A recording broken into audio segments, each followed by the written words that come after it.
Raise admission item number 1. May I begin? Here I am questioning.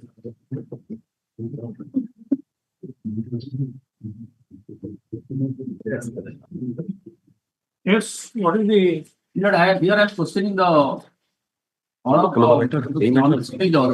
passed on the section 24C of the Orissa Education Act. And the question raised by the government that reachability is not maintained. And I am relying on judgment. Then also refer that question. The question of all of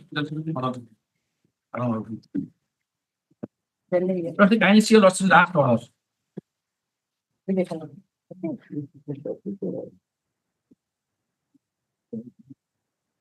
Prasanna Kumar Sahu case, the division bench on court said that reachability is maintained. I think the order passed on section 24C of the Orissa Education Act. council? Please keep in mind that you are addressing a full bench. And the division bench decision is under reconsideration. The correctness of that decision has Yes. been doubted. Yes, So whether that decision is correct or not is the question. yes. So you cannot rely on that. No, I am not lying. I am saying, what are the question? Then after I only have to recapitulate or see memory so far the vertical on disputes. And now, so far the Prasanna Kumar Sahu case, Miller, any respective submission is present now.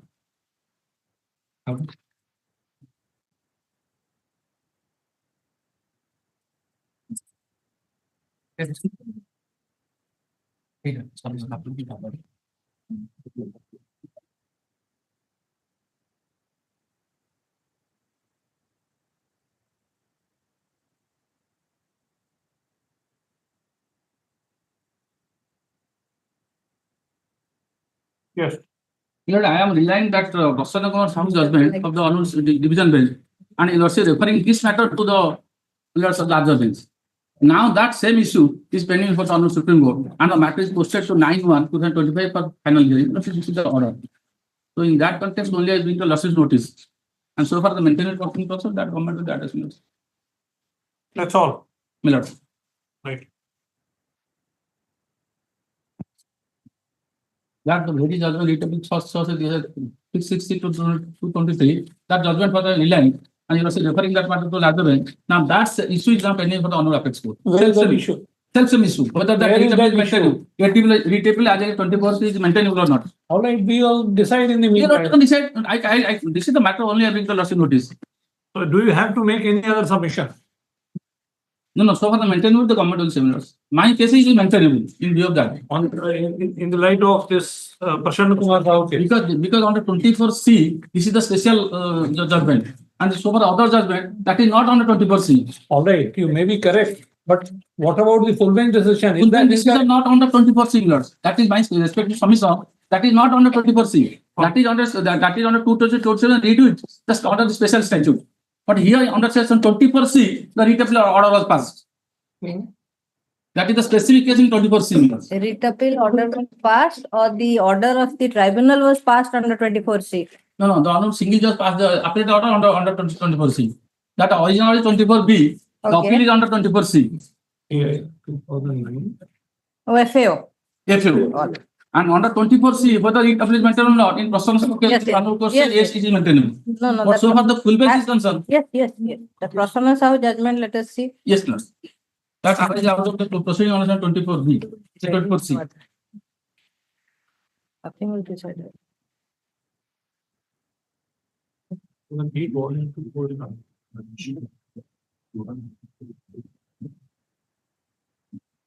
bench, full bench.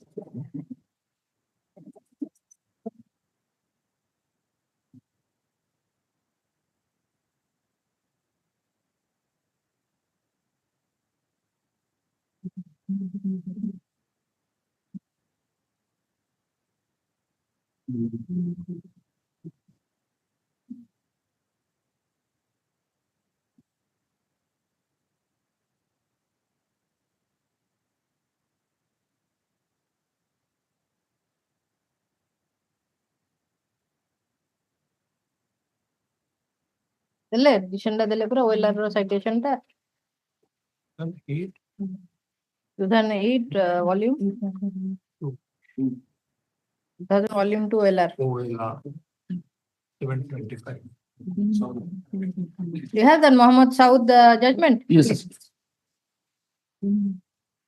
कुठं नाही फुलबेनचं मोठं फुलबेन last time सांगून घ्या तसं refer कर listing द्या that was our File the thing. Sir, it must be there on the. last May I assist you? I have compiled all the judgments. Please, please. Yes. Yes, please take your time.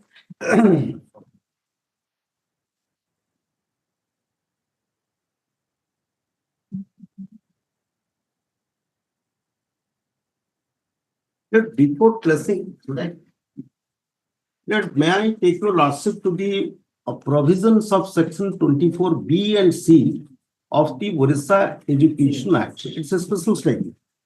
24.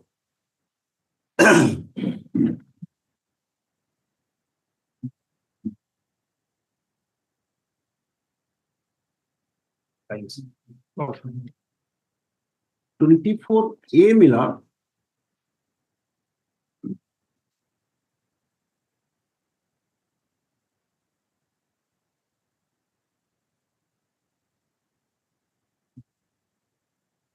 That is not there, Miller. Book, Education. Orissa Education Act. Which one?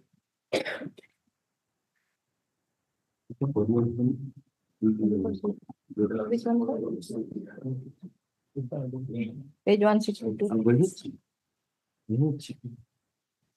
Yes. 159 is 24B. Yes. Put on the Education Act.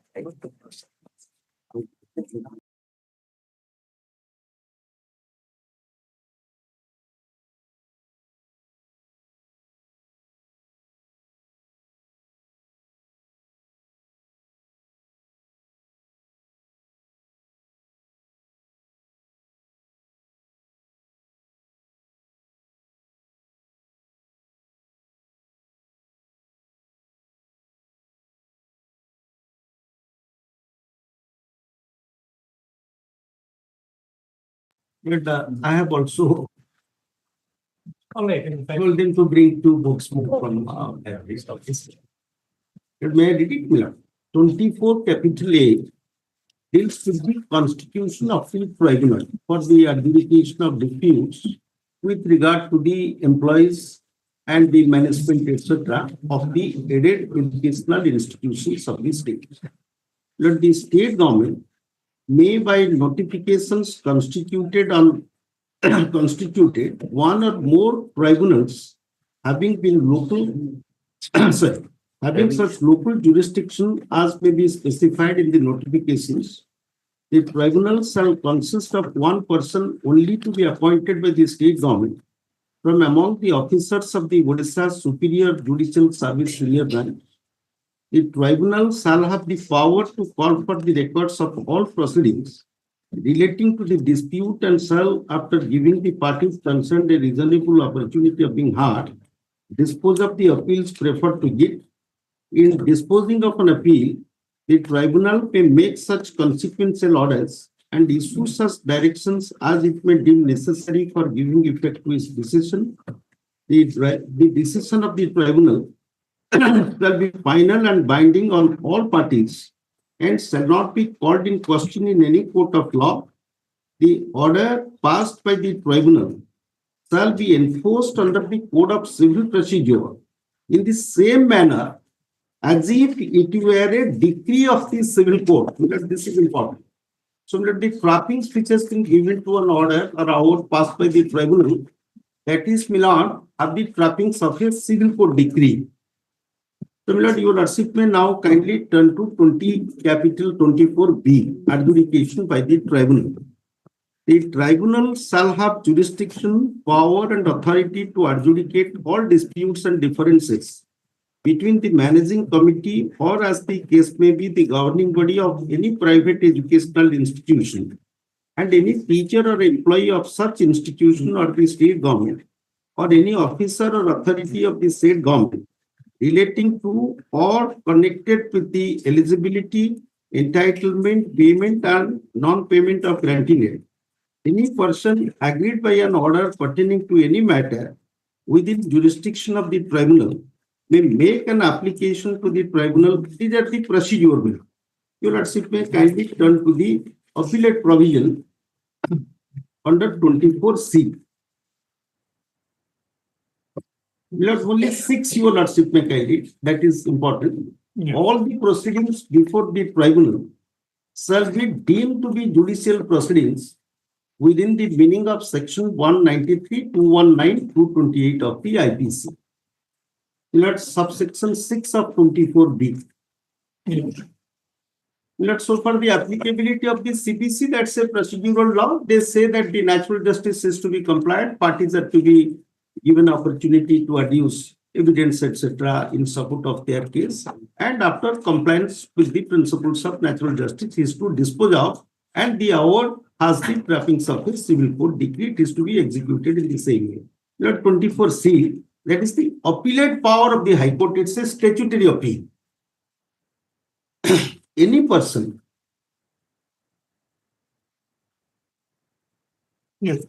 aggrieved by an order or decision or judgment of the tribunal may prefer an appeal before the High Court within a period of 60 days from the date of such order or decision or judgment.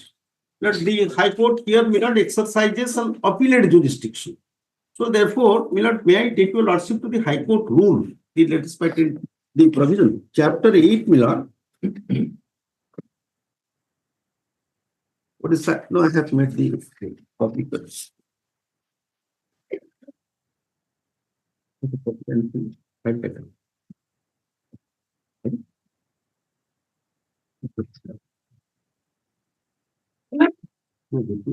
High Court rule.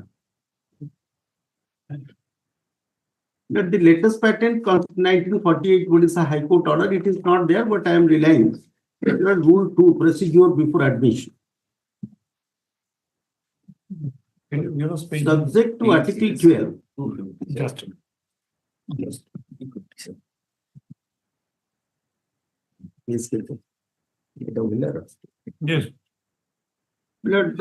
Rule 2. Subject to Article 12 of the Orissa High Court order, chapter 8. Chapter 8. Roman 8.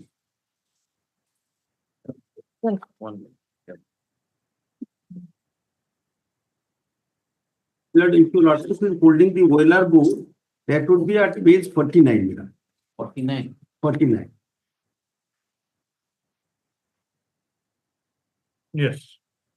Subject to Article 12 of the Orissa High Court order 1948. You are reading which? I am reading rule 2 of chapter 8. Procedure before admission. Yes. Page 49 you are cited.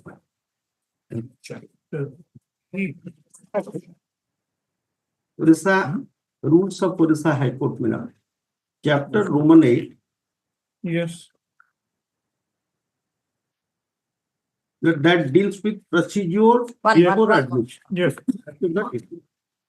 Subject to Article 12 of the Orissa High Court order 1948, every appeal to the High Court under Article 4 thereof, read with clause 10 of the latest patent constituting the High Court of Judicature at Patna from the judgment, not being a judgment passed in the exercise of appellate jurisdiction in respect of a decree or order made in exercise of appellate jurisdiction by a court, subject to the superintendence of the High Court, and not being an order made in exercise of the divisional jurisdiction, and not being a sentence or order passed or made in the exercise of criminal of one judge of the High Court or one judge of any division court pursuant to Article 325 shall be presented to the registrar within 30 days from the date of judgment appeal from, unless a bench in its discretion or good person shall grant for the time so and so. So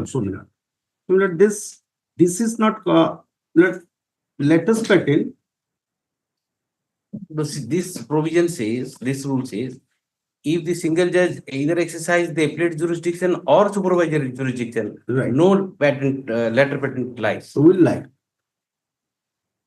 Either the appellate jurisdiction or Right. the supervisory jurisdiction. Right.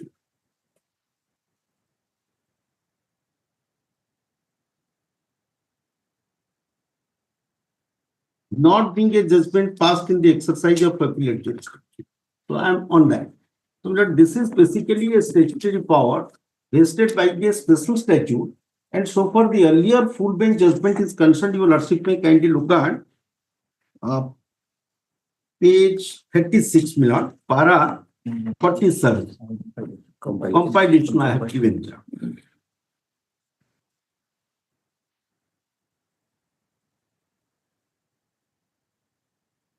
Page Page, Milord, 40.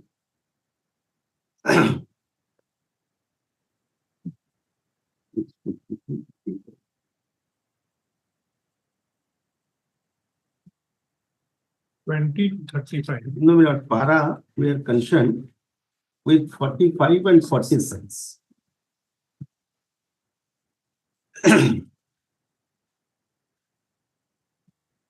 Not only one sentence is important. which page you are? We are at page 34 of that compilation. They have discussed all earlier judgments on the points that I am not referring to that. That would be that para 46 is important in view of the authoritative pronouncements of the Supreme Court. We are of the view that after the introduction of section 100A with effect from 1/7/2002, no latest patent appeal shall lie against a judgment order passed by a law and single judge in an appeal arising out of a proceeding under a special act. This is important. Under a special, these have been omitted in the two judgments. In the two judgments, under a special act, if we give a broad meaning to this, then the whole idea is to exclude the latest patent jurisdiction against a decision passed in an appeal under the special law. So this particular, I think these last two lines are very important. Under the special act, they confine it to section, yes, 100A, but under the special law also will be the latest patent doesn't lie. So that if they deal with, if it is a 226 proceeding, then it would lie. If it is a 227 proceeding beginning from Suryadev Rai up to the recent judgment, Milord, that is the consistent view. So, Milord, your lordship may kindly turn to the apex court judgment in this moment. The next judgment, paragraph 9. This was carried to Supreme Court, Milord.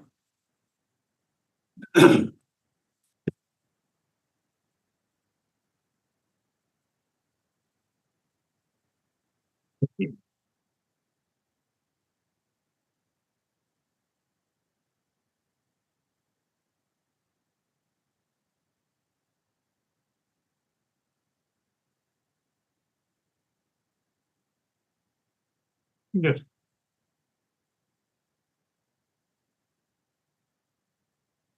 The validity of section 100A CPC has been upheld by the decision of this court in Salem Advocate Bar Association versus Union of India.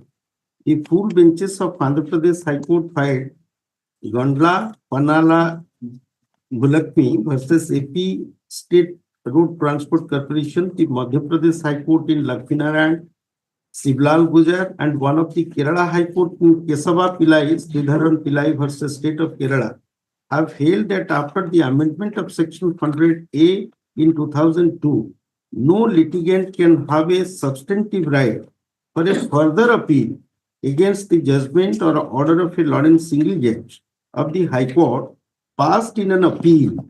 This is important. Passed in an appeal. So this intra-court appeal, Milord, basically it is in the exercise of the appellate jurisdiction, not that it covers the 226 proceeding. So, Milord, we respectfully agree with the aforesaid decisions. Different high courts have also taken that consistent view. Paragraph 70, same thing has been done. Mr. Acharya, is Ma'am. paragraph 10 relevant or that relates to another? Paragraph 10, the next paragraph. The next paragraph. Because they Yes. say after the amendment came into force, no longer maintainable. Yes, yes. In Kamala, that is prior to the 2002 amendment would be mentionable. The same view, while prior to coming into force of the amendment would be mentionable. So after amendment, they say that no, it is not. That is the whole object, Milord, to reduce the burden of the court. Intra-court appeal is basically exercised in a case where there is a patent illegality committed there. So it is It will become like a second appeal. second appeal. That is, That's correct. Paragraph 15. unless provided that. cannot Unless be if the statute specifically provides it, Then different. only. So here the statute puts a full stop to the authority to the decision passed by in the appellate jurisdiction. Every statute, like suppose the election tribunal, which was earlier district court, now High Court, appeals to the Supreme Court. So there is no second appeal against the appellate jurisdiction of the Supreme Court. 116 puts a full stop to it. So There has second appeal can be entertained only if specifically provided. Yes.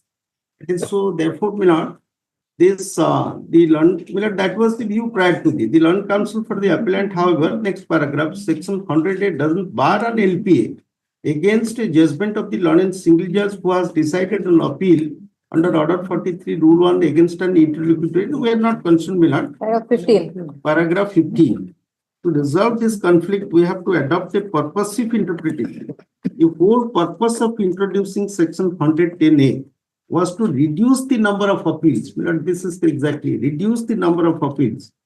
As the public in India was being harassed by the numerous appeals provided in this statute, if we look at the matter from that angle, it will immediately become apparent that the LPA in question was not maintainable because it is held to be maintainable. Because if it is held to be maintainable, then the result will be that against an interlocutory order of the district judge, there may be two appeals. First to the, that is on a different context. That's Order 43, Rule 1. It is well settled that the modern method of interpretation is purposive by Directorate of so-and-so, Hindustan Lever and Workman American Express case. We are of the opinion that the apparent contradiction in section 100A as amended in 2002 was only due to bad drafting and not much can be made out of it once we understand the purpose of section 100A. For the reasons given above, we are of the opinion that the full bench of the High Court has taken a correct view, thus there is no force in these appeals, etc. So this has been upheld, Mohammed Sood, by the Honorable Abbess Court.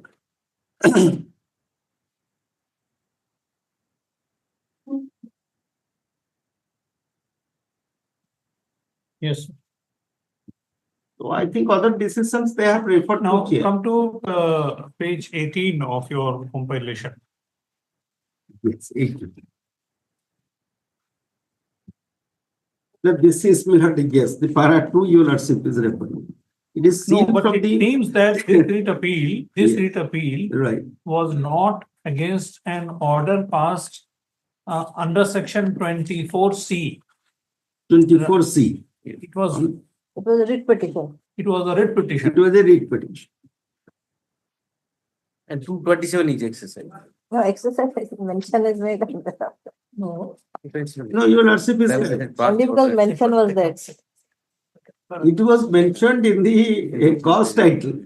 So therefore the Honorable Court holds that because it is written 226 to 27. So therefore it is to be construed as a petition. Para 2. Para 2.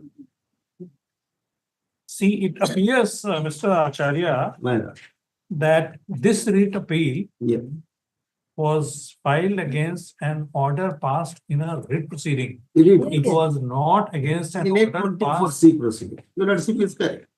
This appears from the Yes, yes. Yeah, that's from the correct. order. Yes, first paragraph says of the State Education Tribunal passed in a petition under Article 227 of the Constitution of India, and no writ appeal would lie. That This is was on preliminary objection. This Ma'am? was the preliminary objection. That's correct. This was the preliminary. Then Yes. second paragraph. Second, yes, it is seen from the opening page of the impugned judgment that below the number of the writ petition, it is clearly stated that in the matter of an application under 226 and 227 of the Constitution of India, since this forms part of the judgment itself, it is not possible to countenance the submission that the petitioner in which the impugned judgment was passed was one. Your lordship is correct. It was not an appeal. Yes, it is a writ proceeding. Therefore, they- Reasons are just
Mr. Ajay, can you just look at that 24 capital A of the Act, Yes.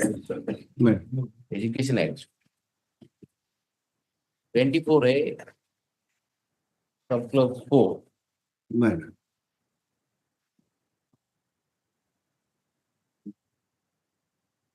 Subclause 4. One second. In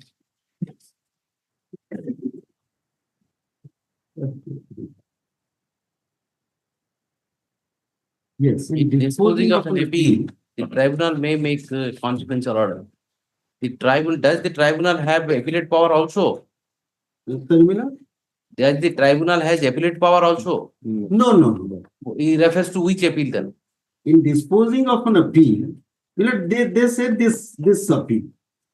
Which Appeal to the tribunal. This is virtually 24C is the second appeal. The That's appeal what I'm saying. If yes, it is a second appeal, yes. and then if you entertain LPA, that will be third appeal then. Minor. That's what 24B, the language you are accepting, kindly look at That will be 24. third appeal, basically.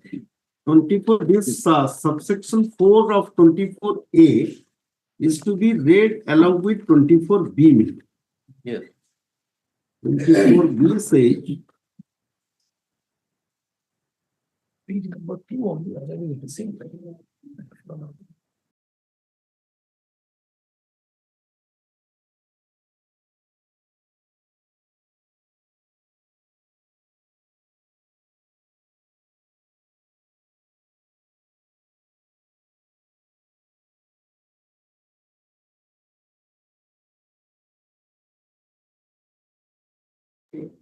Millard use this expression appeal to on a memorandum of appeal or petition. So that Yes, in that it is Millard in disposing of an then the appeal. tribunal is an adjudicating authority on authority. first instance. That they style it as an appeal. Court of In first instance. memorandum, yes, they say. So 24C, Millard, but that is Millard again more explicit again. You will submit 24B1. They say it is a dispute to adjudicate all disputes and differences. 14 on the company. That is referred to another appeal, so this must be in the line of the.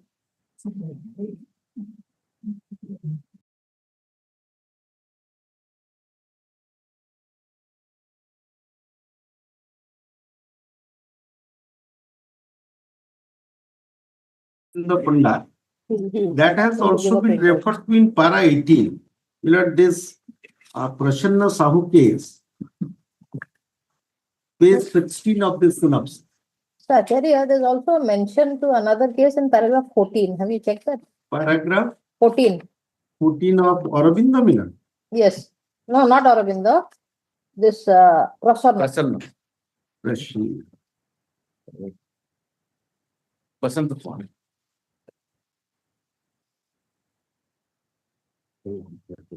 Page 14. Page 14, para 14. My lord, once.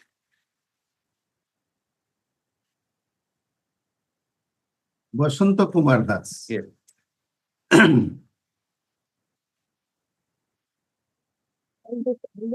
have not taken that. All right. We get it, I think.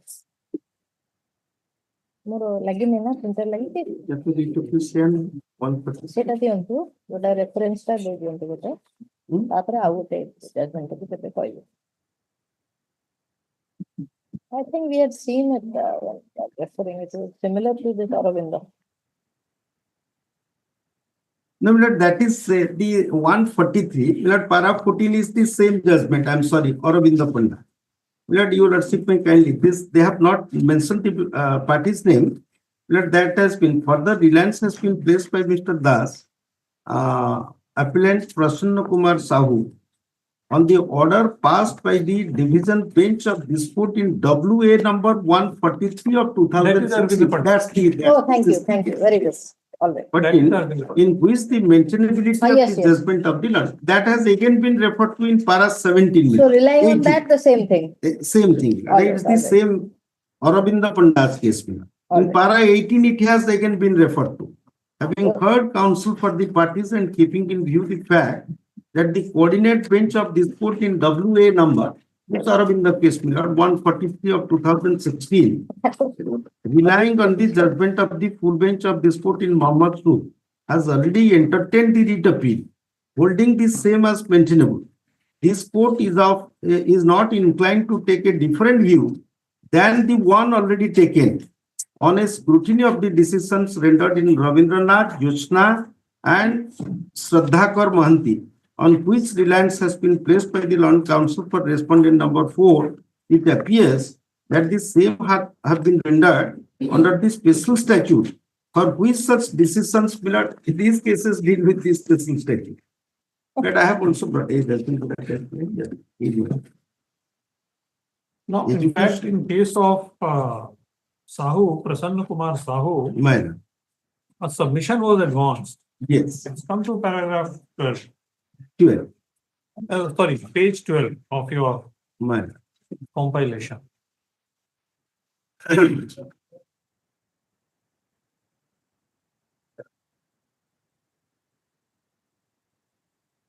Para 12 may not the same thing which your lordship pointed out. Yes, for this submission was made. That's correct.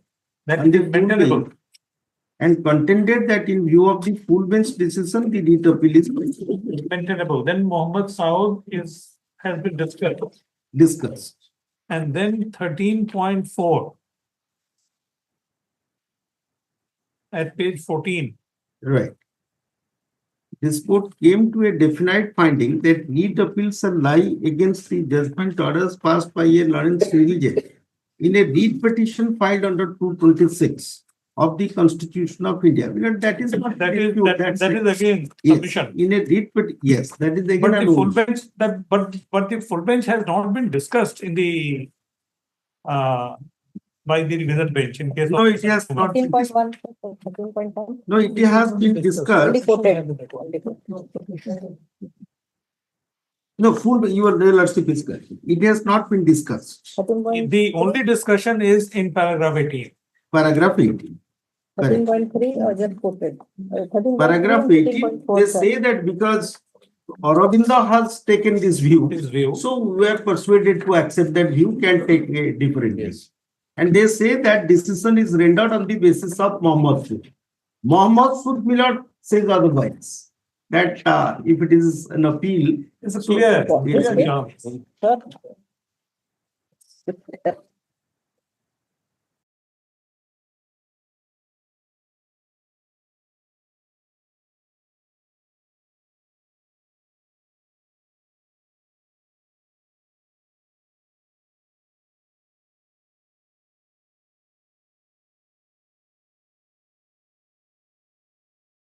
Tribunal's order earlier, there was no appeal. They said that 226, 227 would be maintainable. So therefore, Milord, that was laid in that context. But here, Milord, the statute itself provides an appeal remedy, 24/6. So therefore, at the same High Court. So the question is whether there would be a further appeal against it that would amount to be a second appeal. And particularly when that aspect was specifically dealt with by The full bench. Full bench. Special statute, they say. Milord, that covers all the statutes which deal with the appellate power.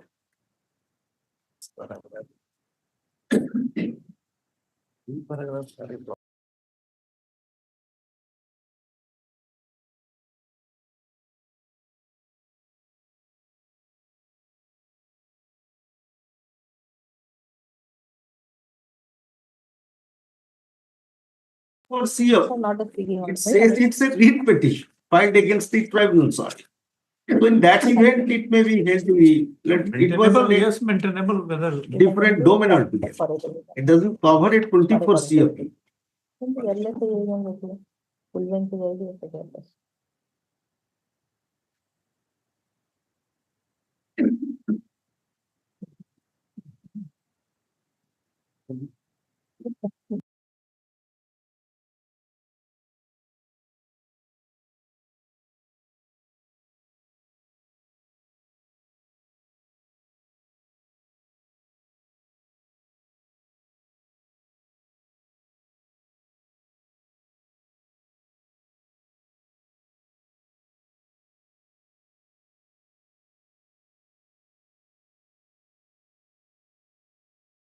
Is judgment for here or you need to look for it?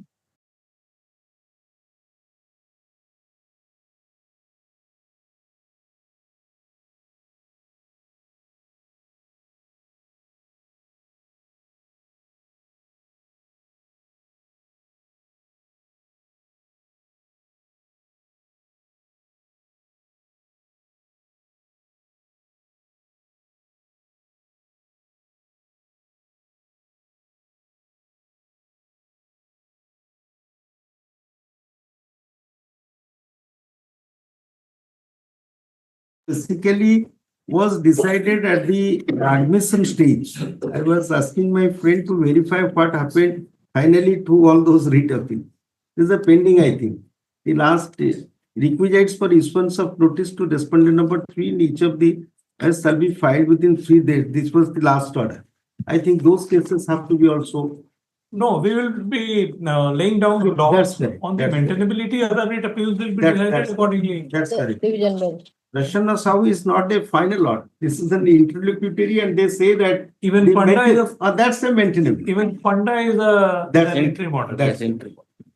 That is also an entry. Because this is a question of That's correct. maintainability. This order which are going we shall be passing in this case may be final order if we hold that it is not maintainable. No, it is not as good as a final because the question of maintainability Yes. has been decided. Yes. Insofar as So thereafter, maintainability is yes. concerned, it is final. order. That's correct. So there, my lord, it has a sort of finality has been attached. Otherwise, it can't be decided on merit. So this.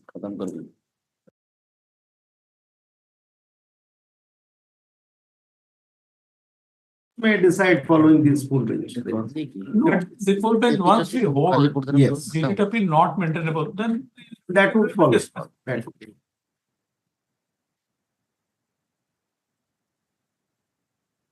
yes. Declare, please.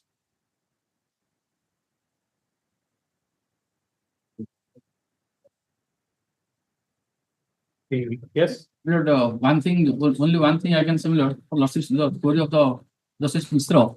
There is a kind of section 10 of the Orissa Jurisdiction Act. That appellate power is there. Original jurisdiction and appellate of both jurisdictions there. There is a kind of 24B.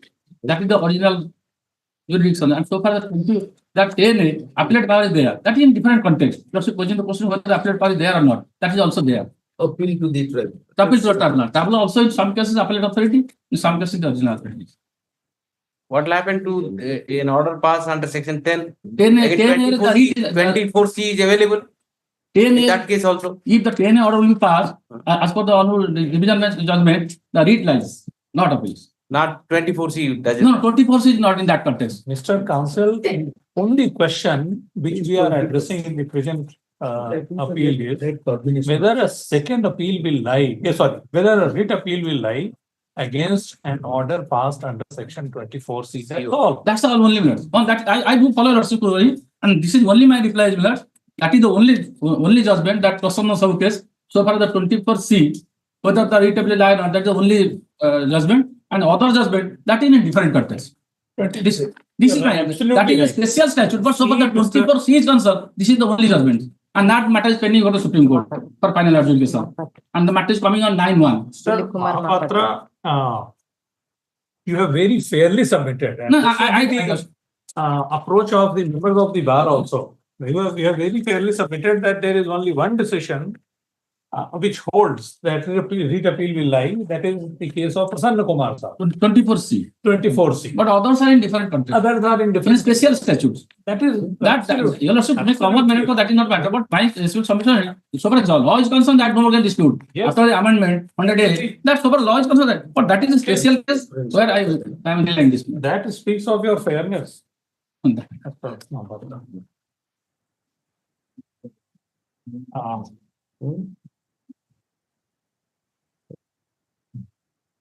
A question of, please take it.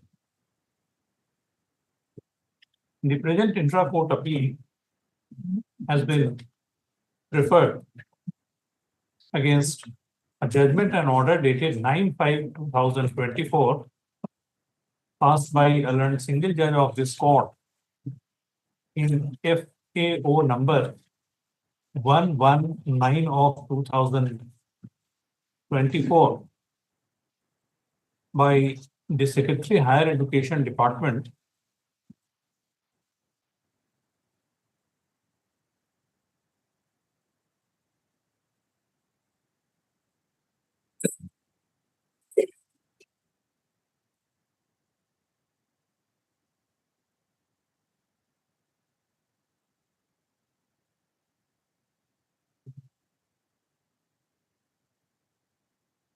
File. Wala ka sila. Ano? Ayaw mo ano?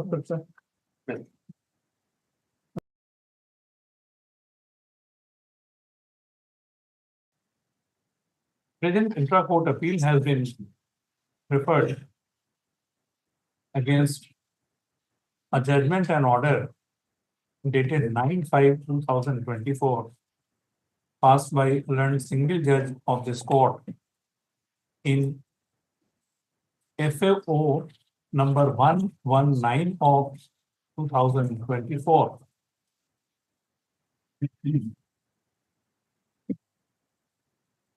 Filed under section 24-C of the Orissa Education Act 1969. For top. The maintainability of the writ appeal was questioned on behalf of the respondent on the ground that an intra-court appeal shall not lie against an appellate order passed by a learned single judge of this court under section 24-C of the Act, relying on a full bench decision of this court in case of Muhammad Saud versus Major Sheikh Mahfouz.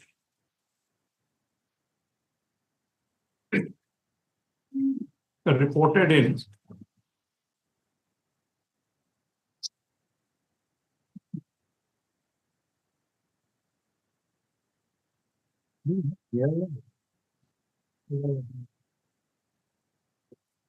Yeah, 2009 Odisha paper article. reported in 2008 SCC online, Odisha 46.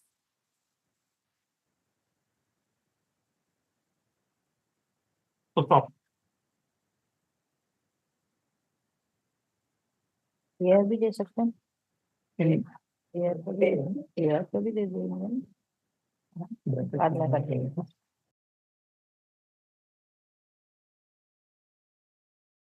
behalf of the appellant in response to the said submission on the point of maintainability had relied on a division bench decision of this court in case of Prasanna Kumar Sahu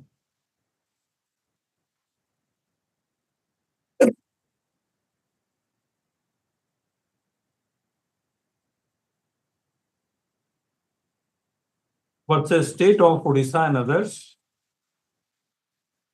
dated 17/1/2024, passed in WA number 666 of 2023.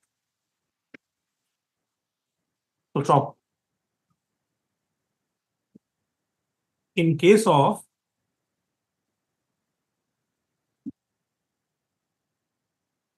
Muhammad Saud versus so and so, the full bench had the full bench of this court has held in paragraph 46 as under. So stop. In Prasanna Kumar Sahu, bracketed supra, the division bench of this court, after noticing an order passed by a division bench of this court in case of Arvind Panda and another versus Director Higher Education Odisha, bracketed dated 29/9/2021, WA number 143 of 2016, has held in paragraph 18 as under. What's wrong?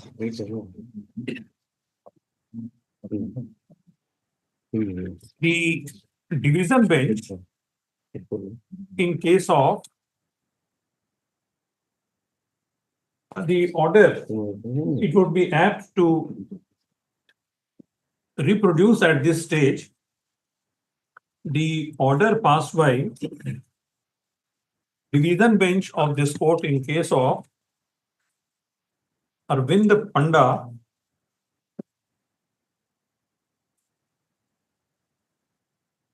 which read this. So stop.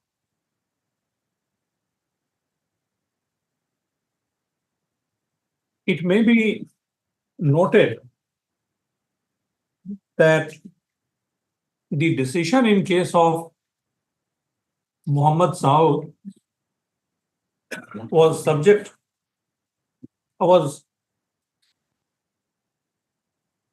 challenged before the Supreme Court for approving the decision in case of Muhammad Saud, bracketed supra, the Supreme Court in case of again Muhammad Saud, reported in 2010 volume 13 SCC 517, held in paragraph 9 as under. So stop.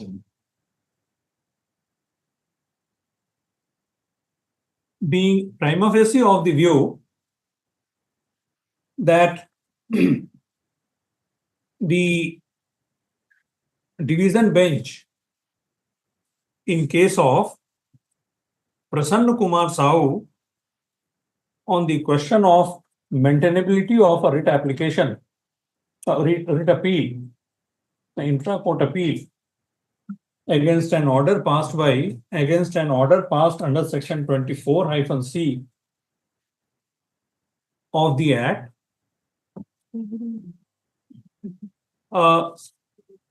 coordinate bench of this court by an order dated 7/10/2024 referred the matter to a larger bench for an authoritative pronouncement.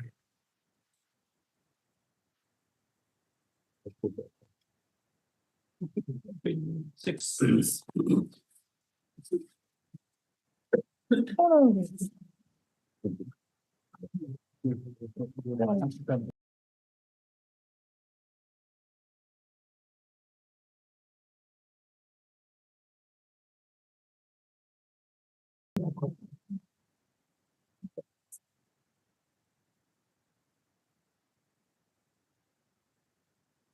for answering following questions. Paragraph 11, 1, 2, and 3. 1, 2, and 3. What's wrong? Next. We have heard Mr. Acharya learned Mahapatra learned counsel appearing on behalf of the applicant, and Mr. Pitambar Acharya learned Advocate General appearing for the state of Odisha. From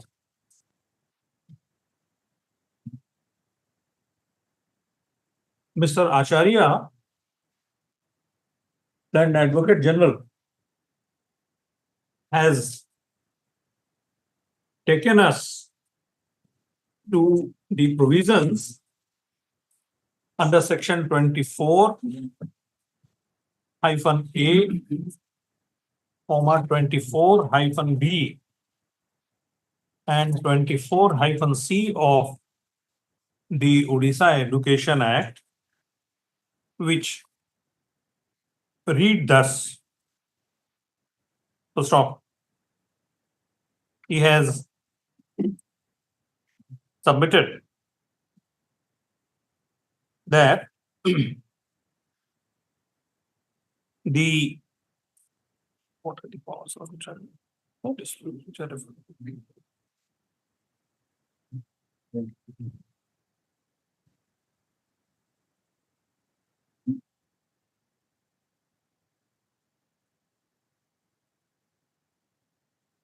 What are the powers of the tribunal? You have 24. He has submitted. 24 days. It's all right. He has submitted that section 24 capital A of the Act provides for constitution of a tribunal having jurisdiction, power and authority to adjudicate all disputes and differences between the managing committee or the case may be, the governing body of any private educational institution and any teacher or employee of such institution or the state government or any officer or authority of the said government, relating to or concerned with the eligibility, entitlement, payment or non-payment of grant in aid. So stop. Section 24-B bracketed 2 provides that any person aggrieved by an order pertaining to any matter within the jurisdiction of the tribunal can make an application to the tribunal for the redressal of his grievances. So stop. He submits referring to subsection 5 of section 24 capital A of the Act that the decision of the tribunal under the scheme of the Act is to be final and binding on all parties, which cannot be called in question in any court of law. So stop. Giving emphasis on the language used in subsection 6 of section 24 capital A of the Act, he has submitted that an order passed by the tribunal dealing with the disputes as mentioned in subsection 24 capital B of the Act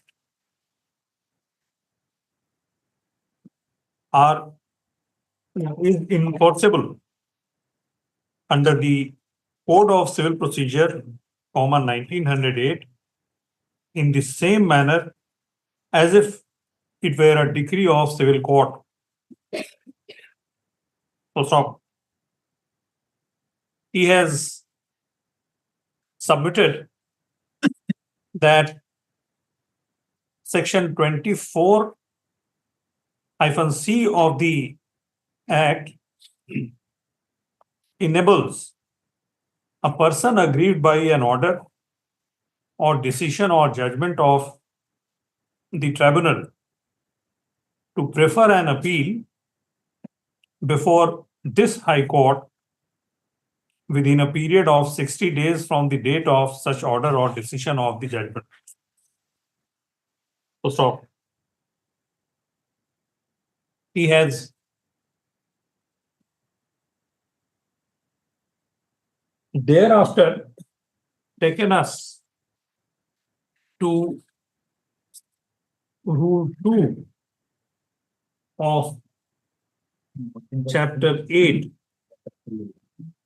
of the Rules of the High Court of Orissa, 1948,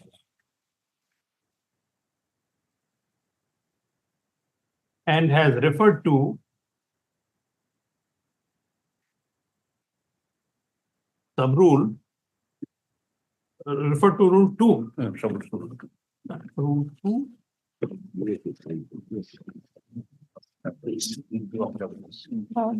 Rule 2 of Chapter 8. 1 or 2? 2. 1. 2-1. Which Rule 1 of Rule 2. which reads thus, sub-rule 1 of Rule 2, which reads thus. So stop. He has submitted that the language of sub-rule 1 of Rule 2 under Chapter 8 of the rules of the High Court rules. Whatever Referee has submitted that language of Yeah. Rule is unambiguous.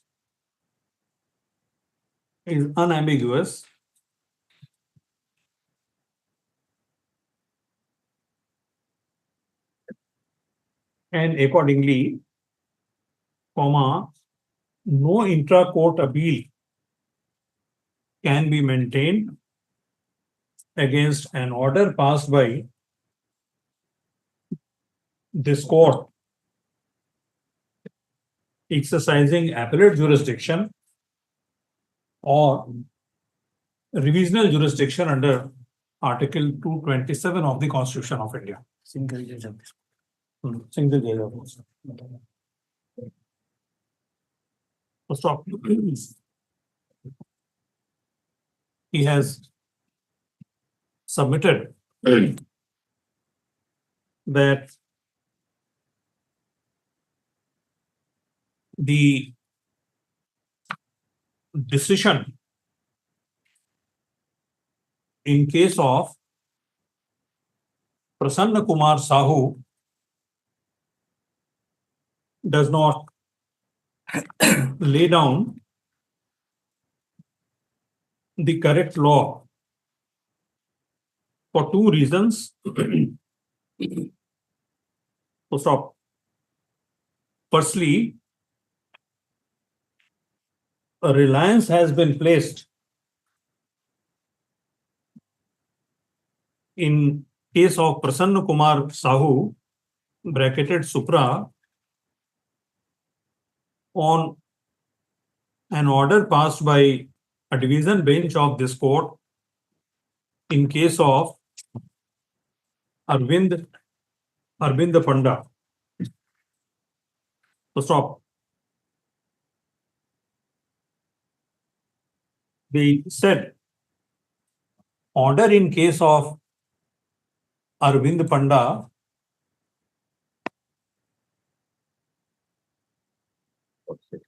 had arisen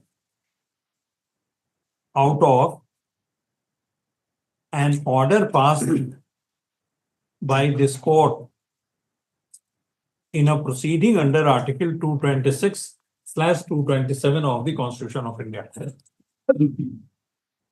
Stop. The said order Single judge. against a single judge of this court. The said order does not reflect that the concerned intra-court appeal, that is WA number 143 of 2016, was preferred against an order passed by a single judge of this court exercising appellate jurisdiction under section 24-C of the Act. So stop. He has Two objections, no? So this is one. Not a reason. further submitted.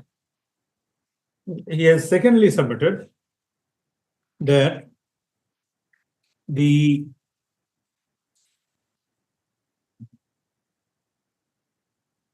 opinion formed by the division bench in case of Prasanna Kumar Sahu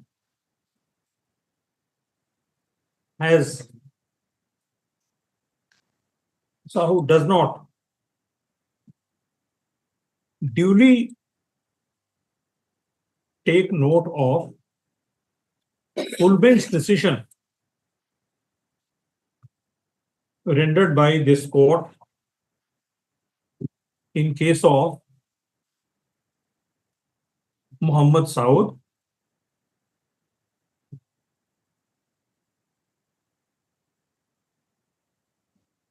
bracketed supra, which came to be subsequently affirmed by the Supreme Court. That's all.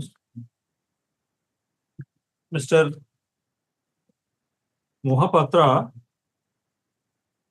learned counsel, appealing on behalf of the appellate, has reiterated his submission that the present writ appeal is maintainable and the division bench in case of Prasanna Kumar Sahu has taken a correct view, relying on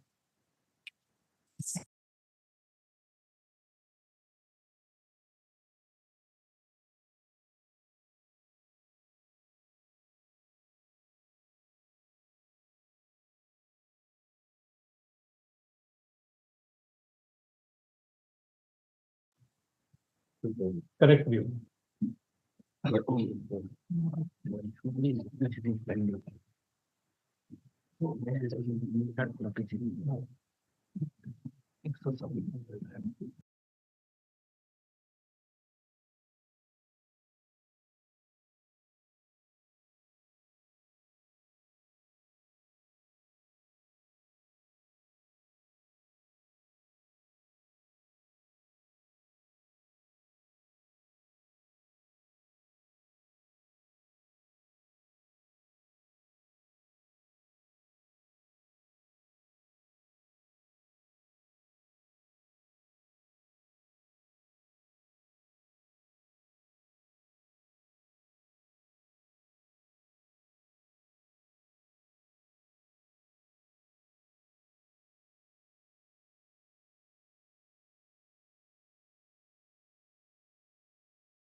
Further submitted that he is further submitted that the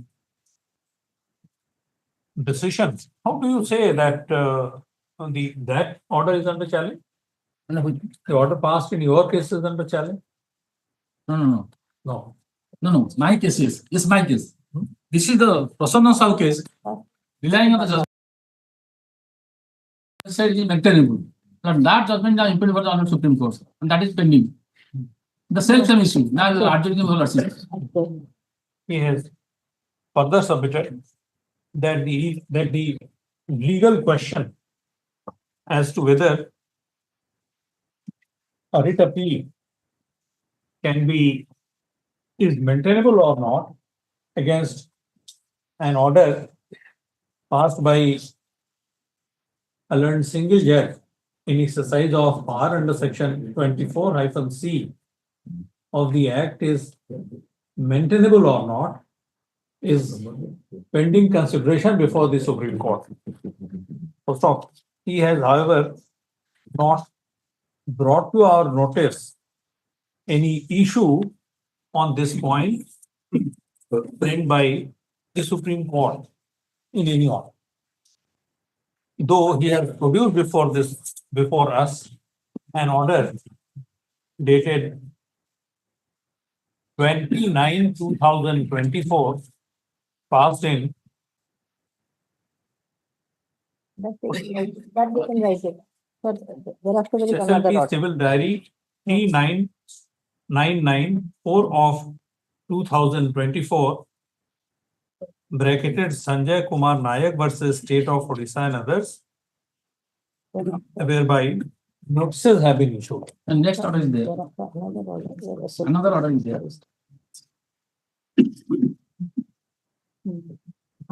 So that time it has become a SLP. 14/11/24 order is there. Next. After having heard Mr. Acharya and Advocate General raising the issue of maintainability of the present intra-court appeal, and Mr. Dilip Kumar Mahapatra learned counsel appearing on behalf of the appellate, we are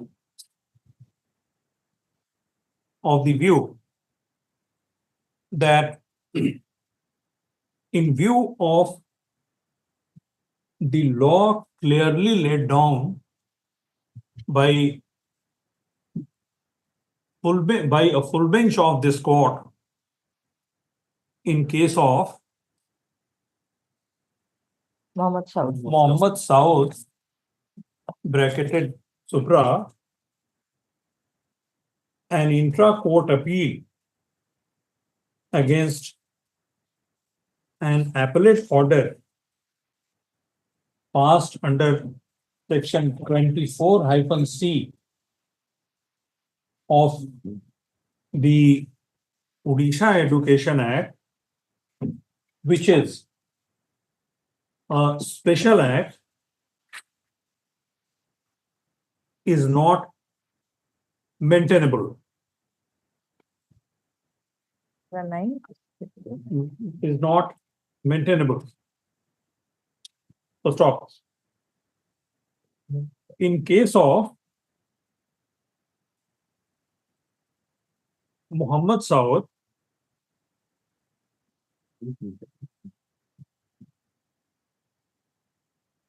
Your copy is that side. So that you must have marked. That is probably not. That is yours.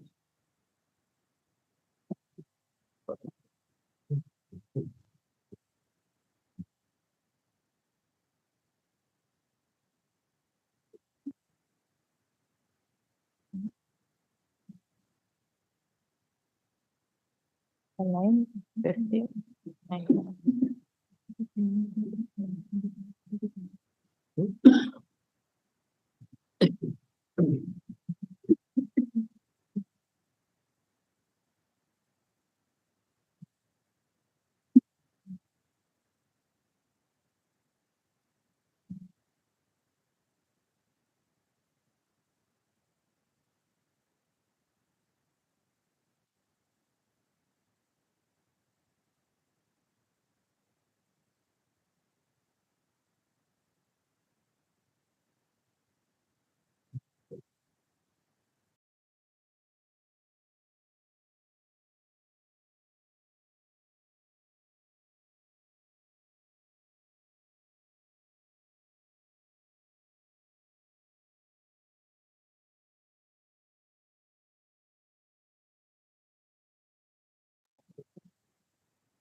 the division bench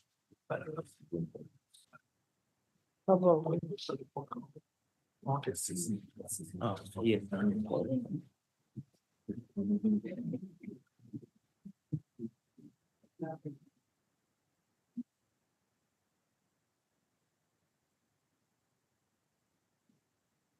the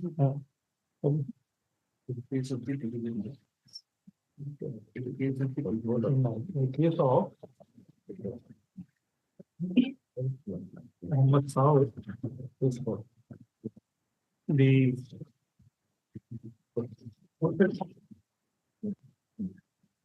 of this court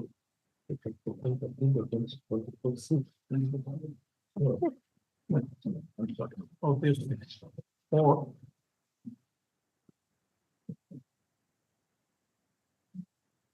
relied on a Supreme Court's decision in case of Kamal Kumar Datta, bracketed AIR 2006 AIR SCW 4594, wherein it has been held that the Parliament, while amending Section 100 capital A of the Code of Civil Procedure by Amendment Act 22 of 2002 with effect from 1/7/2002, took away the latest patent power of the High Court in the matter of appeal against an order of a learned single judge to the division bench. So stop. The full bench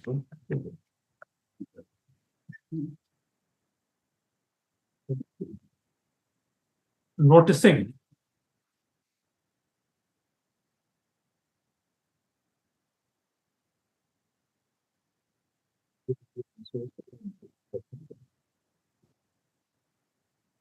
the provision under Section 100 A of the CPC has held in paragraphs 45 to 47 as under. So stop. As has been noticed, the Supreme Court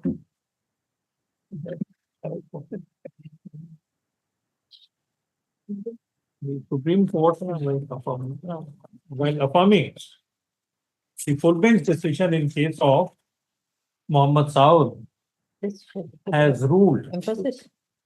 has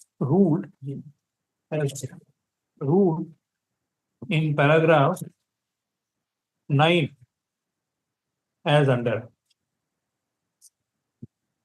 Saud bracketed HC supra करना, Saud Odisha FB. Well, this thing is available.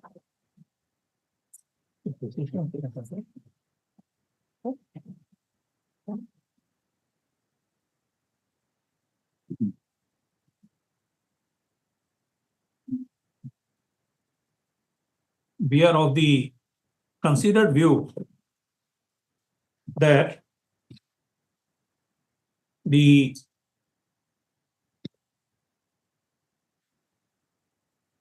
division bench in the case of Prasanna Kumar Sahu, bracketed Supra, could not have taken a view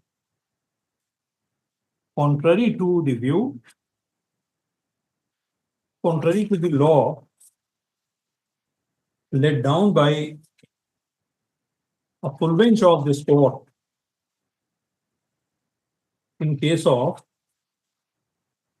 Muhammad Saud, subsequently affirmed by the Supreme Court.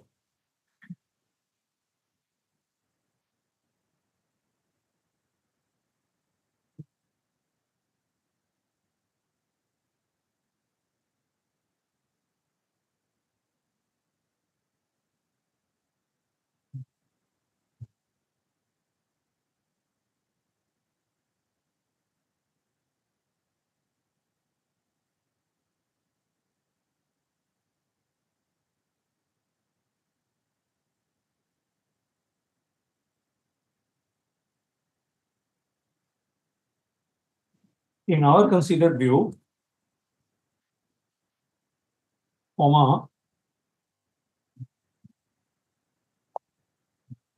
after having noticed the full bench decision in case of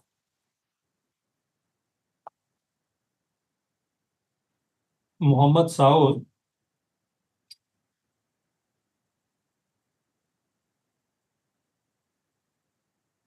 the division bench in case of Sannu Kumar Saud had no other option but to follow the law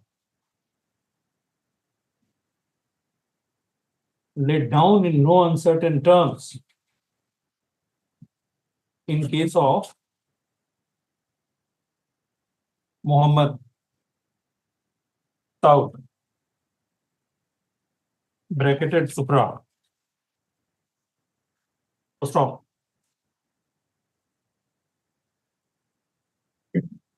We find force in the submission advanced by Mr. Acharya and Advocate General that the decision in case of Arvind Panda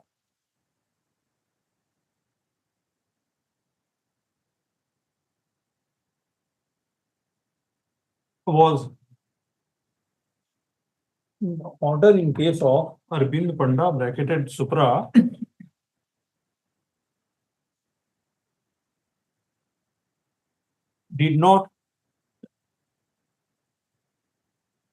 had not arisen out of an appellate order passed by a single judge of this court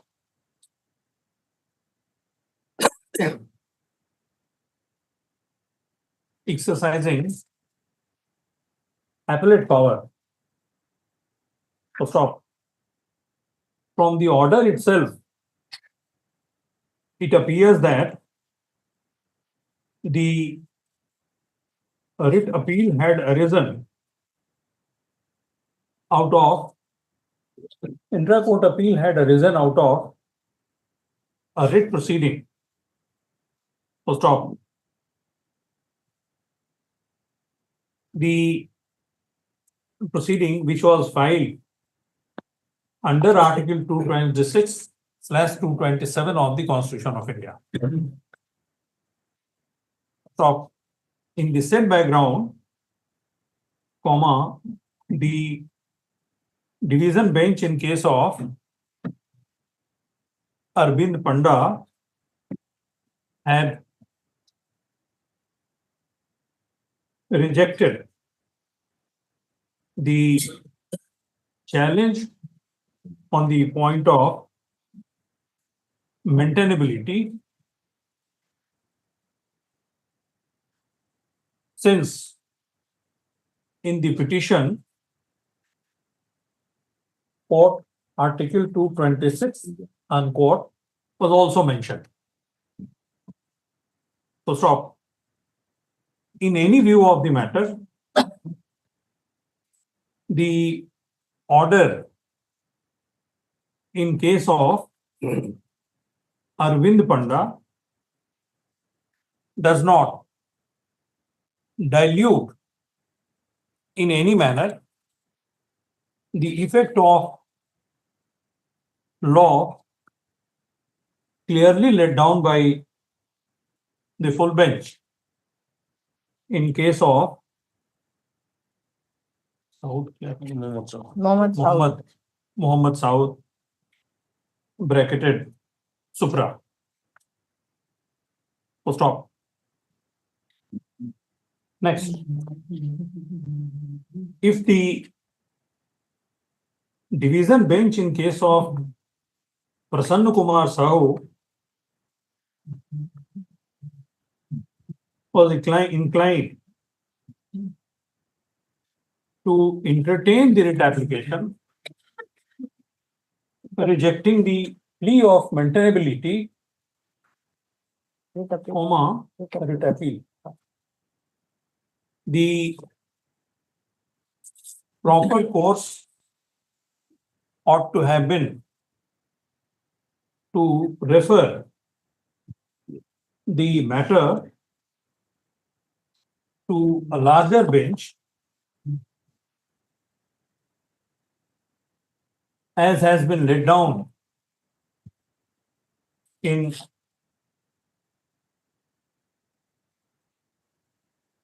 catena of decisions of the Supreme Court.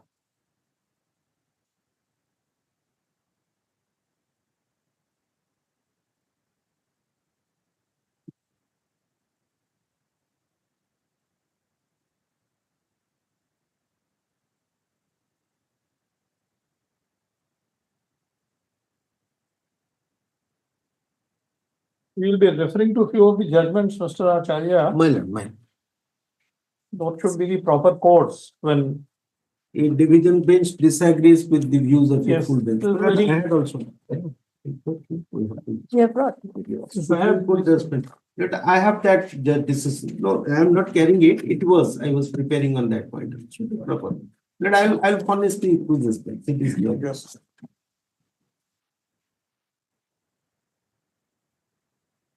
On the question of judicial discipline. Yes.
to some of the decisions, Mr. Acharya? But I will also assist you. The course Yes, after lunch I will to be follow. followed.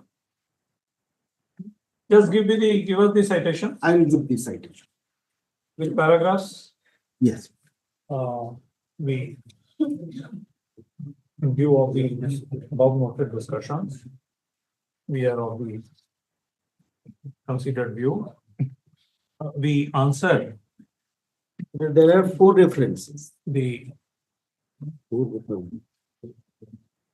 questions referred to the full bench as under.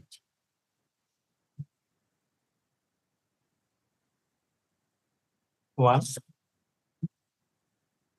writ an intra-court appeal shall not lie against a judgment/order passed by a learned single bench of this court, single judge of this court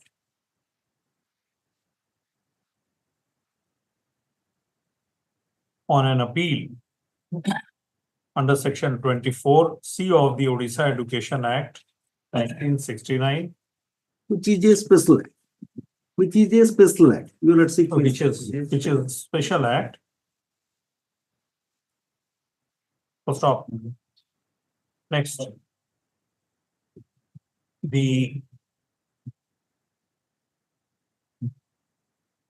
view taken by the division bench of this court in case of Prasanna Kumar Sahu Supra is now we respectfully disagree with the view taken by the division bench of this court in case of Prasanna Kumar Sahu, which is not a correct view on the point of maintainability of an intra-court appeal. So stop. The division bench order dated 29/9/2021 passed in WA number 143 of 2016, Arvind Panda bracketed Subra does not indicate that a writ appeal is maintainable against an order passed by a learned single judge of this court exercising appellate power under a special act. Roman 3. We accordingly hold that an intra-court appeal shall not lie against an order passed by a learned single judge of this court exercising appellate jurisdiction under a special act. So, after having answered the reference, the questions as above, we hold that this intra-court appeal is not maintainable and is accordingly dismissed. Anything regarding?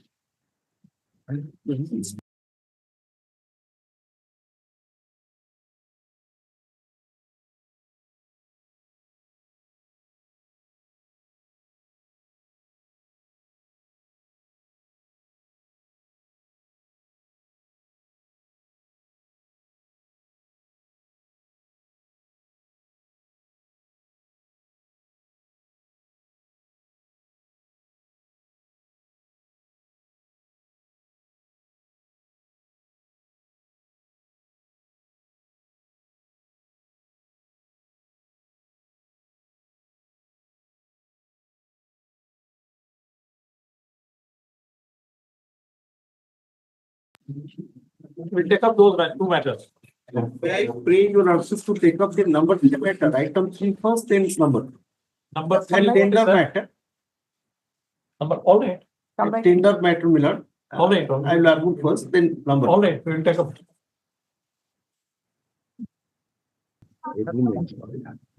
Okay, udah kata.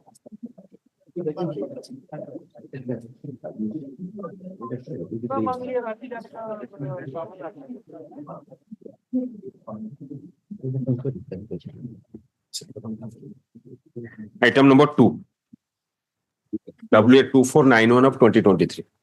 This one I Sorry. will pick up later. We are taking up third first. But I Item have number a, 3. I have WTC 5790 of 2024. But we are asking for listing of the writ petition. Because the points formulated by your lordships for consideration before this hearing is at page 26 of your lordship's order, my lords. I'll just read it out. The observations made by the Supreme Court in para 8 of the Mohinder Singh Gill do not apply to a purely administrative decision, cancelling a notice inviting tender by an authority taken before the decision-making process for award of the tender is over, with the acceptance of the bid of a successful bidder by a competent authority, leading to inter-party mutual contractual obligations unless such decisions takes away any vested right of a party.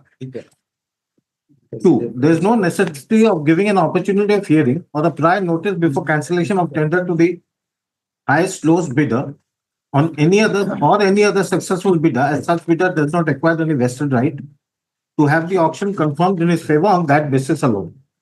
3. The decision rendered by the Supreme Court in case of Sudhir Kumar Singh on the point of compliance of principles of natural justice is not applicable when a tender is cancelled prior to confirmation of the tender auction in favor of a bidder. 4 and last, in any case, even if the court interferes with the decision of the competent authority to cancel the tender notice, exercising power of judicial review, ordinarily it should not direct the authority to approve the tender submitted by a successful bidder in view of the law laid down by the Supreme Court. Now, my lords.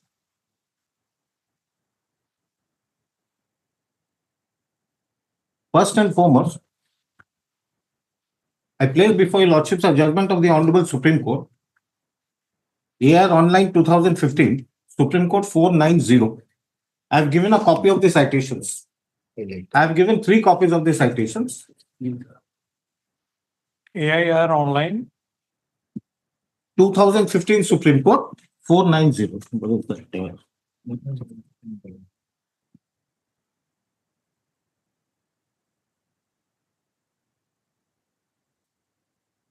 First, Cooperative.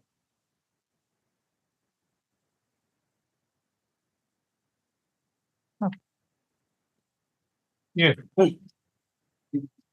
May I read minutes? I'll read the head note first. Why head note? Okay, I'll read from the text. See, head note. I'll read from the text. These appeals assail the judgment dated. No, but let us first of all understand, this is on what point? This is on the point before a contract attained its finality or was awarded to a successful auction bidder, it was cancelled without issuing notice to him or without informing. No. The first question is whether the law laid down in case of Mohinder Singh Gill has any application at all in such matters. They have discussed that. I'll come to that. That is why I'm referring to this. In order, Milord, it's not a very big judgment. I'll read the entire judgment so that your lordship can get a holistic view of the matter. These appeals assail the judgment dated 29/2005 of the Division Bench of the Punjab and Haryana High Court in CWP number so-and-so of 2004. The factual matrix is that pursuant to an auction notice dated 1/5/2004 issued by the Managing Director Punjab State Leather Development Corporation Limited, several properties, of which we are only concerned with 2, were put to a public auction. The salient terms as contained in the auction notice required the interested persons to deposit an amount of rupees 2 lakhs as earnest money. The successful bidder would have to deposit 25% of the auction amount at the conclusion of the bidding, and the remaining amount within 30 days of the approval of the bid by the government. It's not disputed that the 2 respondents, writ petitioners, had deposited the earnest money together with 25% of the auction bids, which admittedly were only marginally above the reserve price fixed by the competent authority. In respect of the High Flame and Carcass Utilization Center, Jhabal Road, Village, Fatehpur, Amritsar, the reserve price was rupees 45.5 lakhs and the highest bid was for 46 lakhs. And for Training Center, Jhabal Road, Village, Fatehpur, Amritsar, the reserve price was 37.25 lakhs and the highest bid was for 38.10 lakhs. However, the notings disclosed that a certain person referred to as Mr. Walia had orally complained that the successful bidders had promised to associate him in the venture as their partner, but had thereafter resigned from this commitment. Sri Walia was obviously a disgruntled party, and any official with a modicum of experience would not require superlative sagacity to discount or ignore this complaint. This is especially so since, admittedly, Shivaliya had been called upon to file his complaint in writing, but which he declined to do. Without conveying, this is important, without conveying to the respondents the reasons for not accepting their bids, being the highest offer received in the course of the auction process, a decision was taken by the appellant to re-auction the said two properties. This was despite the fact that the chairman cum managing director of the Punjab State Leather Development Corporation Limited had recorded on 15/6/2004 that the bids of the respondents were not only the highest, but were also higher than the reserve price. The notings of the chairman cum managing director, in fact, do not recommend that the offer should be rejected. Instead, it solicits acceptance, approval of the government to its Director, Industries and Commerce. I would like to pause here for a moment, because this is exactly my case. My case has also been sent for approval. However, when the case was submitted to the Director, Industries and Commerce, he opined that a re-auction should be conducted as the two subject bids were only marginally higher than the reserve price. Indubitably, the impugned order mentions instances where bids were not accepted because they were only marginally higher than the reserve price, but failing to give due weightage and consideration to those instances where similar bids had in fact been accepted. There can be no gainsaying that every decision of an administrative or executive nature must be a composite and self-sustaining one, in that it should contain all the reasons which prevailed on the official taking the decision to arrive at his conclusion. It is beyond cavil that any authority cannot be permitted to travel beyond the stand adopted and expressed by it in the impugned action. If the precedent is required for this proposition, it can be found in the celebrated decision titled Mohinder Singh Gill versus the Chief Election Commission, of which the following paragraph deserves extraction. They quote that para 8. The second equally relevant matter is that when a statutory functionary makes an order based on certain grounds, its validity must be judged by the reasons so mentioned and cannot be supplemented by fresh reasons in the shape of affidavit or otherwise. Otherwise, an order bad in the beginning may, by the time it comes to court on account of a challenge, get validated by additional grounds later brought out. We may here draw attention to the observation of both K in Govardhan Das Hanji. Public orders publicly made in exercise of a statutory authority cannot be construed in the light of explanations subsequently given by the officer making the order of what he meant or what was in his mind or what he intended to do. Public orders made by public authorities are meant to have public effect and are intended to affect the acting and conduct of those to whom they are addressed and must be construed objectively with reference to the language used in the order itself. Orders are not like old wine, becoming better as they grow older. We must reproduce the noting dated 18/6/2004 of the Director, Industry and Commerce, since there is an endeavor by the appellant to add grounds and reasons thereto. It reads as follows. Above office note may kindly be produced. In my opinion, the highest bids offered are marginally higher than the reserve price, and it would be appropriate not to confirm those bids and go for the auction. This noting will palpably clarify that the element of cartelization or grouping was not one of the reasons for taking the decision to re-auction the two properties, which contention has been strenuously canvassed before us. Yes. As we have already mentioned, the auction notice itself stated that it is the government and not any other person, including the managing director of the Punjab State Leather Development Corporation Limited, which was to approve the bid. Any challenge to that position, that is to the government on whom is reposed the final decision, is devoid of substance. It is pertinent to take note of this judgment in so-and-so case. This court, few lines later, my lords, this court approved the view taken in B. Susila versus Saraswati Amal AI 1970 Madras 257, which held that notwithstanding the fixation of upset price and notwithstanding the fact that a bidder has offered an amount higher than the reserve upset price, the sale is still open to challenge on the ground that the property has not fetched the proper price and that the sale be set aside. The same principle was upheld more recently in Ram Kishan in so-and-so case. However, we may hasten to clarify that the government does not have a carte blanche to take any decision it chooses to. It cannot take a capricious, arbitrary, or prejudiced decision. Its decision must be informed and impregnated with reasons. This has already been discussed threadbare in several decisions of this court, and they give a cited list of citations, my lord. Para 6. Yes. In the impugned judgment, the High Court has rightly concluded that no sustainable justification and rationalization was recorded in writing at the relevant time for ordering the re-auction of the only 2 of the subject properties. However, we should not be understood to have opined that the government is bound in every case to accept the highest bid above the reserve price. Needless to say, the presence of cartelization or pooling could be a reason for cancellation of an auction process. In addition, a challenge on the ground that the property has fetched too low a bid when compared to the prevailing market price would also be valid and permissible, provided this approach has been uniformly adhered to. In the case at hand, however, while the latter was ostensibly the reason behind the decision for conducting a fresh auction, no evidence has been placed on the record to support this contention. The highest bids, marginally above the reserve price, have been accepted in the self-same auction. The factual scenario before us is clearly within the mischief which was frowned upon in Mohinder Singh Gill. We therefore uphold the impugned judgment for all the reasons contained therein. The assailed action of the appellant is not substantiated in the noting, which ought at least to have been conveyed to the respondents.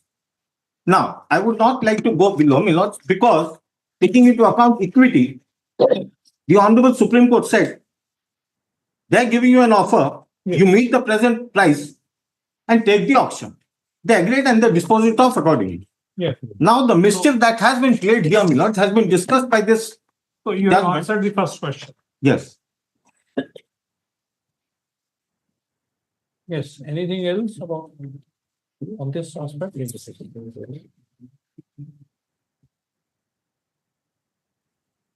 So far as cancellation of the tender in question, my lords, of my case, it has a glaring similarity to the present case because the reasons so cited in the counter affidavit do not match the documents, and the subsequent developments go to show that the reasons given were false. May I draw your lordship's attention to the writ application, my lords, counter affidavit of the state. That is another thing that can be seen. That can be seen when we consider the merits.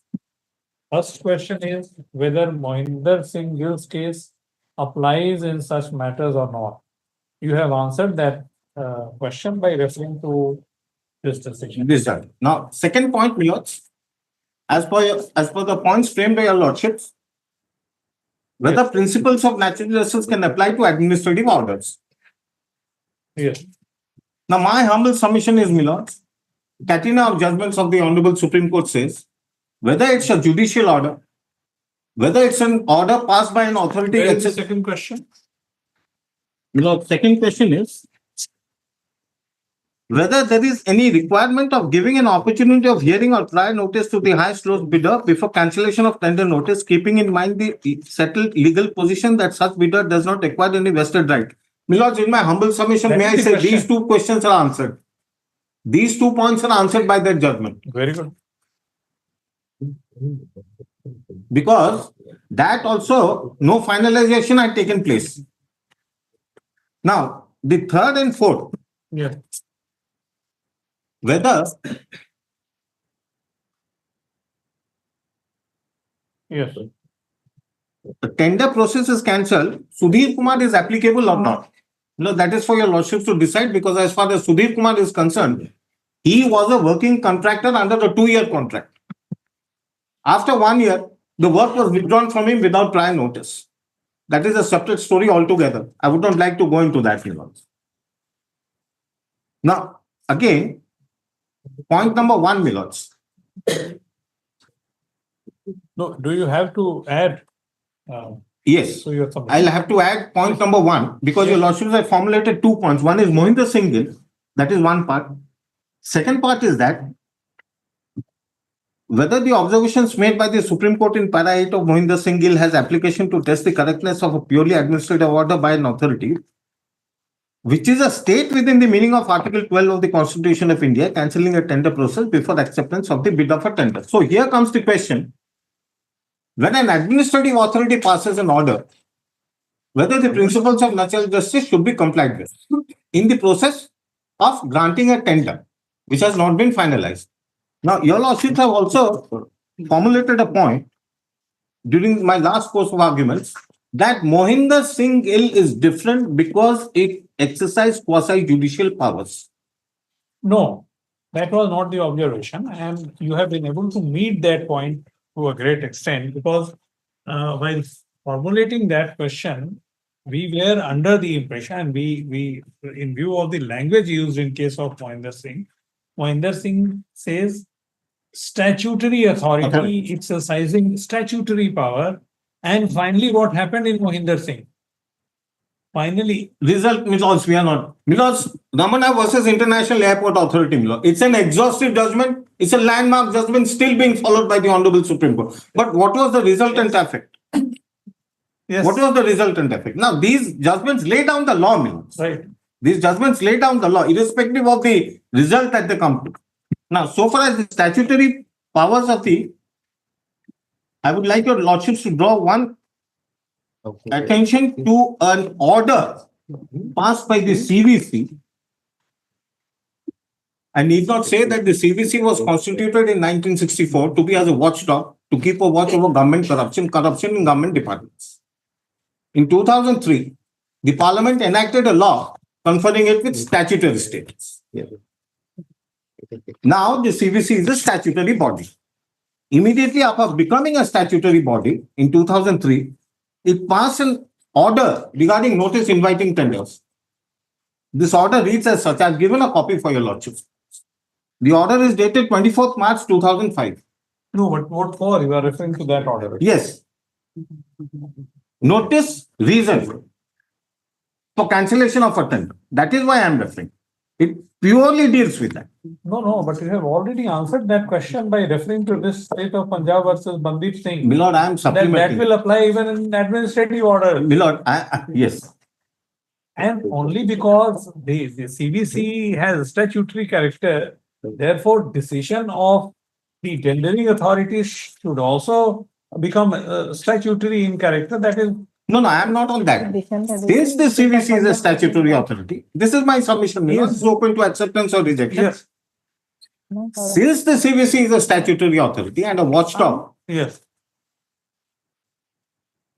its orders yes. should be complied with in letter and spirit. Yes, This is my submission so far as the order of the CVC is concerned. yes, Now, so far as point number 4 is concerned, Milord, yes.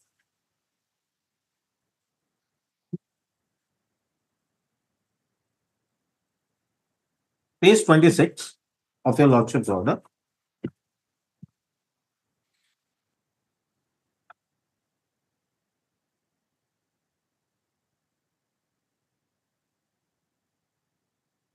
Point 4 is, in any case, even if the court interferes with the decision of the competent authority to cancel the tender notice, exercising power of judicial review, ordinarily it should not direct the authority to approve the tender submitted by a successful bidder. I am in agreement with you. I am in agreement with you. Cancellation of the tender under Article 226 exercising extraordinary powers is one thing. Directing the authority to grant the work within a specific period of time to the individual concerned is another thing altogether. I am on the same page as your lordship so far as the second part is concerned. Very fair, Mr. Panna. No, I have already. I am grateful for that compliment, Milord, but I agree there. I agree there. And I have said it a million times when I saw this order. This can't be done. Very fair stand taken by you. A rare thing to happen. Grateful, Milords. Now, Rest of the judgments I have given a catena of judgments, my lords. They all, including Tata Cellular and Damana versus Internet. Now, what does Tata Cellular say? Resultant factor is that the petitioner did not get any relief. There again, there was no concluded contract. Tata Cellular was enlisted for being given the rights for a particular region. A list was prepared where the name of Tata Cellular figured. Now, all of a sudden, before finality was attained, their names were deleted from the list without informing them and without giving any reasons, valid reasons. That has been deprecated. That is another celebrated and landmark judgment of the Honorable Supreme Court. Two judgments. One is of 1994, one is of 1996. So Tata Cellular is equal to this Bandeep Singh versus State of Punjab, or State of Punjab versus Bandeep Singh. Resultant factor is that Tata Cellular did not get the rights, but the law was laid down. My name had been shortlisted, a list was prepared, all of a sudden my name vanishes from that list. There was no concluded contract. It was at the stage of consideration. There also the Honorable Supreme Court said, you can't do this. His name is in the list. If you take away, you have to give him a reason or a chance to explain why you have deleted his name. This is my case. Now, coming to that, last but not the least, what has happened in this case, Vinod? I would again draw your lordship's attention to para 7 of your order referring this matter.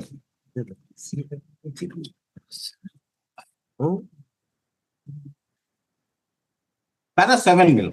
That is at page 4 of the Judicial order.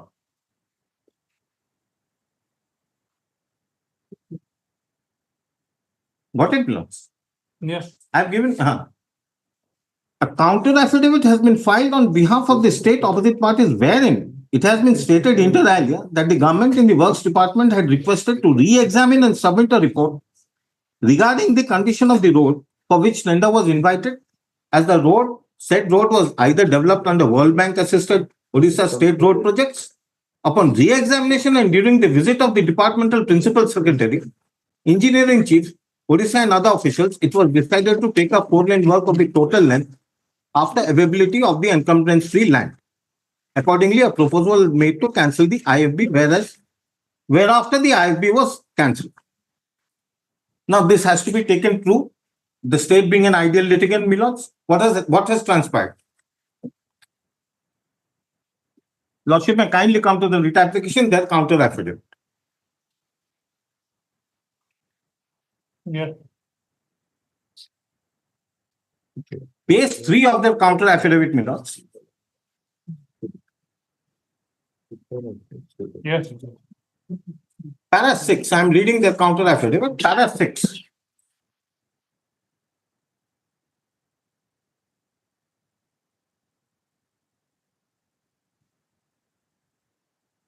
Yeah. That it is humbly submitted that the tender for the work improvements such as widening and strengthening of double lane to 4-lane standard of Bhawanipatna Kharia Road from 3/550 km to 19/00 km, except so in the district of Kalahandi under state plan, was invited by the opposite party number 3 white tender identification so number for an amount of 49 odd crores. The petitioner has quoted amounting to so being 4.99 less than the estimated cost put to tender. During finalization of the tender, it was decided to cancel the instant tender and to go for fresh tender for better participation of bidder and to get competitive bidding price, and communicated by Works Department letter number so dated 26/2/2024 and corrigendum issued by letter number 26/2/2024. This is far from true. Yes. Now, it is a contradiction in terms. It is a contradiction in terms. What better participation? 7 persons have participated. 3 happen to be technically qualified. We shortlisted them. The financial bids were opened. And all this took you 1 year. Financial bids were opened. The L1 was recommended. His case was recommended for approval. And it was cancelled without assigning any reason in the order of cancellation. After the affidavit, when the matter comes to your lordship, they come and say, re-tender was to be done because of better participation. So what have they relied upon? And A3 below page 10 of the counter.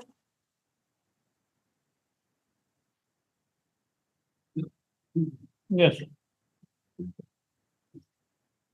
Page 3 of the counter. Page 10, sorry. I am directed to, Lordship got it? just. 26 to 2024 document. This is, which paragraph you are referring to? No, I am referring to annexure A3 of the counter affidavit at page 10, Yes, internal yes, page we are 10 of the counter. We are That's a there. document dated 26 to We are there, 24. we are there.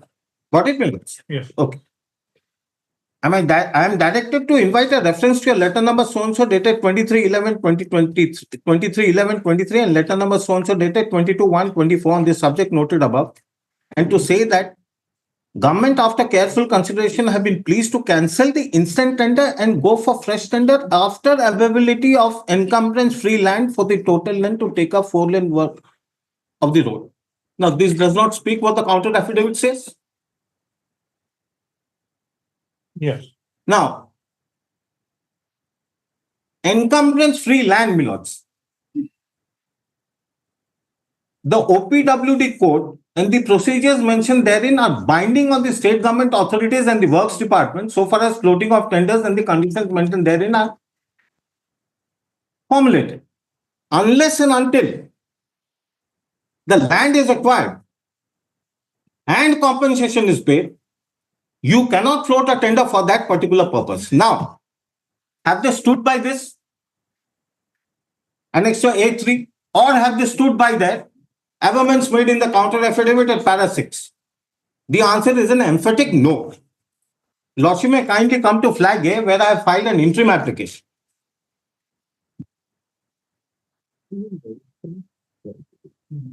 Which one? Flag A, Milords, Yes.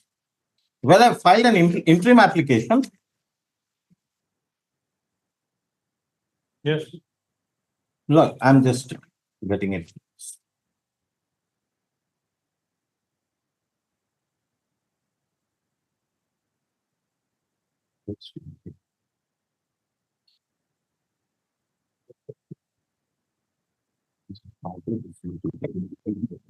Lordship may just give me this. This is flag. Milord, that is interim application number 11157 of 2024. No, you are saying flag No, A. this is flag Flag A. B, that is Flag flag Sorry, B, sorry. Yes. that is flag B.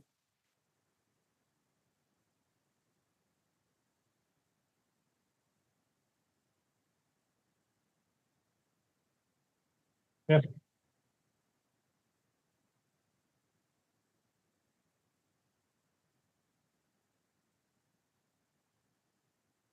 Now, Milords, coming to that,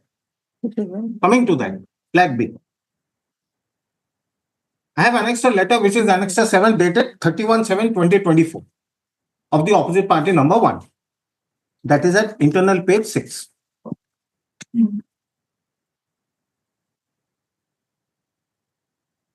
Annexure 7. Annexure 7.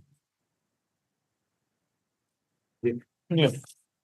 Kindly see the reference, Milord, your letter number so-and-so dated 16/7/2024. In inviting a reference to the subject cited above, I am directed to say that it has been decided to assign the following projects to OB&CC Limited for execution. OB&CC is a corporation under the opposite party number 1. Yes. So there has been no retender by the department. That is one point. They have assigned the work to one of their own corporations.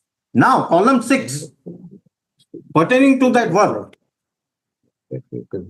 Improvements such as widening and strengthening of existing 2-lane to 4-lane road standard of Bhawanipatna Kharia Road from 3/550 km to 68/000 km and construction of 5 numbers of bridges, including bridges at 27/500 km over River Tail in the district. They have entirely changed the issue.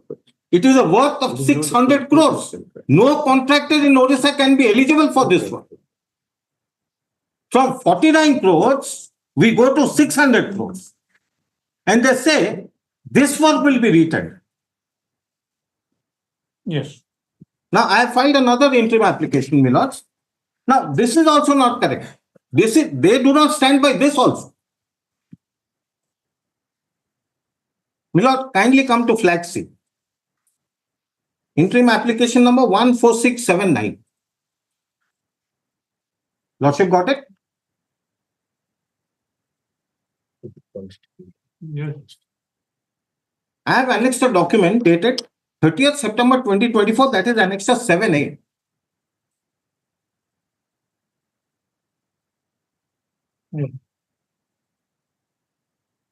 Annexure 7.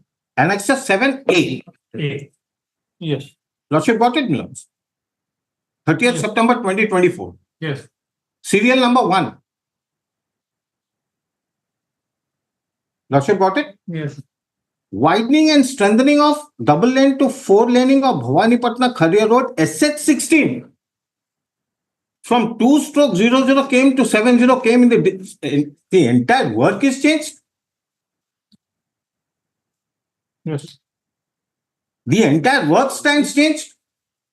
And they take a stand in the counter affidavit. yes. So this is precisely the reason, Milords, why the Central Vigilance Commission has said, while recalling a tender or cancelling a tender, the reasons must be stated therein by the concerned officer. And may I bring it to your Lordship's notice, Milords? This tender notice till date has not seen the light of day. Which tender notice? Dated.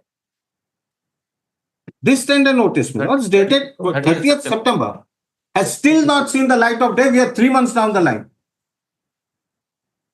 Yes, So nothing seems to be right about the cancellation of my tender.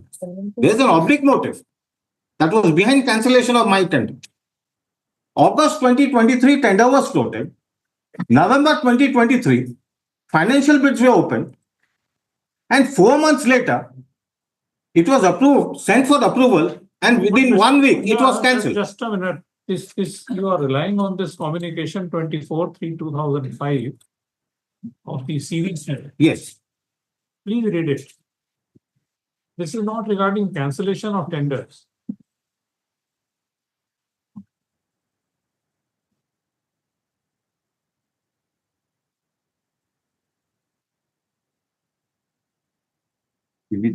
You can have it. Milords, I have. Milords, I have. Thank you so much, Milords.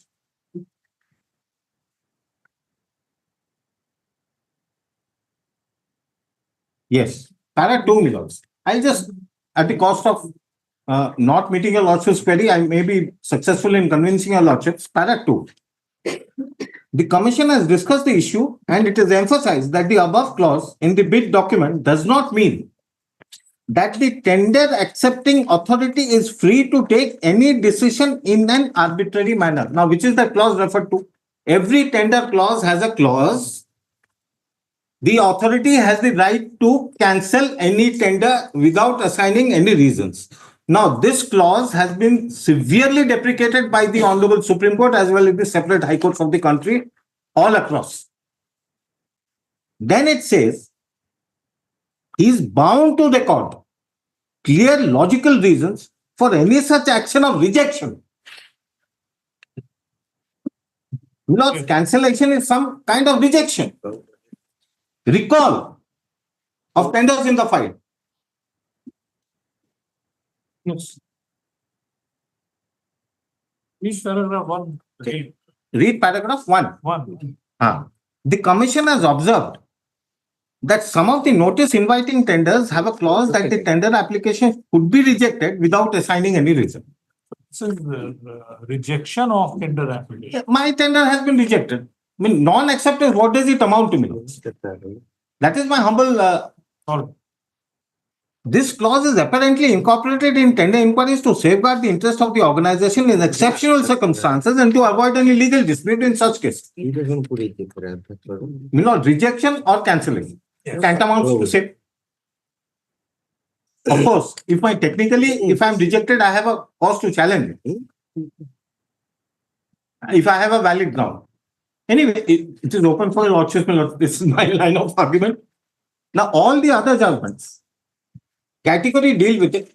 Tata Cellular, I'm again harping on that. It was not a concluded contract. Tata Cellular moved the Honorable Supreme Court. Before the contract was concluded, the name was delisted. Yes. Like my, yes. And by mistake, my lords, there's a judgment of this Honorable Court, division bench judgment of this Honorable Court, which has crept into that list. Your Lordship may ignore that because I'm arguing a matter before the full bench. That will not cut ice with your Lordship. It's a 2012 judgment of this Honorable Court that will not cut ice because it's a division bench. So that may be ignored, my lords. Still, where, which judgment is that? My lords, Judgment. I'll have. my lords, serial 12. Serial 12. AIR 2012, Odisha 81. What is there? That judgment? List of citations, my lords. You have not supplied the copy of. I have given No, it's 3 there. copies. It's there, but I have not got the copy of the citation number 8. That Bandeep Singh. I have given 3 separate states, my lords. Cross-check.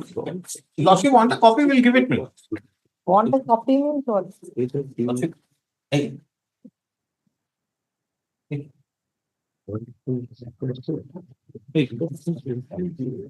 No, I am very sorry, my lords, but I took all care to see that all the 3 briefs are identical. That is why we check twice before telling you. I am very sorry.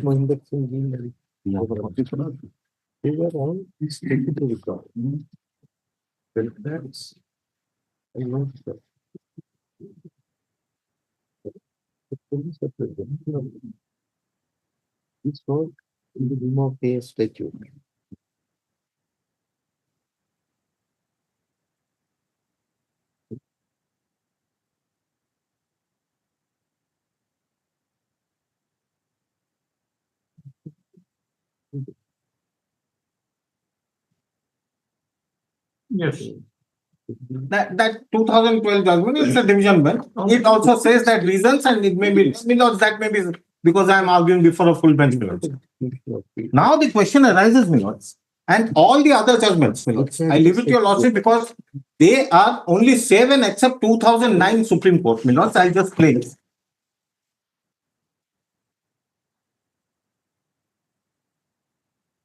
It's a judgment of 2009. I have given a copy, my lords. I have given copies of all the judgments in the Yes. citation list.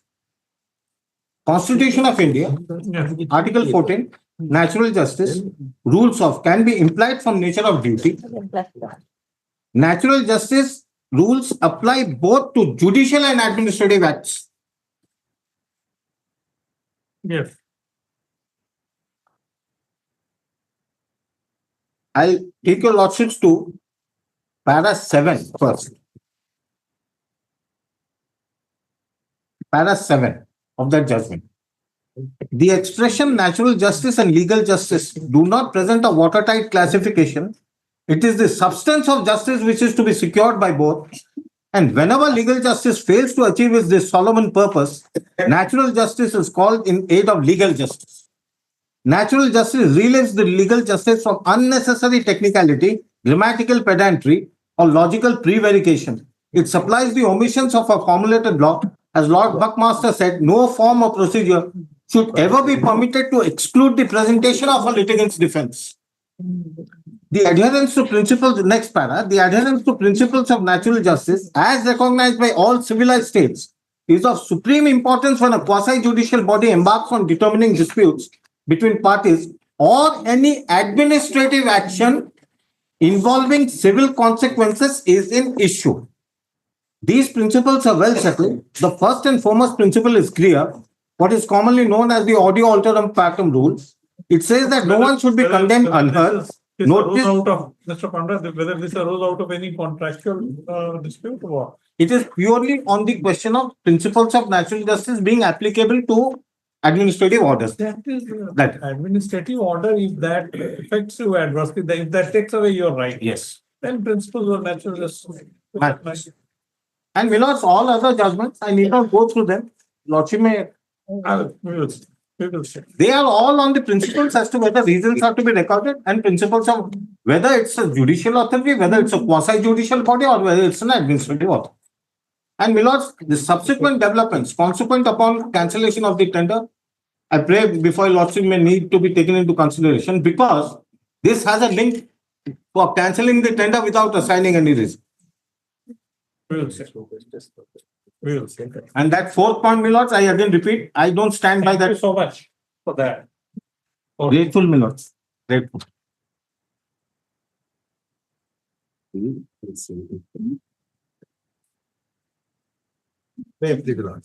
Yes. But I have also made a compilation for convenience.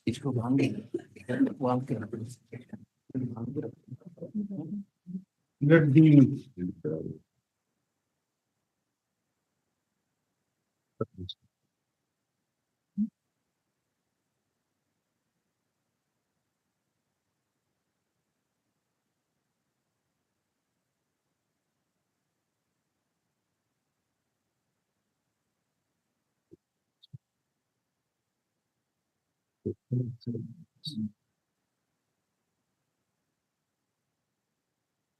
yes, I'm sorry. Yes. Let broadly, I would be addressing on both the factual and the legal issues. Let in a matter of contracts, that it is to be seen what is the scope of judicial review. Whether beyond the principles of natural justice is applicable in case of tender.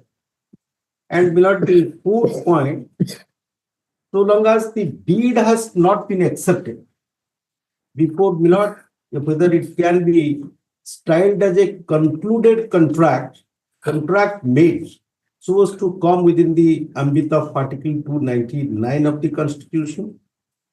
And Milord, whether the state has the freedom of contract, and Milord, the decision to cancel the tender process, Milord, whether if it is discriminatory, arbitrary, Milord, that is a different aspect. I will also come to that.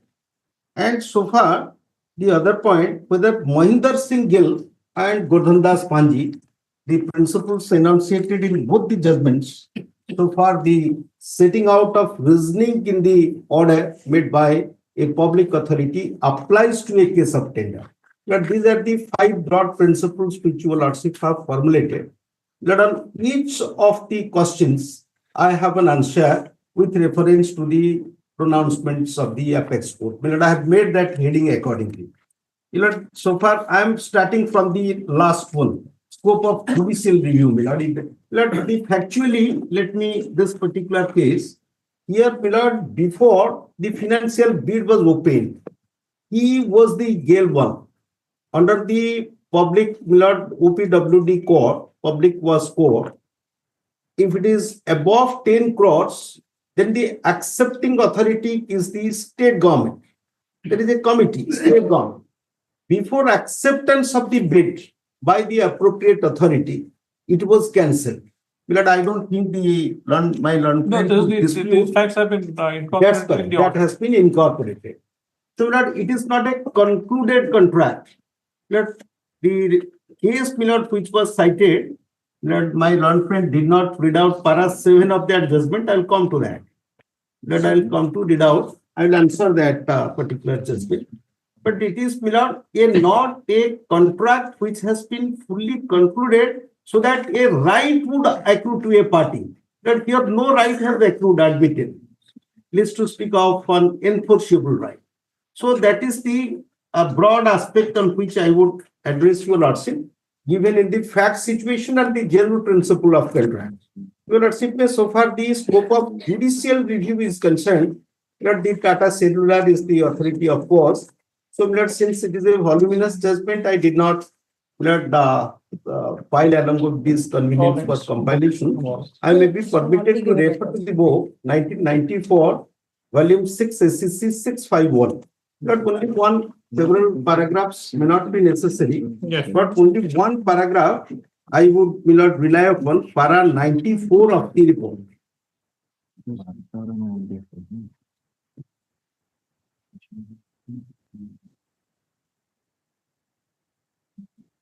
That they have discussed all other, including Milord, this Ramanna, Jairam, Siki, everything, all the judgments Milord have been discussed here. Milord, broadly, they have outlined the points which, the focal points, Milord. The principles deducible, Milord, report page 687, para 94. Yes. And this was in the context of the contract.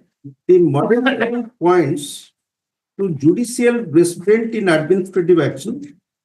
The court does not sit as a court of appeal, but merely reviews the manner in which the decision was made. The court doesn't have the expertise to correct the administrative decision. If a review of the administrative decision is permitted, it will be substituting its own decision without the necessary expertise and with itself may be valuable. The terms of the invitation to tender cannot be open to judicial scrutiny because the invitation to tender is in the realm of a contract.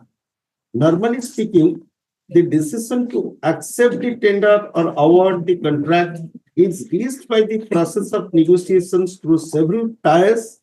More often than not, such decisions are made quantitatively by experts. The government must have freedom of contract. In other words, a fair play in the joints is a necessary concomitant for an administrative body functioning in an administrative sphere or quasi-administrative sphere.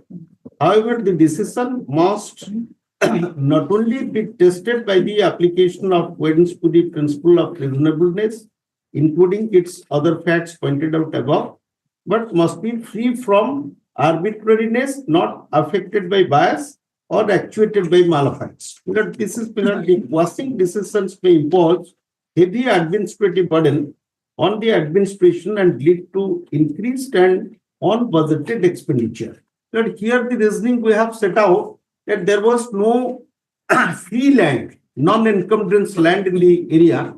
So therefore, this is a 4-lane widening road from Khariar to Kadahandi, and it was earlier a World Bank funded scheme, and there was no land because unless there is 80% land is available, under the code that is not virtually that the work cannot be executed. That would delay the execution of the contract. We have set out the reasonings also in the tender committee, after when the bid was rejected, financial bid was not accepted. I'll come to that factually. So, this is the broad principle which was enunciated by in Tata Cellular case, and that has been consistently followed in all subsequent judgments. The second one, which I may place reliance, the Airport India, the Cochin International Airport case, at para 7 and 12, the second judgment, page 7 of the compilation. The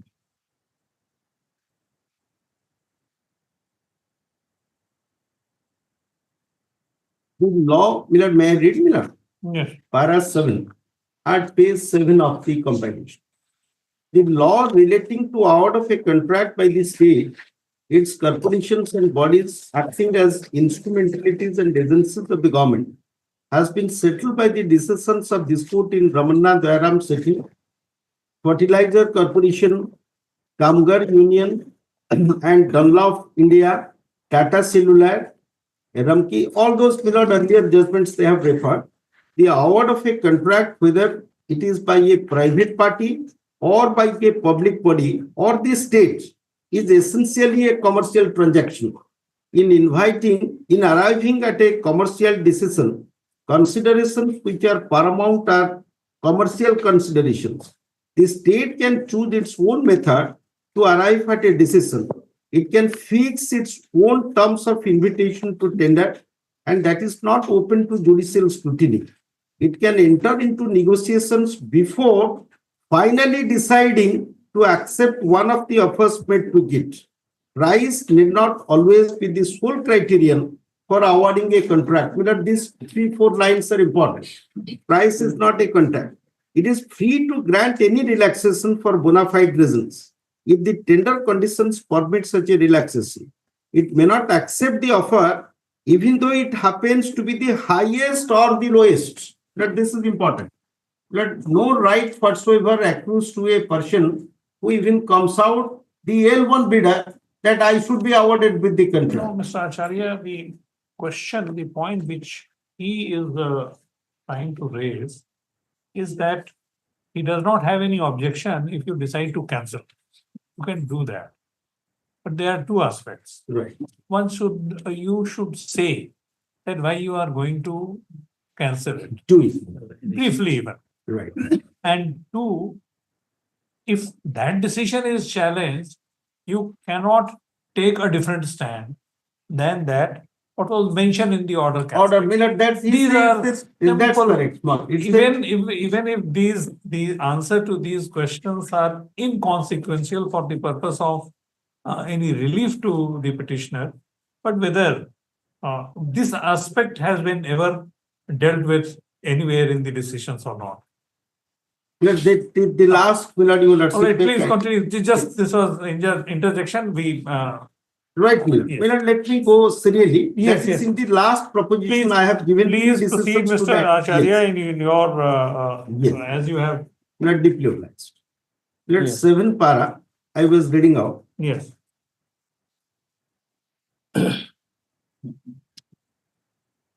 It is free to for bona fide reasons. If the tender conditions permit such a relaxation, it may not accept the offer, even though it happens to be the highest or the lowest. But the state, its corporations, instrumentalities, and agencies are bound to adhere to the norms, standards, and procedures laid down by them and cannot depart from them arbitrarily. Though that decision is not amenable to judicial review, the court can examine the decision-making process and interfere if it is found vitiated by malafide, unreasonableness, and arbitrariness. The state, its corporations, instrumentalities, and agencies have the public duty to be fair to all concerned. Even when some defect is found in the decision-making process, the court can exercise the discretionary power. But that decision-making process, you are asking a question that whether that should be reflected in the order of cancellation or not. The file speaks for that. Why the decision-making process? He says that at the give stage, the opportunity of hearing cannot be given because the tender may be two-stage, be technical and financial. And at the time of rejection of a technical bid, if a party will come forward and complain that no, the technical, I should have been given an opportunity for rejection of the technical bid. The tender cannot be processed, cannot be concluded. Every work is time bound. It has to go in a manner stipulated in the tender terms and conditions. So therefore, Milord, whether the question of applicability of quasi alterum partem principle in a tender process before its culmination, that it culminates with the execution of the contract so that it becomes a contract which is enforceable otherwise, and a right maybe to some extent, though it's a contractual right. So that may accrue, a party may complain. But here, Milord, in a pre-conclusion stage, he complains before your lordship that no, this rejection is arbitrary, unjustified. Reasons should have been given in the order itself, and it cannot be supplemented or supplanted by fresh reasons in the shape of affidavit filed in the counter. So that is precisely what he intends to canvass before your lordship. So to that, Milord, whether this principle enunciated in both Mohinder Singh Gill and Commissioner of Police, Milord, Milord, your lordship have rightly observed in the reference order also. Mohinder Singh Gill, if your lordship remembers, they have followed this Gordondas Bhanji, police commissioner case. Milord, there the factual backdrop was, if your lordship would look at Gordondas Bhanji case at this juncture, your lordship may kindly have 1952. I have also given it to them. Milord, 1952, may I read out, Milord? There the question of exercise of power by the police commissioner of Mumbai was an issue. And the particular order which the commissioner passed, whether reasonings were given, that was in exercise of a statutory power. Well, the same view was also been taken in Chandrika Jha versus State of Bihar, Puttapur Ken Commissioner in 1996. So that has been followed in umpteen number of judgments. So that para 8 of Mohinder Singh Gill, sorry, Police Commissioner case, Gordon Das Pandey, that they say you will kindly look at the background at which it was passed. It was certainly not a tender matter. So the tender law is entirely different for other administrative or statutory orders. Here it was exercising a statutory power. A tender inviting authority, that is not exercising a statutory power. It is entirely in the realm of a contract. So therefore, this applicability of Mohinder Singh or Gordon Das Bhanji, that has also been discussed in 3-4 judgments which I have given in along with that compilation. If your lordship would, I may not elucidate this principle of Mohinder Singh Gill or this Commissioner of Police. No. That is very clear, oft quoted. This para 8 and 9 of Punti judgment, we have also been cited in umpteen number of cases. So the same also in Nazir Ahmad and Taylor, that if a thing is to be done, these are oft quoted decisions, every lawyer is conscious of that. So, but if your lordship would look at the last 3 judgments, though I'll go, the principles of natural justice that I have given, 5 judgments with Jagdish Mandal, maybe State of Orissa, your lordship may kindly turn to page 4. The State of UP also, number 4 judgment. Applicability of the principles of natural justice. These are all tender cases, which I have given. These are all contract matters. State of UP, at page 19, your lordship would find paragraph 14, 15, and 16. Now, may I read it, Milan? Just you are referring to Para 14. Milan, page number 23. I am directly taking your lordship to that. Page You are- number 23. you are referring to Jagdish Mandal. No, I am referring to the State of UP versus Acha, State of UP, Yes, right. Britex. Paragraph. Paragraph 14, 15, and 16. We find force in the aforesaid argument. May I read the argument? What was the reasoning advanced of the Learned Counsel for the appellant? In the first instance, it is to be noted that BC is only a recommendatory authority. It is the competent authority which is to ultimately decide as to whether the recommendation of BC is to be accepted or not. Here, the tendering committee recommended, but the accepting authority is the government authority. We are not entering into the discussions as to whether this competent authority is the state government or the municipal corporation. The fact remains that there is no approval by either of them. Matter has not even reached the competent authority and no final decision was taken to accept the bid of respondent number 1 herein. Much before that, when BC was informed that there were only 2 valid bids before it, when it made its recommendation on 8/9/2010, and as per the financial rules, there must be 3 or 4 bids to ensure that the bidding process become competitive. BC realized its mistake and recalled its recommendation. It cannot be said that such a decision was unfair, malified, or based on irrelevant considerations. This, coupled with the fact that the authority has right to accept or reject any bid and even to annul the whole bidding process, the High Court was not justified in interfering with such decision of the BC.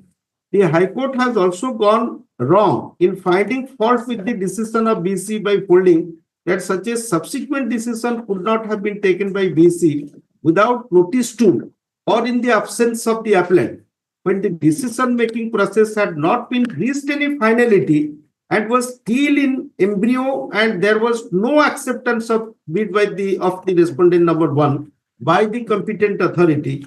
No right, much less enforceable right, accrued to the respondent number 1. In such a situation, there was no question of giving any notice or hearing to respondent number 1. But this is one, so far the applicability of natural justice is concerned. His contention, he goes further, that this rejection order did not contain any such reasoning or any such ground on which it was rejected. That the file contains the notings, and also we have stated in the counter affidavit. He says that this reasoning in the counter will not do in view of the principle enunciated in Gill's case and Gordon Das Fancy case. Let's Para Milord, next the Jagdish Mandal case which also arose from Odisha. Milord, your lordship would look at, may kindly look at Para 22, Milord, at page 38 of the report.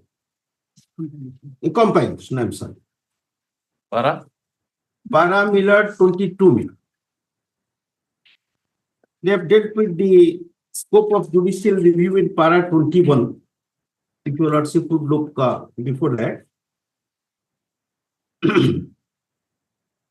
Scope of in award of contracts. I have already read the same view has been consistently taken, Milord, in Para 21. Then your lordship may look at Para 22. Judicial review of administrative action. Milord, I am reading at page 38.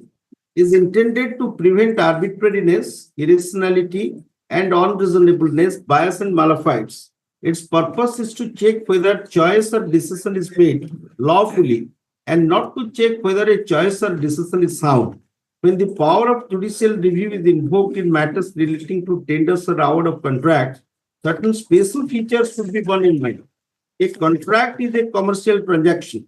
Evaluating tenders and awarding contracts are essentially commercial functions. Principles of equity and natural justice stay at a distance.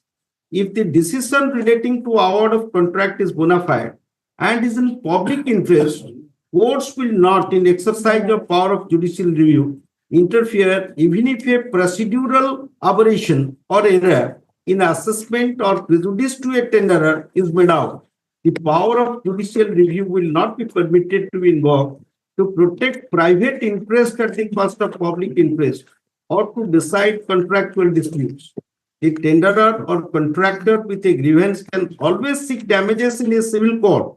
Attempts by unsuccessful tenderers with imaginary grievances, wounded pride and business rivalry to make mountains out of molehills of some technical procedural violation or some prejudice to self and persuade courts to interfere by exercising power of judicial review should be resisted.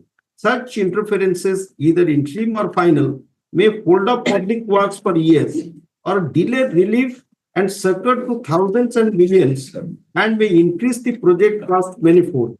Therefore, a court, before interfering in tender or contractual matters in exercise of power of judicial review, should pose to itself the following questions. Whether the process adopted or decision made by the authority is malified or intended to favor someone, whether the process adopted or the decision made is so arbitrary and irrational that the court can say the decision is such that no responsible authority acting reasonably and in accordance with relevant law would have reached, whether public interest is affected. None of the ingredients are attracted in the present case.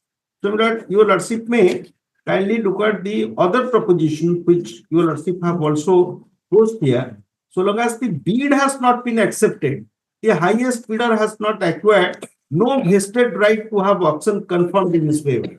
But these are the line of judgments which I have given. The Lakshmikant and Satwan, the Milord Development Authority case is the leading one. Your lordship may kindly the number 7, Milord, serial number 7. At page Milord 49, the report begins at 49. And your lordship, I may request your lordship to look at page 60 at para 27 and 29.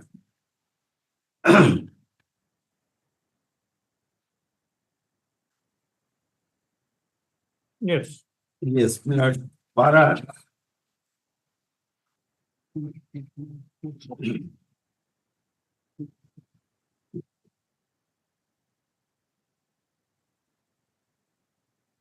The bidders, Milord, may I read, Milord? Yes. The bidders participating in the tender process have no other right except the right to equality and fair treatment in the matter of evaluation of competitive bids offered by interested persons in response to notice inviting tenders in a transparent manner and free from hidden agenda. One cannot challenge the terms and conditions of the tender except on the, we are not on this, resulting in terms of invitation and in the name of the contract. No bidder is a matter of right to insist on inviting tenders to enter into further negotiations unless the terms and conditions of the notice are. It is so well settled in law and needs no deed statement at our hands that disposal of the public property by the state or its partakes the character of a trust. The methods to be adopted for disposal of public property must be fair and transparent. Number 29, the authority has the right not to accept the highest bid and even to prefer a tender other than the highest bidder if there exists good and sufficient reasons, such as the highest bid not representing the market price, but there cannot be any doubt that the authority's action in accepting or refusing the bid must be free from so and so. So the highest bidder as such will not ipso facto, it doesn't confer any enforceable right on the person to come and complain that no, I have been discriminated, or there is arbitrariness in the state action, or larger public interest is affected. So those reasons will not stand. The Milord, your lordship may kindly, the government has the freedom of contract. That is a very well settled proposition. I am not questioning your lordship. So, Milord, your lordship may kindly, this similarly like clause 32 of the tender call notice, Milord, which Milord empowers the state to reject, reserves the right to reject, Milord. Similar clause, Milord, state of Jharkhand, that is 2016, Milord, at page 145, your lordship would find paragraphs 13, 14, 15, 23, and 24, Milord. 5 paragraphs I am relying upon. The similar clause which existed, Milord, that has been dealt with here. Milord, 13 at page 150, Milord. Which, Milord, para 13, 14, and 15. 13, 14. Yes. Yes. Milord, para 14, Milord, contains, Milord, similar, which is, Milord, worded in language. Clause 24 is, Milord, akin to clause 32 of the present bid document. In case of a tender, Milord, I am in page 150 of that compilation. That's the question. Yes. Milord, 13, in case of a tender, there is no obligation on the part of the person issuing tender notice to accept any of the tenders or even the lowest tender. After a tender is called for and on seeing the rates or the status of the contractors who have given tenders, there is no competition. The person issuing tender may decide not to enter into any contract and thereby cancel the tender. It is well settled that so long as the bid has not been accepted, the highest bidder acquires no vested right. Not the same proposition has also been propounded in various authorities to have the option concluded in his favor. It is not a concluded contract. I am sorry for the repetition. So, Bhai Lakshmikant Satyavan, Rajasthan Housing Board, Milord, UP Awas Vikas Parishad case and all. The appellant state was well within its rights to reject the bid without assigning any reason thereof. This This has is gone one apparent- step ahead without assigning the reason. Without. Milord, that is akin to clause 32 of the present bid, which is also, Milord, gone out from OPWD code. The same clause. Authority reserves the right to reject any or all of the tenders received without assigning any reason thereof. Milord, this is the same as clause 32 of the present bid. At page your lordship would find 72 of the brief. It is petition. But the earlier judgment which you referred, there it says that reason has to be assigned while cancelling. That's The earlier judgment. earlier case. No, Milord, reasons need not be assigned. But the earlier judgment which you referred, that para says that reason has to be. Mirror development. Yes. Come to para 29. Mirror. Para 29. If there exists good and sufficient reason. If that is the rider. Reasons are there, Milord. In the file in the tender committee meeting, reasons are there. He says that since those reasons have not been reflected in the order, so therefore it should go. That is what precisely is contained. Milord, so it is not that an action or decision has been taken without any reason, because for the purpose of widening of the road, adequate land is freehold land is to be available. Milord, the alternate site which we chose And we have said, given that file is there. File. So the reasonings have been given. We have stated in the counter affidavit. Also, I'll refer to the counter, state's counter. Your lordship may then come to the other proposition. I was reading para 14. In terms of clause, page 150. In terms of the above clause 24 and clause 32(1) of the SPD, though the government has the right to cancel the tender without assigning any reason, the appellant state did assign a cogent and acceptable reason of lack of adequate competition to cancel the tender.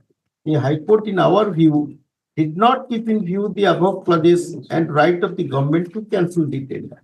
So this is the reasoning without para 15 the next. The state derives its power to enter into a contract under Article 298 of the Constitution of India and has the right to decide whether to enter into a contract with a person or not, subject only to the requirement of reasonableness under Article 14 of the Constitution of India. In the case in hand, in view of lack of real competition, the state found it advisable not to proceed with the tender with only one responsive bid available. But when there was only one tenderer, in order to make the tender more competitive, the tender committee decided to cancel the tender and invited a fresh tender. And the decision of the appellant did not suffer from any arbitrariness or unreasonableness. Para 23.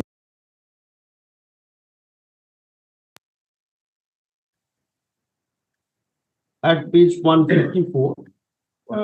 Please come to paragraph 16. 16.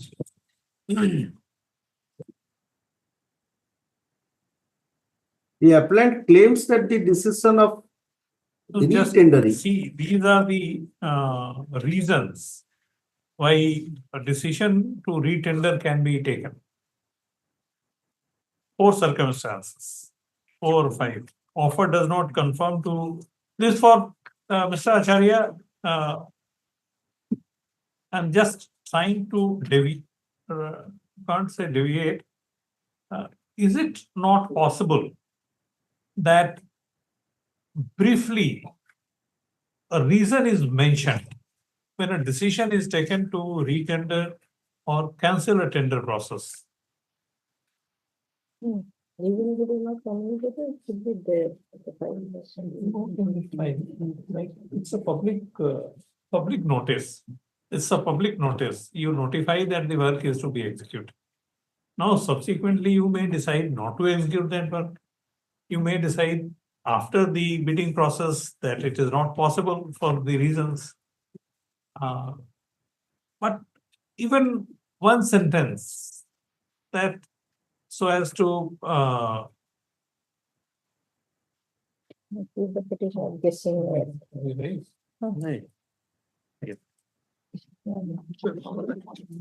Is 130 already. Well,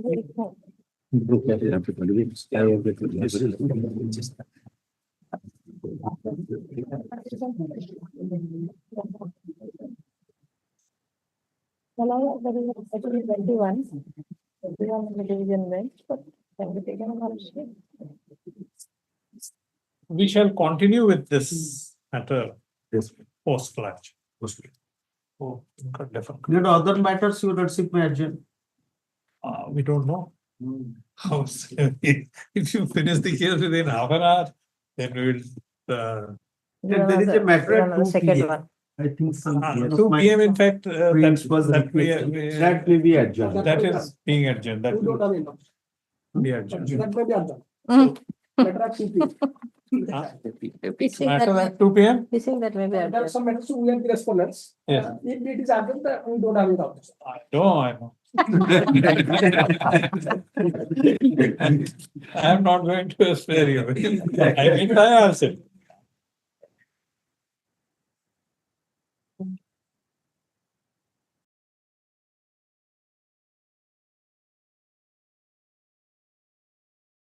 We'll decide later. Okay, possible.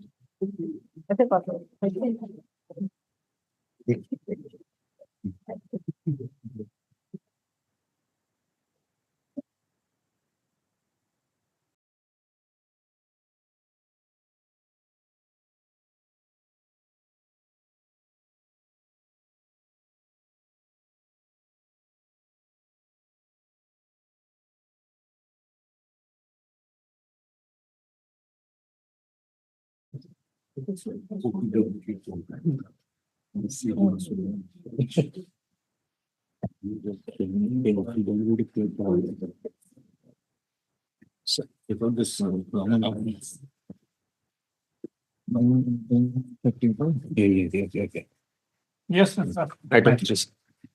Wait, please. Let the.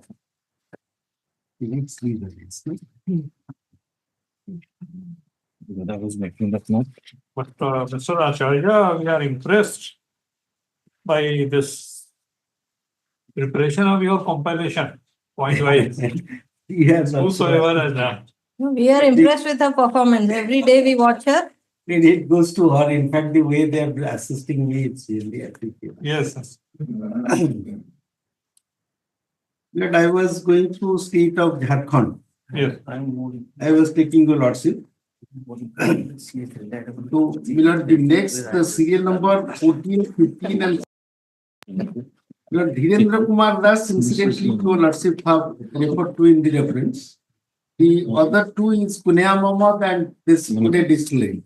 They also, this principle of merger, that unless it is, Milord, leave has not been granted, dismissed in limine, that doesn't lay down in ratio or it doesn't have any binding precedents.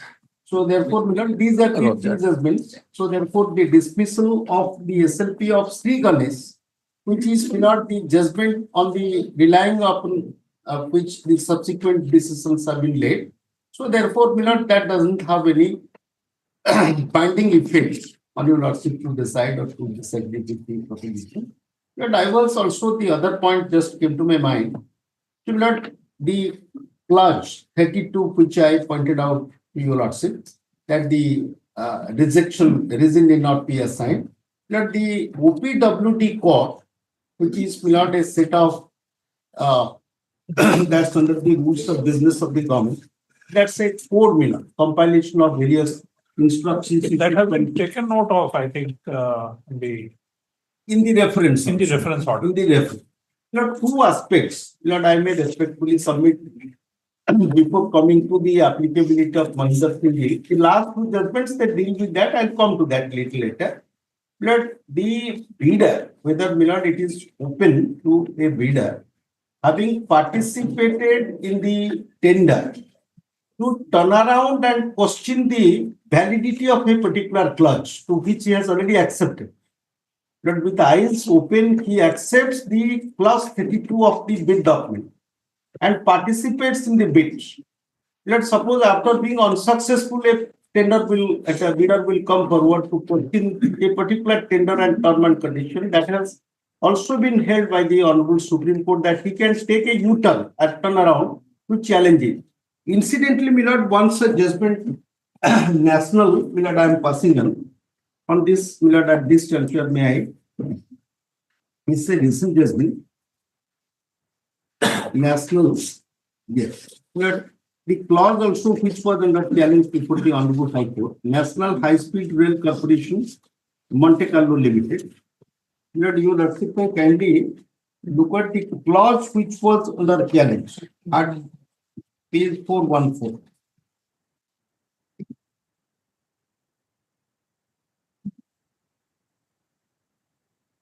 But these are the two clauses which were under challenge of the bid document.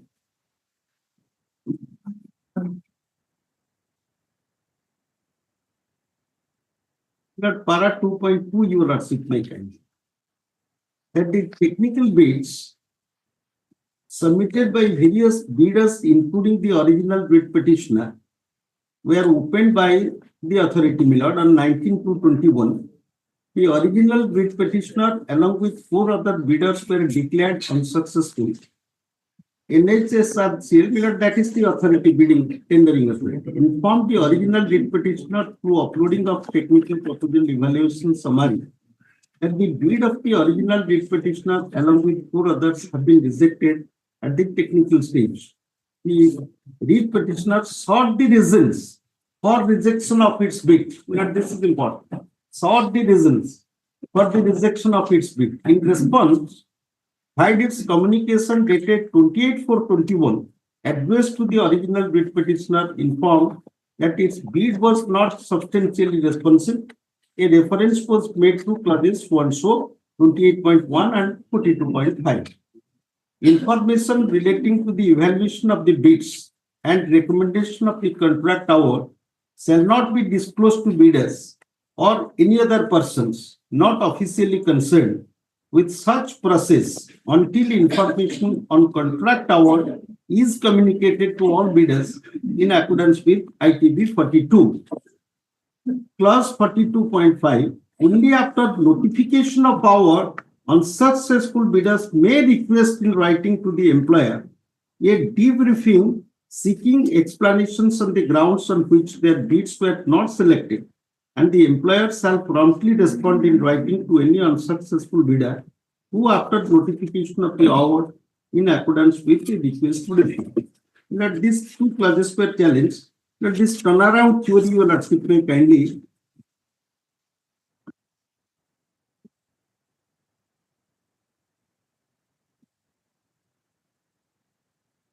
Forty-one minute.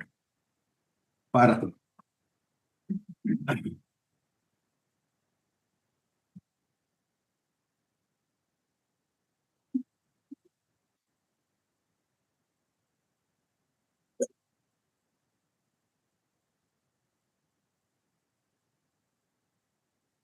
Now, so far as the view taken by the High Court, in the impugned judgment and order that clause 28, under clause C of option A so and clause 42.5 are patently illegal, inasmuch as they seek to curtail the right of the bidders to challenge the rejection of their bid in a multi-stage bidding process at the earliest, and before the award of the contract is concerned. At the outset, it is required to be noted that as such, the aforesaid clauses of ITB were not under challenge before the High Court. Even otherwise, it is required to be noted that clause 20.1 and 42.5 of ITB were well within the knowledge of the original writ petitioner at the time of participating in the tender process. The aforesaid clauses were put to the knowledge of all the participants and bidders, and the same applied to all. Despite the above clauses, the original writ petitioner participated in the tender process.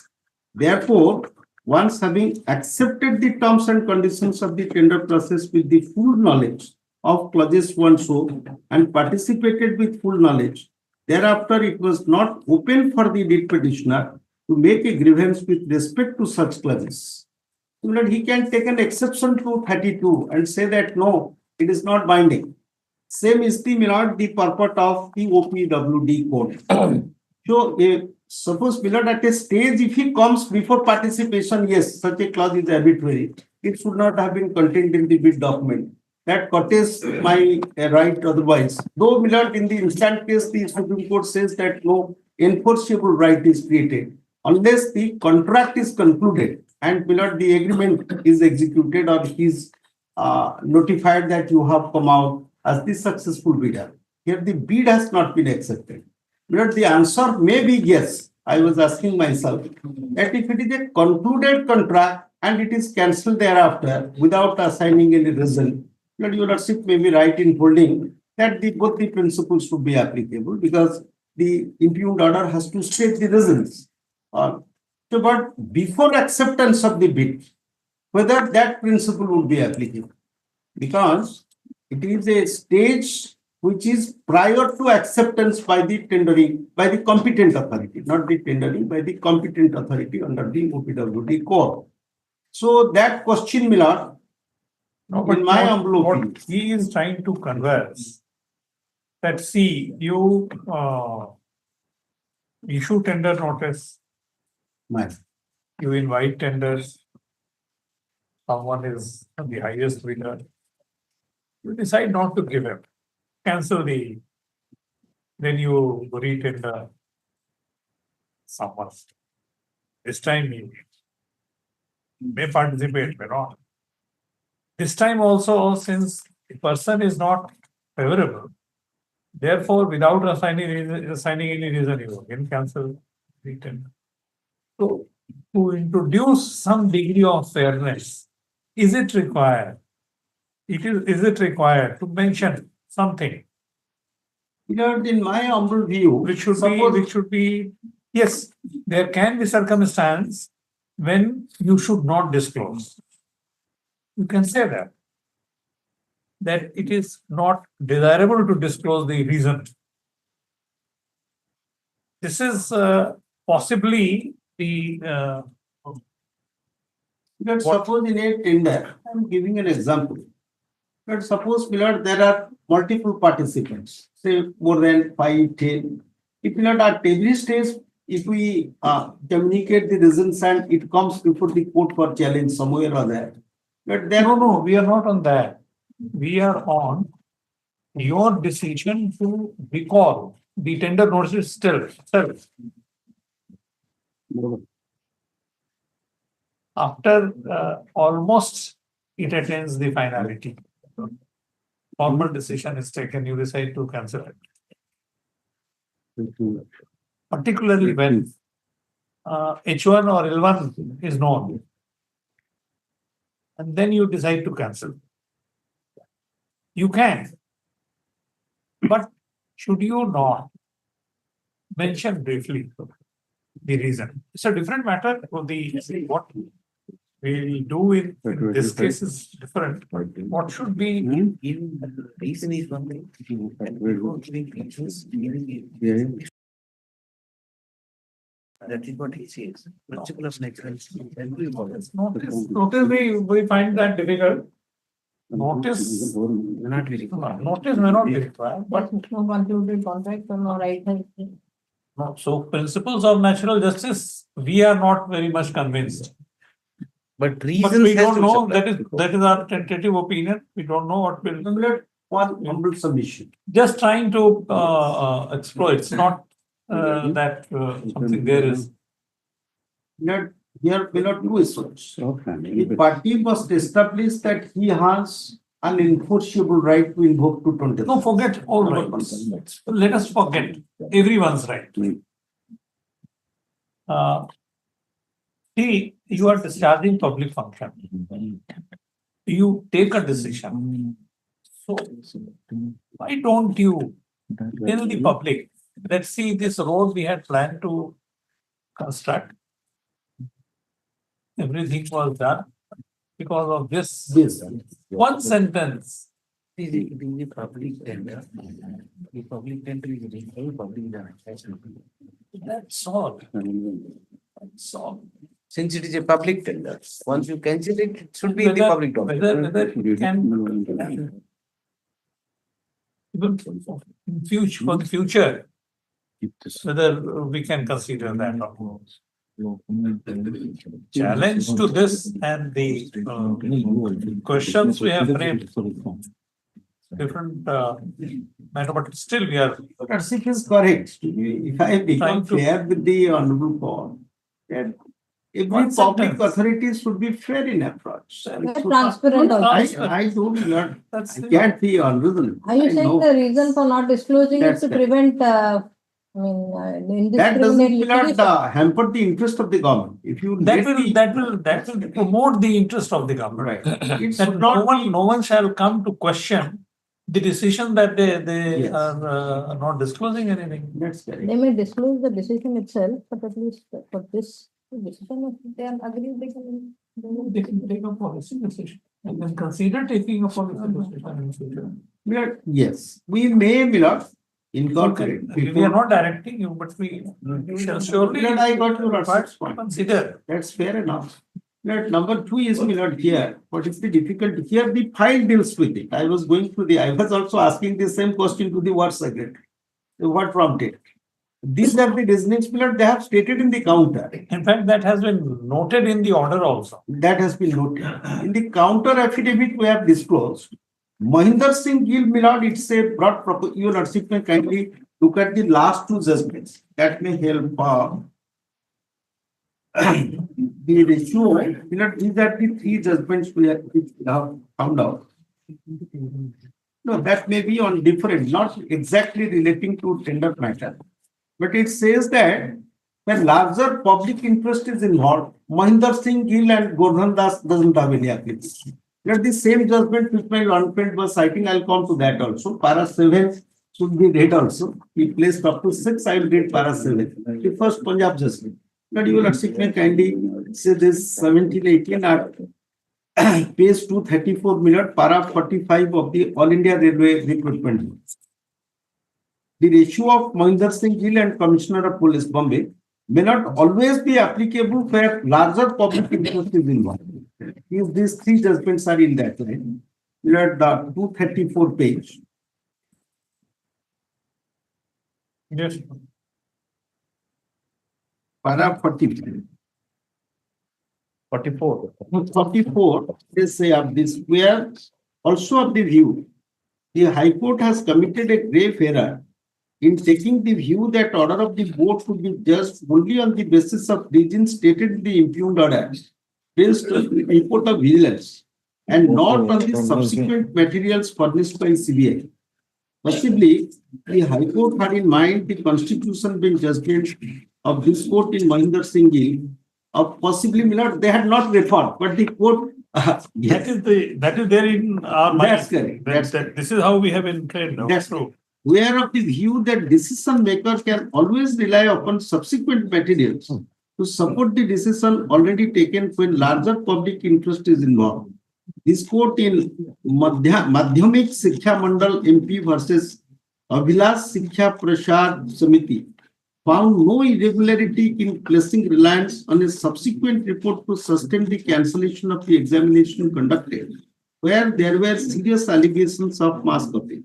The principles laid down in Mohinder Singh Gill case is not applicable where larger public interest is involved, and in such situations, additional grounds can be looked into to examine the validity of an order.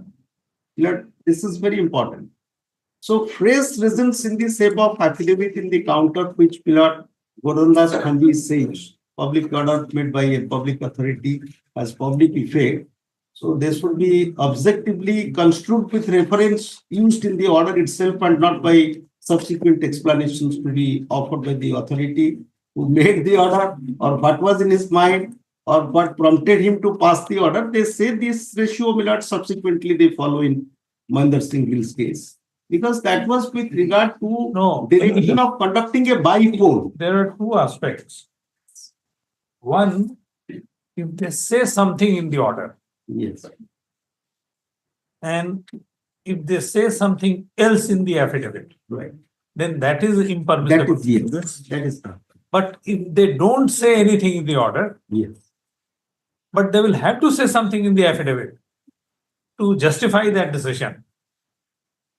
On the ground, see, and in case of course, when someone exercises quasi-judicial function, Yes. then reasons are to be assigned. Given. The reasons cannot be supported by subsequent affidavits. Absolutely. So that is the difference. In the absence of reason, the order can be held to be bad if the reason is required to be assigned. Right. And in that case, affidavit will not serve the purpose. But That principle is not well settled, well entrenched by now. Not whether it's a statutory order or a quasi-judicial order. The reasons have to be disclosed in the order itself. And I don't dispute, but in a tender matter, Mila, where does a party can really come and say that my right has been infringed?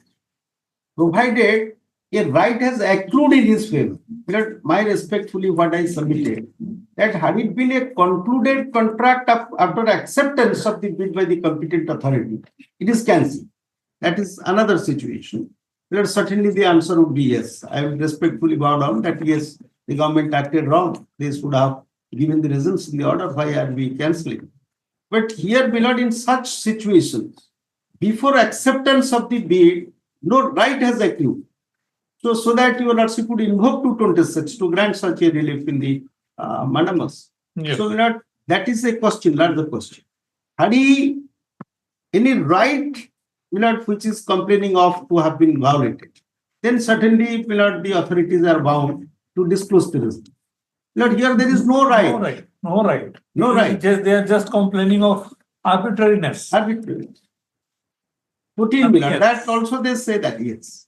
There is no arbitrariness as such. Had it been, if so many meters. So let the next judgment. Yeah. Thank you.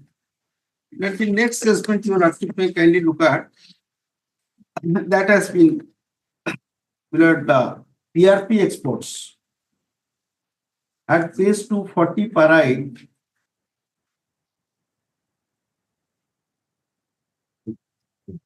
Yes.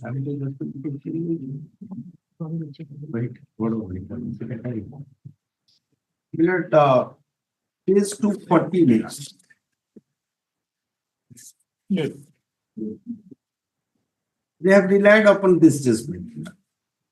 Sri Harish Salve, learned senior counsel appearing for the petitioner submitted that he is more concerned with the past question and arguments were advanced by him as well as Sri Sundaram, learned senior counsel appearing for the state on that point. In our view, the division bench of the High Court is right in examining the subsequent events as well in a case where larger public interest is involved. This court in All India Railway case stating when a larger the other one, which I read out, public interest is involved. The court can always look into the subsequent events. The relevant paragraph of the judgment is extracted herein below. Case Sam Kumar case, where of the view that the decision maker can always rely upon subsequent materials to support the decision already taken when larger public interest is involved. This court in Madhyamik Shiksha Mandal so found no irregularity in placing reliance on a subsequent report to sustain the cancellation of the examination conducted, where there were not the same thing. The next one is the principle laid down in Mohinder Singh Gill case is not applicable where larger public interest is involved, and in such situations, additional grounds can be looked into to examine the validity of an order. So therefore, there has been a departure. This line of judgments belong. I was also, there is a recent judgment of 2020 that is a voluminous judgment. So therefore, I have said that is 2020 SCC volume 10.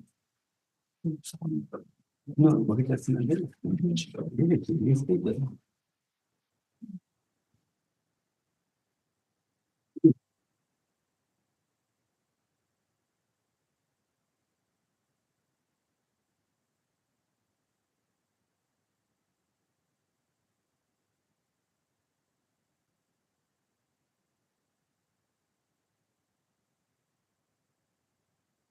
Yes.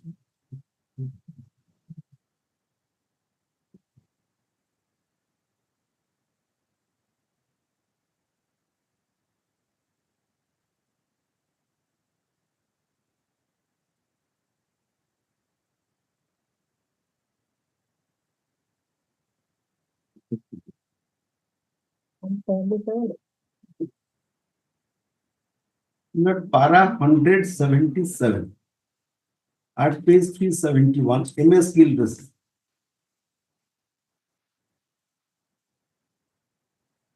The impugned circular cannot be asserted on the basis of MS Gill test for two reasons.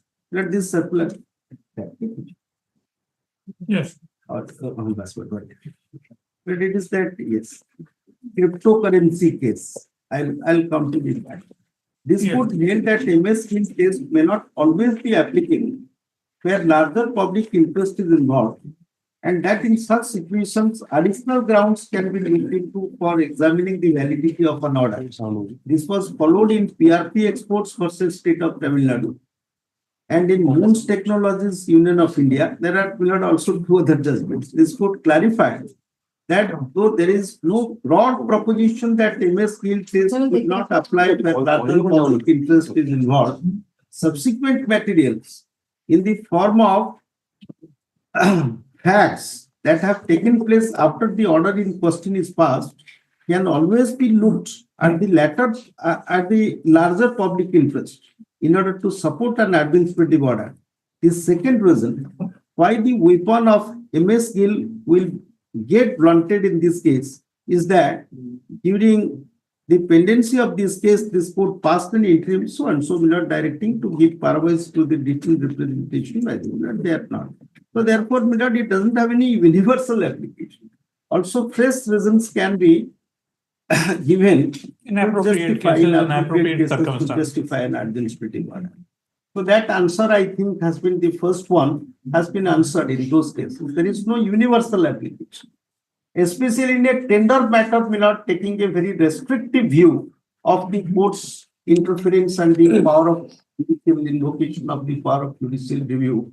All through Millard till now, see, that is the consistent view in view of the limited nature of scrutiny in exercise of your lordship's power of judicial review. So the court has to look into the public interest where that would be subserved or not. So we'll have one thing, I'm grateful your lordship may kindly look at annexure B by 3 of the counter affidavit. In the present case, Milord, apart from the legal issues, actually also, that may suffice.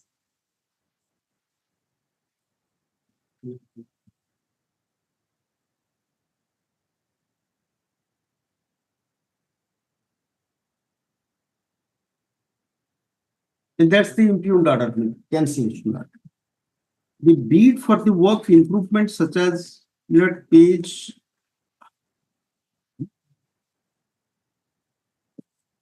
counter, the running page. Yes, we have. Counter page, running Yes, page. we are there. Yes. This is the Page cancellation of 28 bid. of your, The counter. bid for the work improvements such as widening and strengthening of double lane to 4-lane standard Bhavanipatna Khariar road from so and so in the district of Kalahandi. Milord, also this road distance has also gone up in the subsequent bid. Under state plan, invited by bid identification number is hereby cancelled as instructed by government invoice department filed letter number 633615 dated 26/2/2024. This particular government letter you will also would find at annexure A by 3, the previous annexure, page 10. annexure A by 3. A by 3, Milord. Yes. At page 10, Milord, of the counter. Yes. Milord, this is the government communication of the state to the chief engineer, who subsequently communicated the decision of the government. Tender for the work improvements such as widening and strengthening of double lane to 4-lane standards once. I am directed to invite a reference to your letter number 23/11/23 and letter number 22/1/24 on this subject and noted above, and to say that government after careful consideration have been pleased to cancel the instant tender and to go for fresh tender after availability of encumbrance free land for the total length to take off 4-lane work of the road. This is the This reason. happened even in this. This is the So reason. land was not. They have referred to that. Both those two letters have to be read conjointly, Maybe not in wrong, isolation. maybe wrong. but So- still. Reasons have been given. Copy of the proceedings of the tender committee meeting held on 20th February 24 is enclosed herewith for your reference. Tender documents received with your letter are also returned herewith. Receipt of may be acknowledged. So the proceedings are there. That has also been communicated to the EIC, engineer in chief. So they say that after availability, no land was available, which we have stated in the counter also. So therefore, in that counter, you lordship may kindly look at para 9.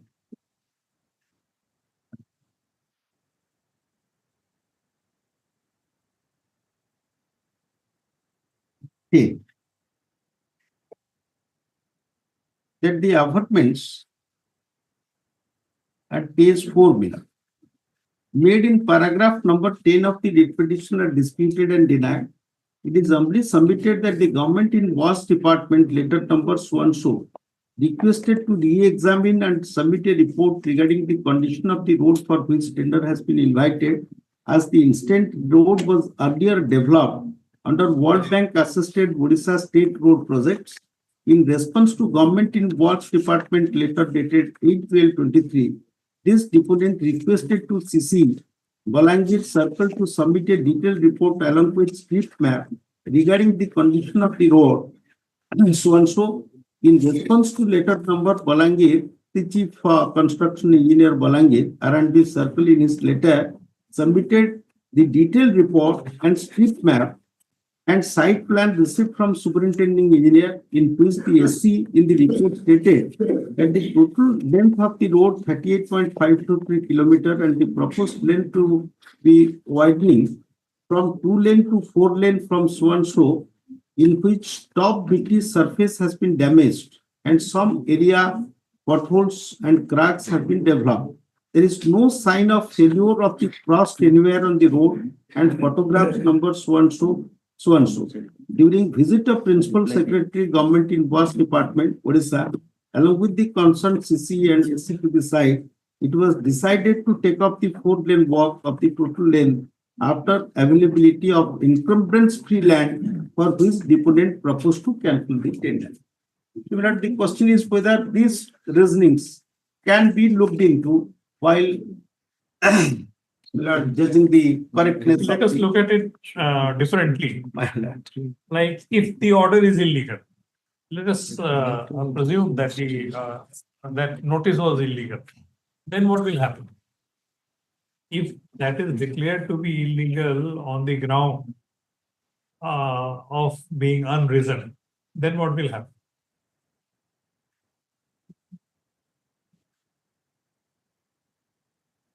Matter Cancellation goes. Then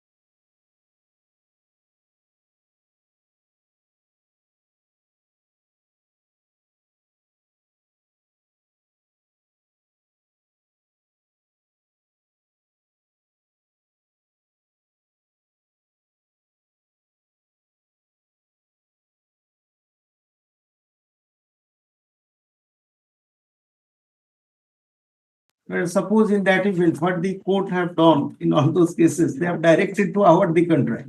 no, that we are considering. That's correct.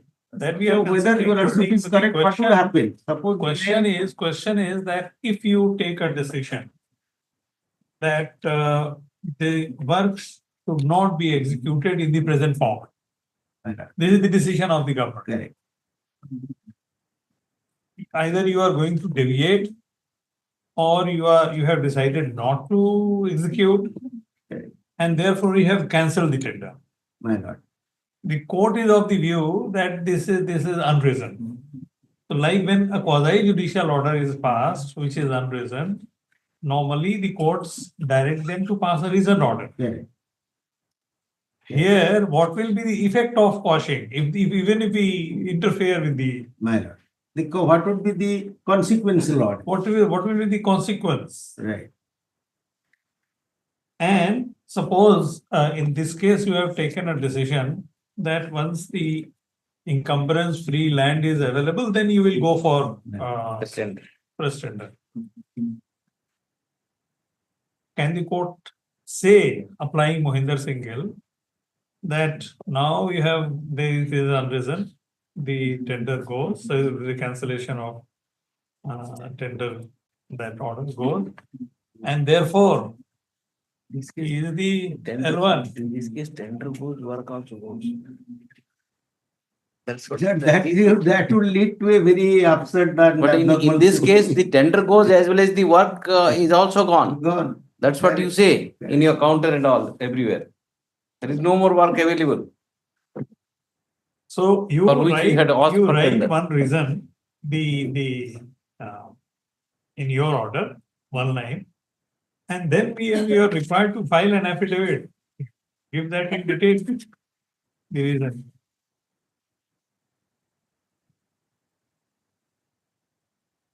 Mohinder Singh will have to say where, in what circumstance Mohinder Singh will have application and what circumstance in the tender matter.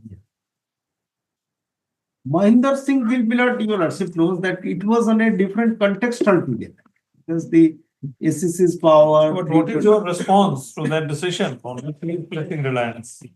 So Panda has. That was a concluded content. No, which one? That was not. Yes, para 7. No, the other case also, Milord, is a concluded content. The particular. I'll come. The other judgment, relying on which those judgments have been passed, Milord. No. The facts of Because this. Panda has relied Para on. 7. Milord, with great respect, I will submit that this is not for imperial. The bid of the respondent para 7, Milord.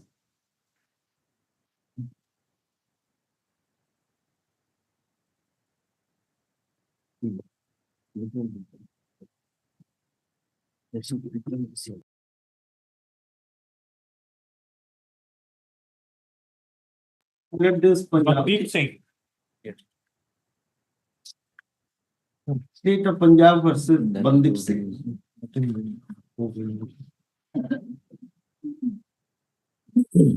Para 7. Para 7.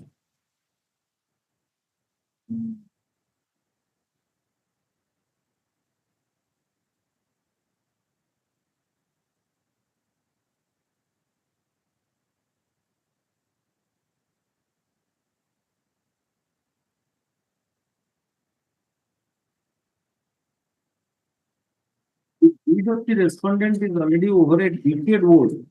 It is the period of precedent appeal has been awaiting its turn in this court. We must therefore balance the equities and interest of the adversaries before us.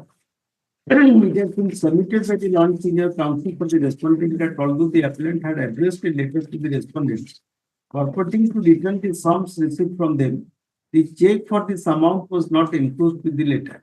The fact remains that these sums continue to be the coffers of the appellant. It is also submitted by the non-senior counsel that the balance and consideration has been tendered by the respondent to the appellant.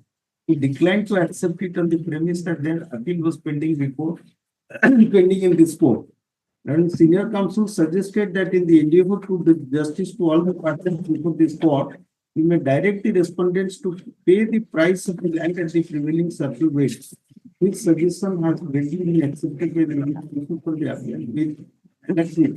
Since the respondents have succeeded in the High Court as before us, this would not be deprived of the fruits of the litigation and suffer the disadvantage of losing the land for which they have successfully paid the earnest money and deposited more than 25% of his sale consideration and have rendered the entire remainder.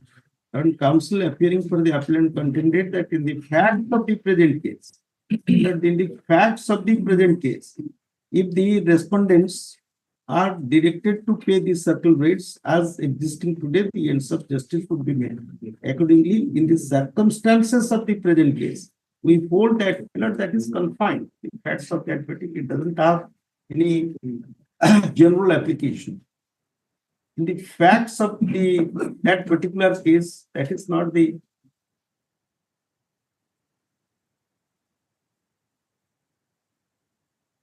for imperial. Maybe go on. I'll get some up.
For the auction of a land,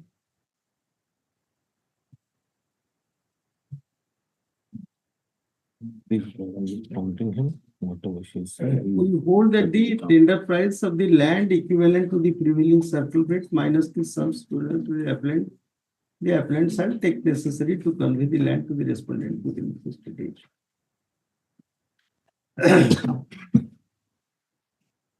Is distinguishable. It's not a public work. It's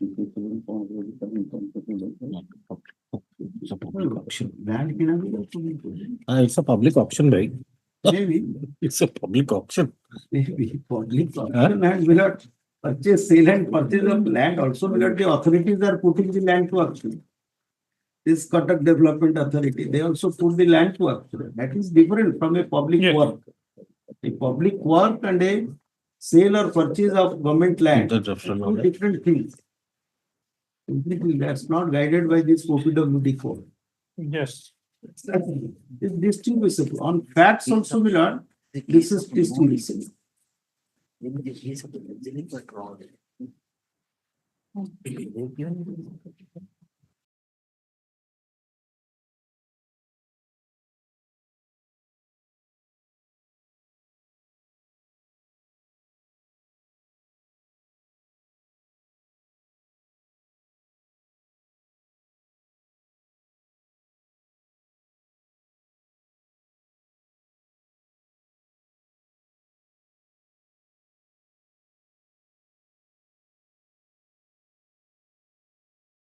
Will Milord as a broad proposition in administrative law, nobody can dispute it. Say,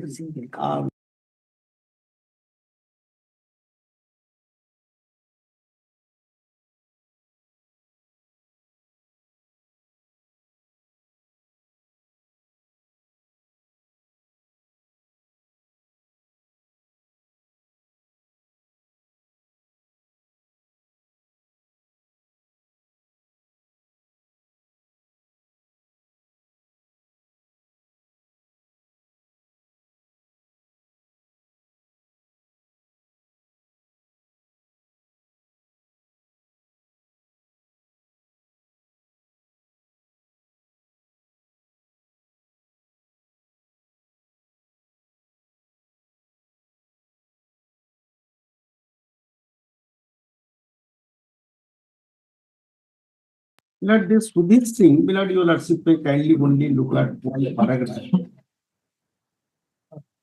Milord, that is the judgment which has been relied upon in all those.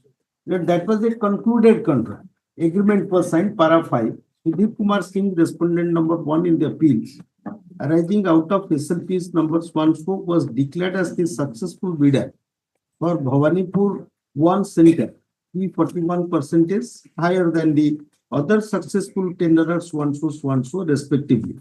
On 13/7/2018, an agreement was entered into between the corporation and the respondent number 1 for execution of the work under the tender, which began on and from that day and continued for a period of 1 year.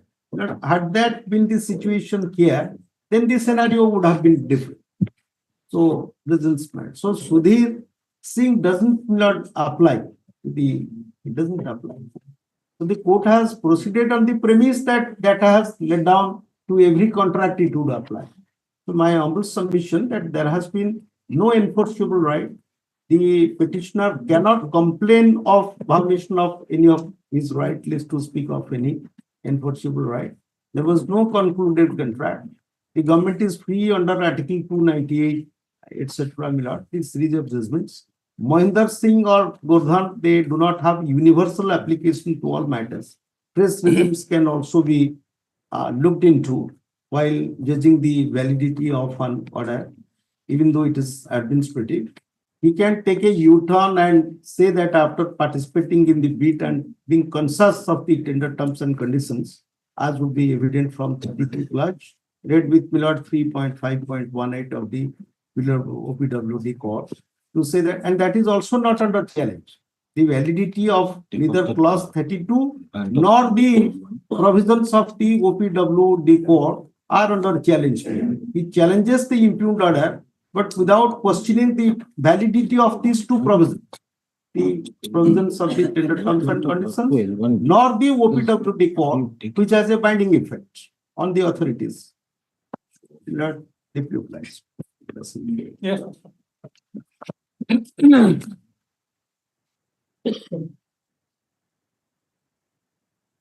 Milord, I'll go in the reverse way because I've forgotten what my learned friend estimated.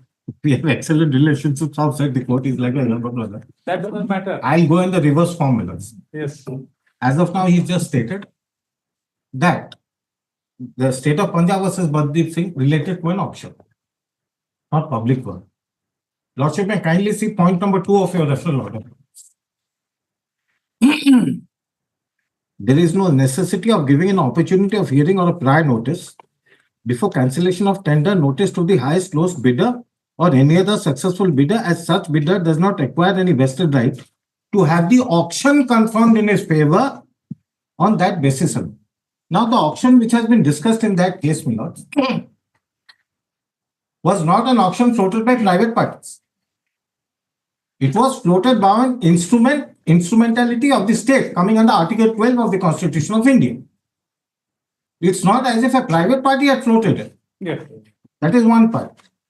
Second part is, so far as acceptance and approval are concerned, Milords, there are two different things. After acceptance, a participant is called to verification of documents. I was called, and I was told in no uncertain terms and by a written letter that unless and until you don't turn up, it will be deemed that you are no more interested in the work. I turned up, all my records were verified. Now, upon acceptance, the bid is sent for approval. It is not that acceptance and approval are the same. Upon acceptance of the bid, a bid is sent for approval. It is not that my tender had not been accepted. It had been accepted.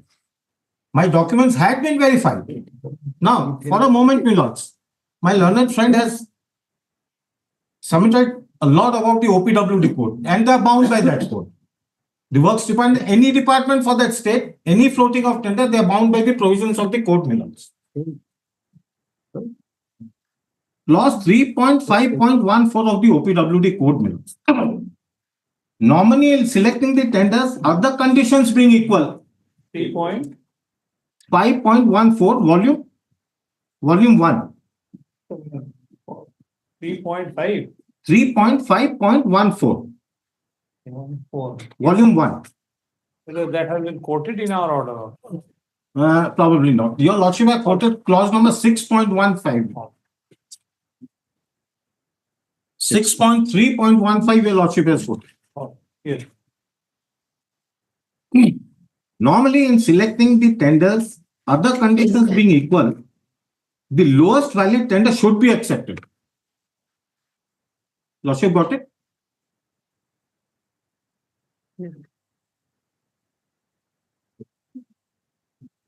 Yes, Yes. Normally, in selecting the tenders, other conditions being equal, the lowest valid tender should be accepted. The financial status of the tenders, the capability, the classification, the security offered by them, the previous records of execution of works in the state and the dealings with the department should be taken into consideration while accepting a tender. While this procedure should as a rule be observed, in the case of public works, the acceptance of the lowest tender on a price basis alone in the case of tender for electrical and mechanical stores and equipment may always not be safe. This is neither electrical nor mechanical. And if it is the best value to be obtained, then the lowest value tender should be accepted, provided that all other things are equal. Due regard must therefore be given to the following criteria in addition to the tendered price: efficiency, running cost, durability of materials, reliability of guarantees, necessity for repairs and attention, saving in spare parts due to standardization, suitability for the purposes in view and technical qualifications, and financial standing of the contractor. Milord, I am a contractor having a 50-year financial standing, Milord. I am a super class contractor. I have executed some of the biggest works for the state without a blemish on my career. So my credentials are not in doubt. This is so far as the OPWD code are concerned. They, in fact, they find it difficult to execute the same work which was a tender for which was invited. They find it difficult now to execute the work which was notified. That situation can happen. No, Milords, with all humility at my command, may I ask why? We can't answer. They are saying that after the land is available, then they shall decide, then they will go for the construction of. Milord, there's a confusion in that. I'll explain that if your lordship will just bear with me. It's a construction of a road. No tender can be floated without prior acquisition of the land. That is the codal provision. And no administrative approval before acquisition of land, before administrative approval. No tender can be floated. No authority has the power to do that. That is there in the code. One part. This is the construction of a 2-lane road. My learned friend on the other side was saying that they are thinking of choosing another site. No, it's not that. There was an existing 2-way road. Now let's say, Milords, that existing 2-way road was from this end of the wall to that end of the wall. That they wanted to convert into 4-lane. They wanted to convert into 4-lane, for which they had the necessary acquisition of land and they had the necessary approval, administrative approval. Now, this 4-lane is to be extended according to them. How? Because from that wall to this wall, there were patches in between which I was not supposed to do. They are saying from that wall to this wall, including these patches, we will convert it into 4-lane. Now, while acquiring the land, Milords, they cannot say that you will not acquire this patch of land. Because when a construction of highway is going on, heavy machineries are used. Yes, we have understood. Now, second point, Milords, my learned friend also made a point that principles of natural justice are not applicable to matters relating to contracts and tenders. Now, if we were to accept that, Milords, Ramana International Airport Authority goes, Tata Cellular goes.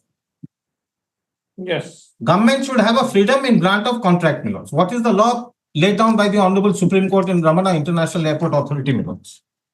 Yes. The government is a government after all. It cannot pick and choose with whom it can do business. The largest of the government is not at the dispension of the whims and fancies of the government. Yes. Milords, just one paragraph I'll read from the Ramana International. Yes, Give me that. That is 90. yes.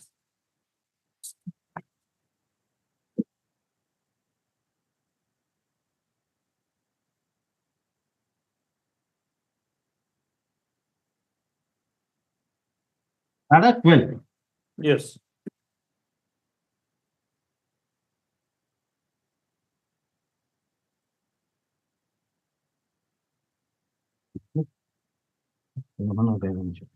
This is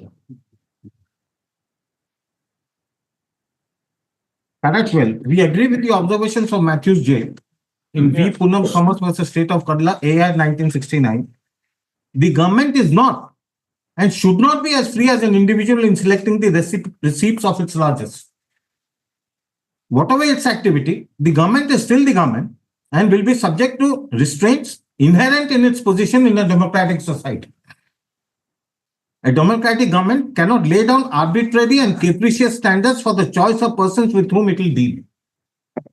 The same point was made by this court in Eurasian Equipment and Chemicals versus State of West Bengal, where the question was whether blacklisting, we are not on the question of blacklisting, Milords.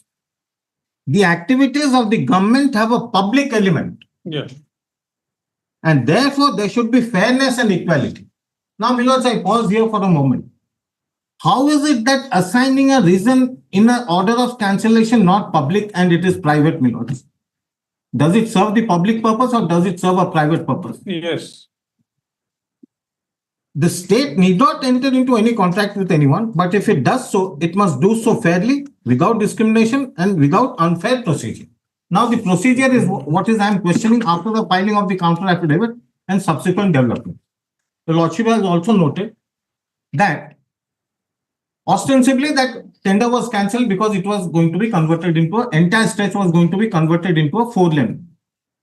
This part was 4-lane always, the tender in which I had participated, but there were patches in between. Now, in order to cover up the whole patches, they converted the entire road into, they wanted that. But have they stuck to that decision? They have deviated from that. Every action, every order passed by the state government has to be tested on the reasonableness of that order. That is the law. Right. In Ramana versus Dayanand Shetty. Have they acted on it? They converted that order as per Annexure 7. We will see. So, and then Annexure 7 and 7A, they have gone back on the counter affidavit that they have filed. And because the law is very clear. You cannot argue in variance with your pleadings. Fine. You are right.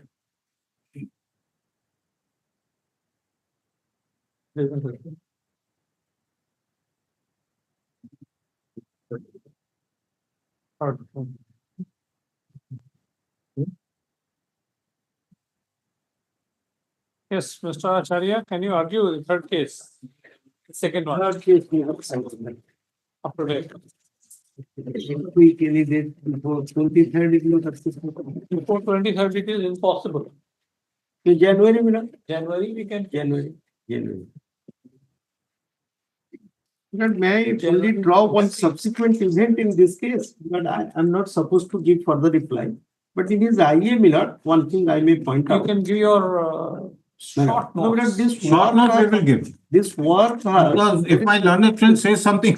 No, it is from your record. He has filed an IA Miller not to proceed further. That is of July 2024. The work, this is Miller from 2-lane, it is now 4-lane. That has already been given to a PSU, Odisha Bridge Construction Corporation. By later dated, they have started the work, I think. I have to further. 31st of July 2024, along with his IA, he had filed it. Also, It has been already given that to will a be, PSU. that aspect will be considered by the division bench. That's it. No, Annexure 7 and 7A, which my learned friend is talking about, I pointed out at the first instance, before lunch. No, that's the. And I have also questioned that tender has never seen the light of day till today. All right. No, this is We will not. just this answer can- the questions. January 7, 8 January. This judgment we have reserved. On the second case, Mr. Acharya. That second case on 8th of January. Okay.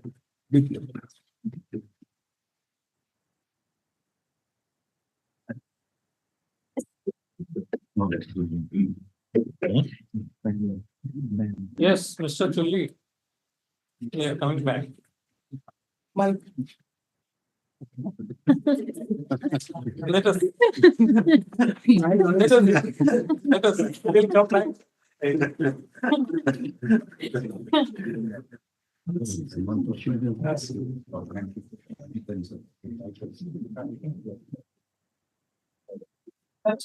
a matter which we had mentioned last week also. What has happened is already students have been admitted and they have revoked my ITIs. Not the ITI, this is a nursing matter. So what is at stake is the career of 40 students now. Like after admission, if you revoke the NOC, where will these students go now? No, but whether before admission you had emotion.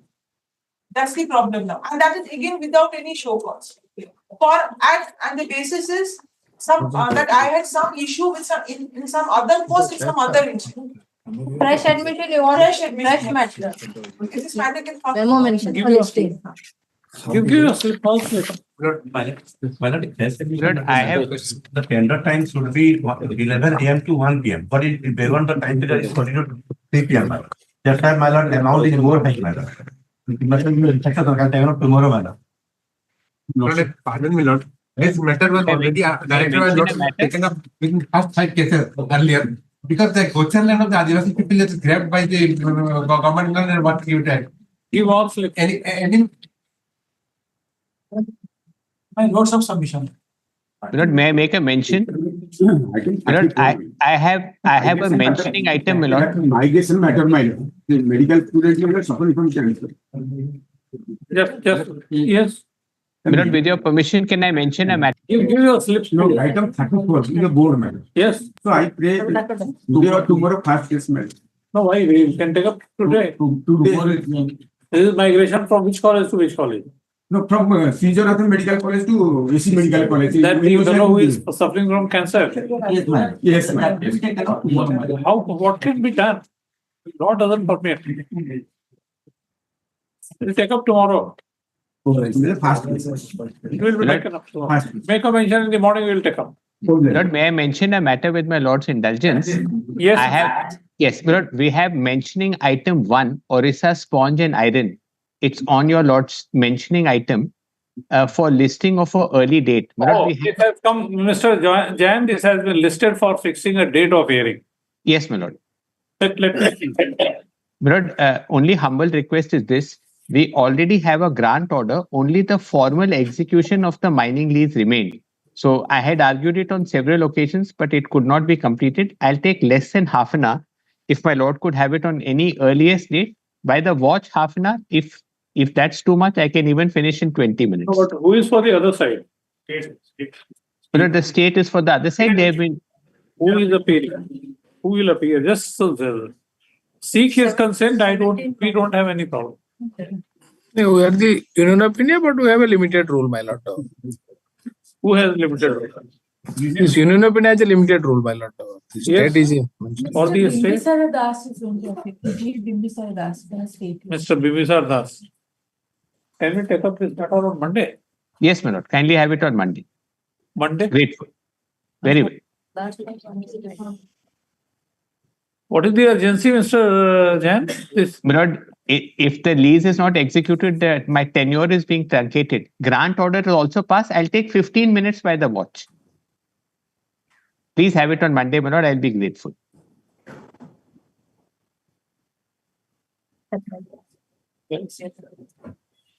Oh. See, Mr. Then 23rd, we will see whether something can be done or not because Yes, we'll take our chance, my lord. I'll try my other best. limitations also. You must. Yes, I understand. I'll take my You chance. Yes. Grateful, man. Extremely grateful. Yes.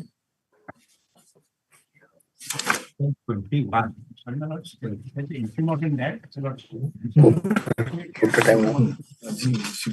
Interim order been continuing since 2017. In fact, as you lordship recall, this matter was heard extensively. Judgment was reserved. I had mentioned last week.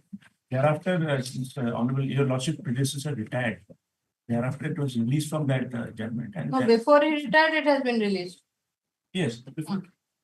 Okay.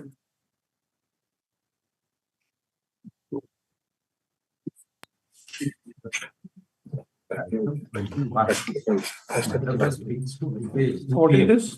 Yes. The block grant teachers claiming pensionary benefits. This is one of the lead case out of the 600 batch of cases which has been kept today. We were supposed to address. This matter. So they approached AG. No, he was supposed to address. Yes. What is this? What is this about? This is a matter relating to pension in the. So whether this group of employees is covered by Yes. Odisha pension rules or Right. not? That is the question. That is the question. 1981 rule is there. That rule applies to the direct payment staff so far the aided college is concerned. Now that rule whether it is applicable to all aided institutions irrespective whether grant, block grant or grant. That is the question which are large number of cases, junior college, degree college, schools, all have been covered. Bharat Chandra Parida, this Yes, Saratan Parida is upheld by the Supreme. 1992 rule is only in respect of the government employees. So far as the teachers of the aided institution, they are governed by the 1981 rules. That is a specific rule made for giving No, what is your pension rules? pension rule. Pension Pension rules of rule these- for aided educational teachers of aided educational institutions. This is 1992. No. 81. 81. My lord. So according to you, they are covered by 1981. No. They are not covered. They are No, no. not covered. They are covered by 81, not 92. According 92 to they you. are not covered. The Honorable Single Judge has said, referring to various judgments, which has judgment has been upheld by the Supreme Court, that 81 rule is applicable to all these, irrespective of whether it has received the block grant or full grant. That is the subject matter where If you have received some aid, then it is an aided educational institution. It doesn't matter whether. they are also called it after. And according to state, They are telling unless you get full aid.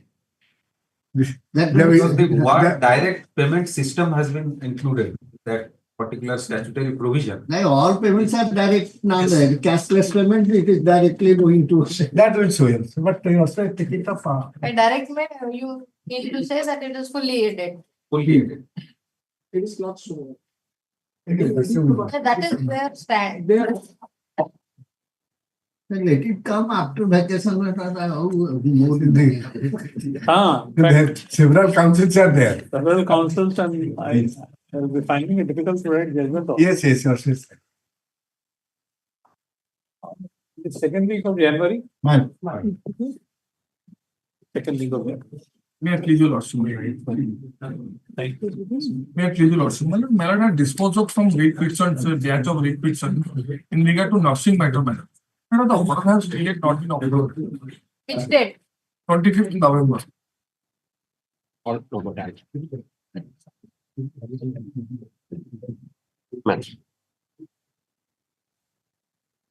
Item number 29. It's a matter concerning the debarment. Concerning debarment, madam. On my mention, it has come today. And yesterday, when I received a copy of the counter affidavit by the National Highway Class.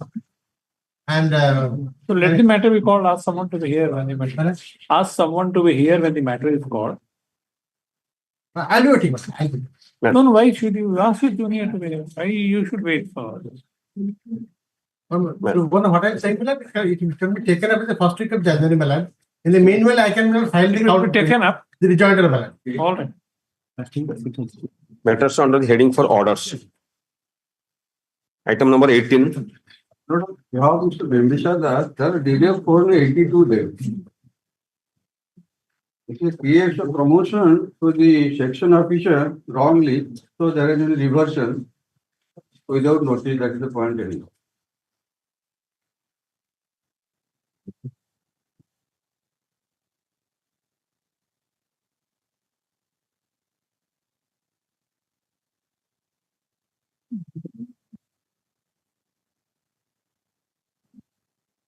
Notice had been issued.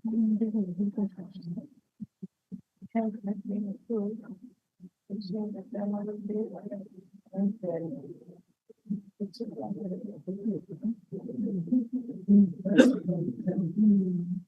This note indicates that notice is it is back after service of notice on the respondent. Full stop. Since date of appearance was fixed to 9/12/2019, 9/12/2024. This is the case. This is the case on 23. Or after this one. After. This is the case.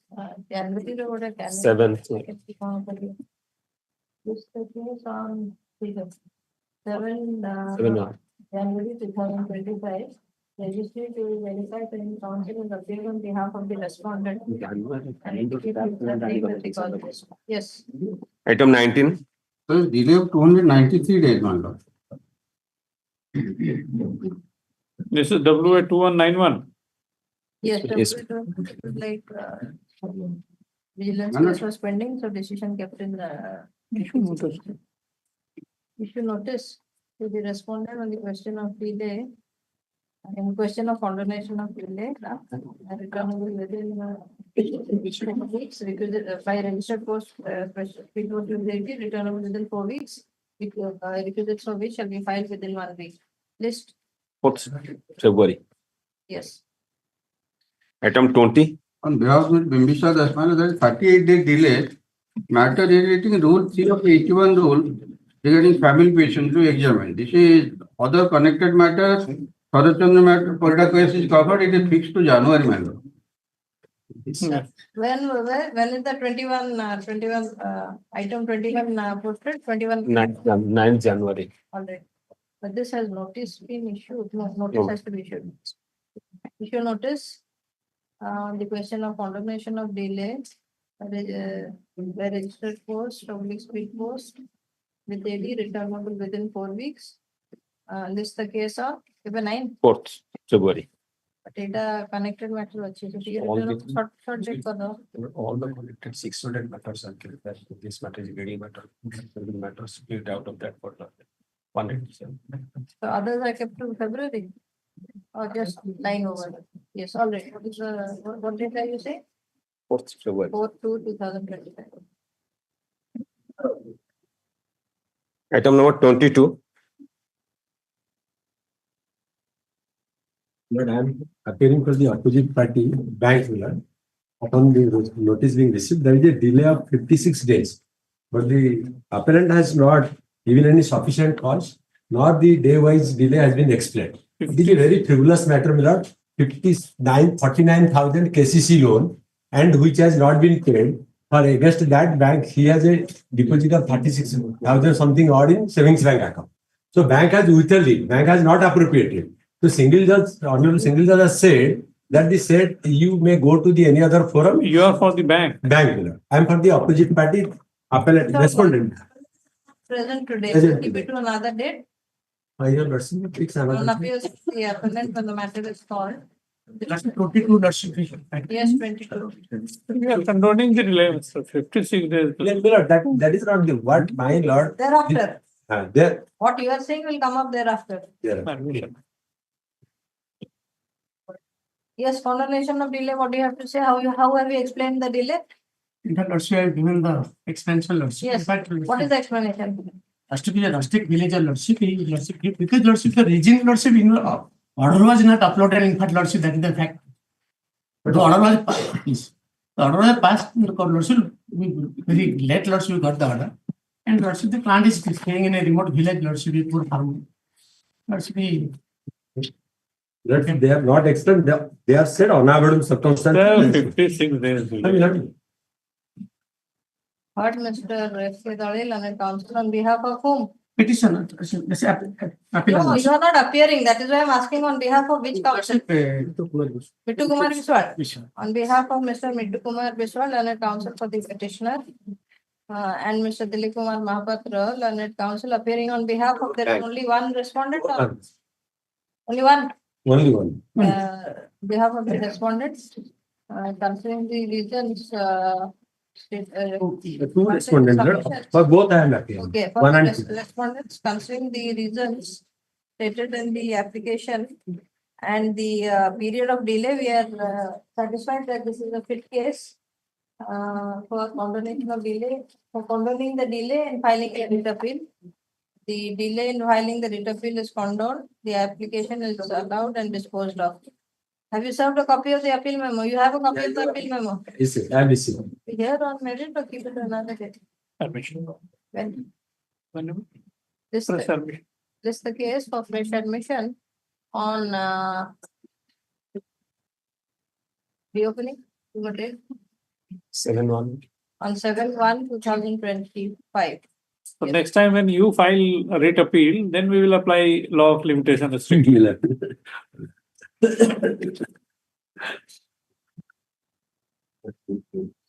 Order sweater over.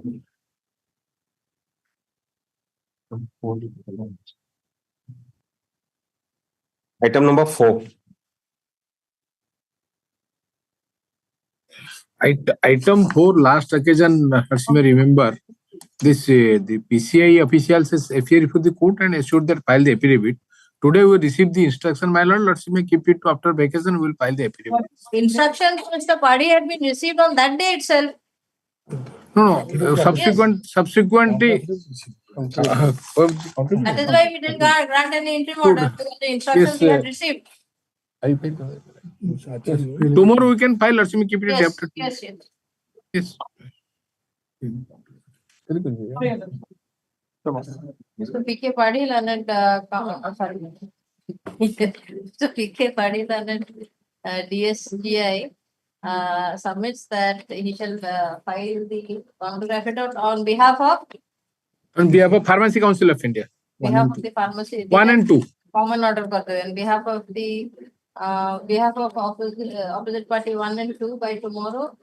After serving copy and learned counsel for the petitioner, full stop. This the case day after tomorrow. The counter affidavit filed on behalf of opposite party 1 and 2 shall be scanned and incorporated in the digital record. Yes. I asked Mr. Mahana will file it. Mr. Gujarat counter is not received. One counter. Item number 2.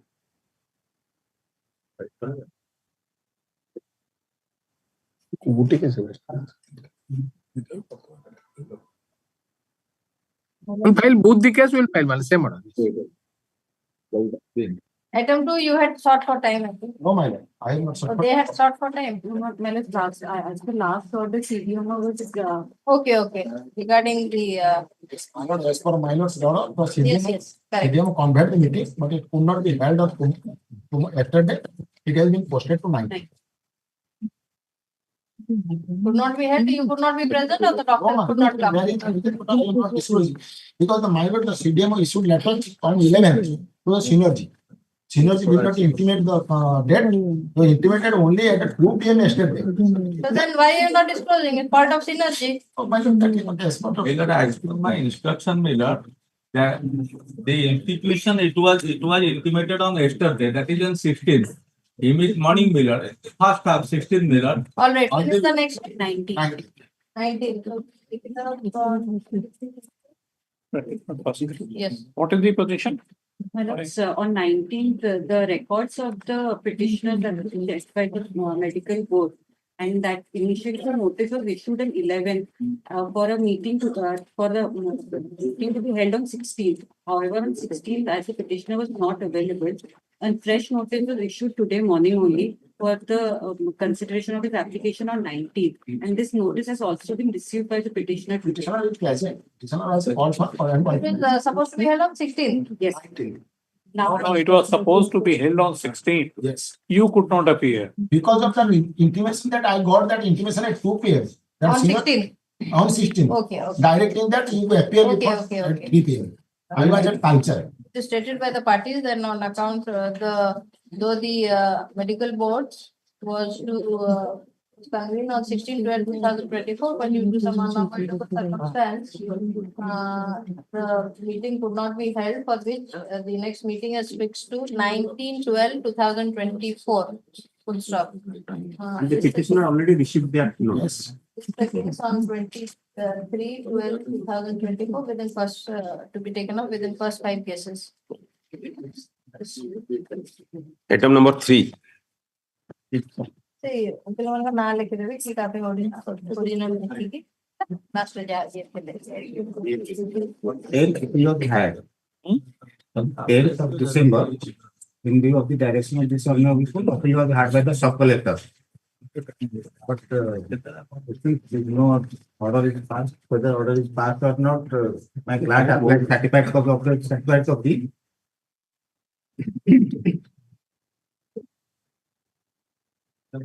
the last order, epilogue had on 10th, but in that order is not.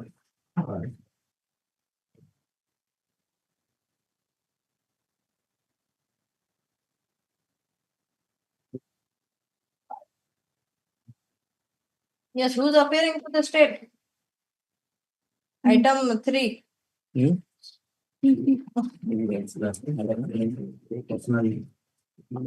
Probably Mr. Bimbisar Das was appearing on the last date.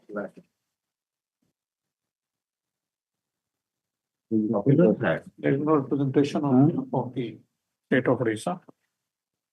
That's this matter on 23rd. Right. Come up on 23rd. Press submission item number 5.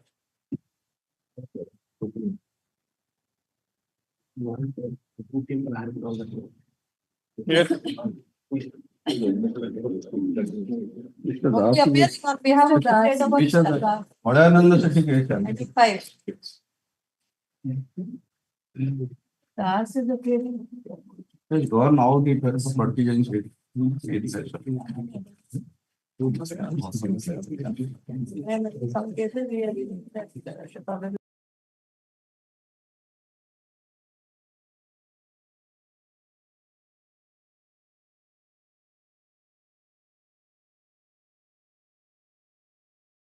Has been challenged. The ground on which the order has been challenged, my lord, it has already been settled in case of Suchitra Bal case. Suchitra Bal. Yes, sir. Associates. What is the ground? My non-friend is not that my case, the matter related to appointment of rehabilitation assistant scheme. Yes, the question is, you are covered by which rule? Is applicable because the date of death is 2013 and I made the application within time in 2014. But what about larger than decision of Supreme Court?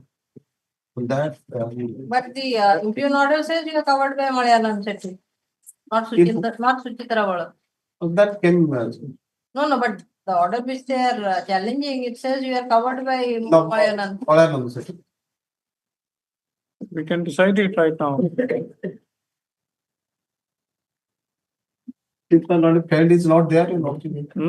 These, they are not, are they not your friends? No, Mr. Das is.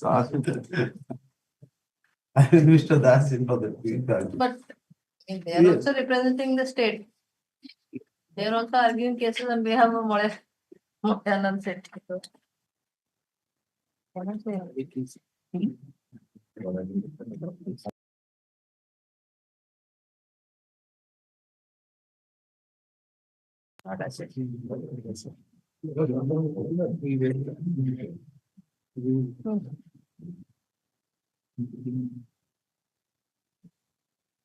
Mr. This order was passed on the very first day when the matter was taken up. The order set aside. The impugned order was set aside. That is the order under challenge. So we should demand it back. You also, whatever you are saying about Suchitra, you can argue there. Because here you have relied only on Malayalam as per the impugn order. Yes, for the fact.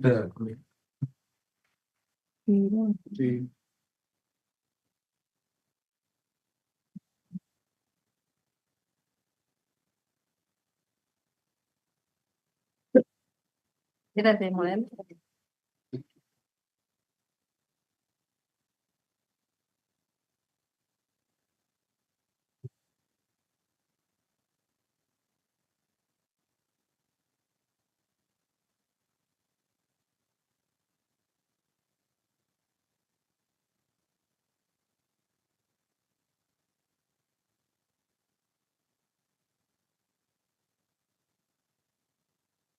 No, your father died before the new act came into force, and also you had applied. New rules came into force and you had also applied before that.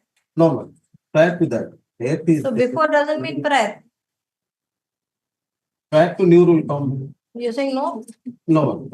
Again, no. This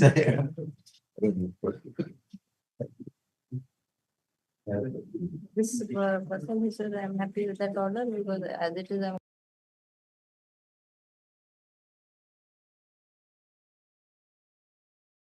The state of Odisha has put to challenge order of this court dated 8/11/2022.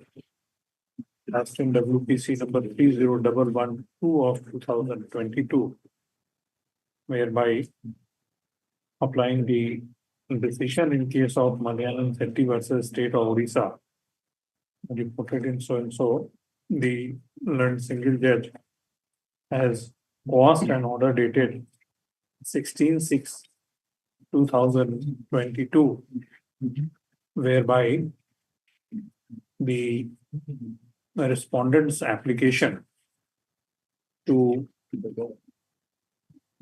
appoint him on compassionate basis under rehabilitation assistance scheme as per Odisha Civil Service bracketed rehabilitation assistance rules 1990 was rejected. Your Yes, application was It was rejected rejected in view of the new rule. in view of the rejected. Page 171. Stop. They will look at the annexure. Which application was listed for the first time before the learned single judge of this court on 1811. the writ petition was filed on 10/11/2022, whereafter it was listed for the first time on This is for the first time, 18/11/2022. on 18/11/2022. 18/11/2022. So, following order has been passed by the learned single judge. It is apparent from the said order that it was passed based on the pleadings in the writ petition only on the very first day of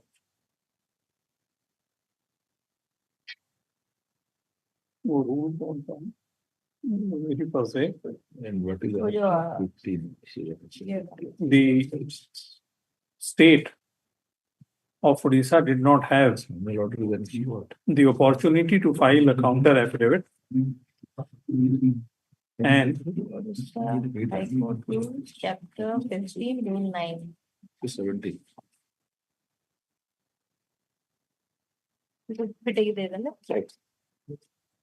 High Court Rules. Chapter 15, 25, on 15.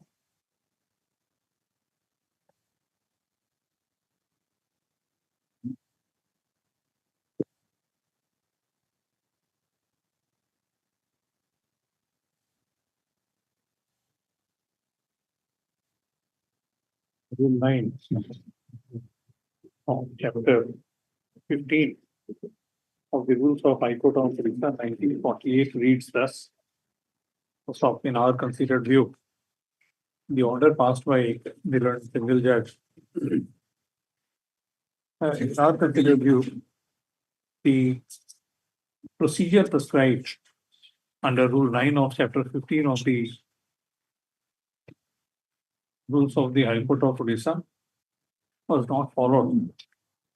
So, for the said reason alone, the impugned order passed by the learned single judge is set aside. Consequently, WPC number so and so stands restored to its original file. Stop. This next, the state of Odisha shall be at liberty to file a counter affidavit in the said writ petition within 4 weeks from today. File your counter affidavit, please. Yes, ma'am. Is the file there with you? No, file is not there, Mr. Das. No, Mr. Das is there, but you have to file the counter affidavit. So according. Yes, ma'am, file is not. Yes. Item number 6.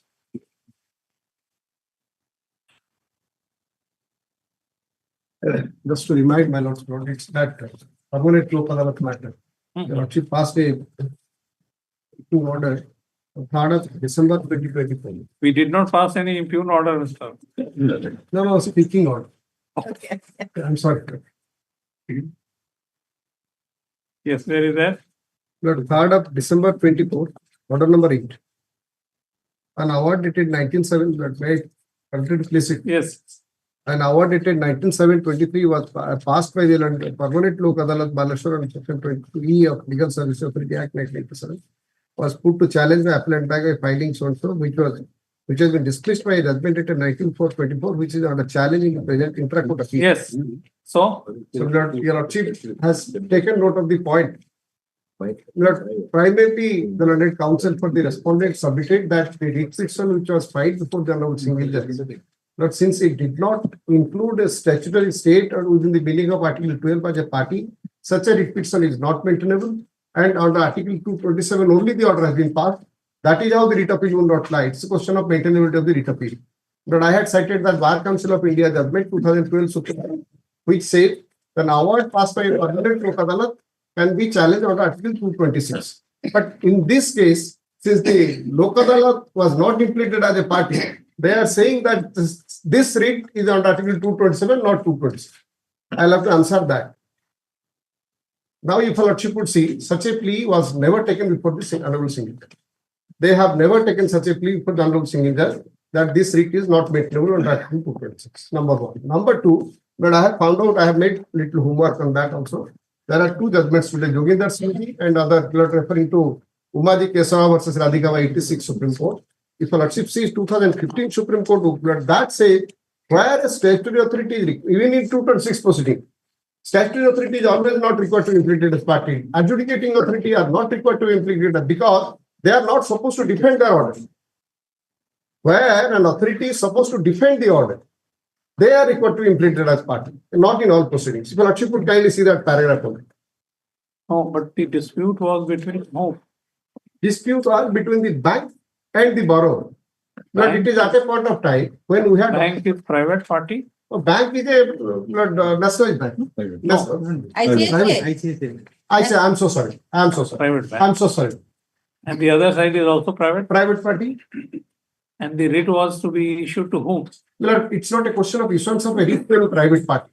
The honorable single judge was deciding validity of the order passed by the learned Lok Adalat, permanent Lok Adalat. Kindly similar that on the question of that issuance or impletion of party. But para 34. That is not very much material. But you have seen that para 34. Right.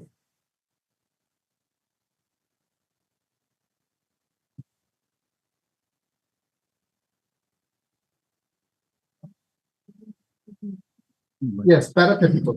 Other than As we notice. 27. Okay.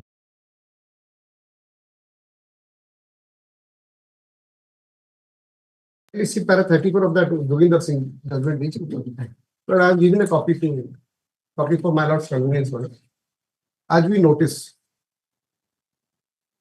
No, see, Mr. Writ,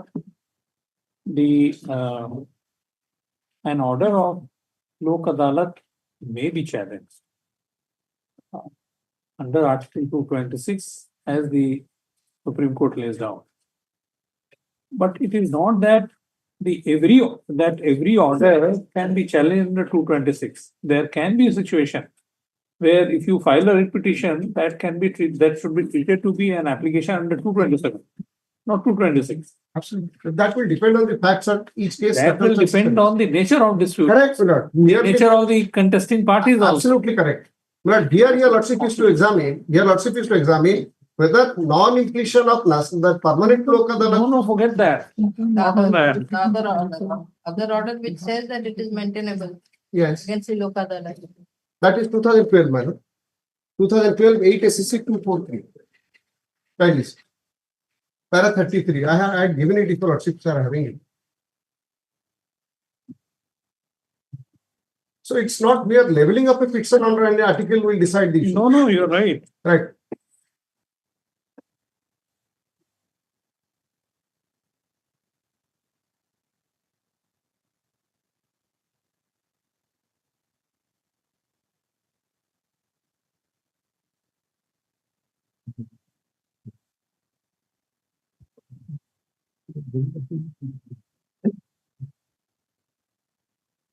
We will take up the matter on Monday. 23rd.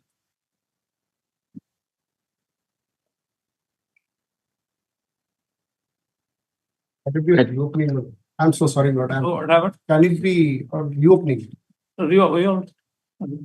No. Monday, Tuesday are the days where normally don't have any. 7th Tuesday. 7. Great. Item number 7. 7 is a matter where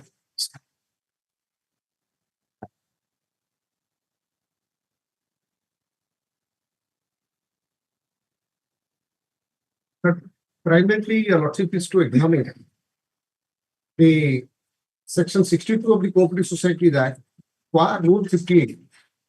If the audit provided under these provisions within parameters of that law, a special the provision says that when there is a special audit directed by either Auditor General or by the state government in respect of a central cooperative bank, a special audit is to be conducted by chartered accountant from the panel of NABARD or RBI.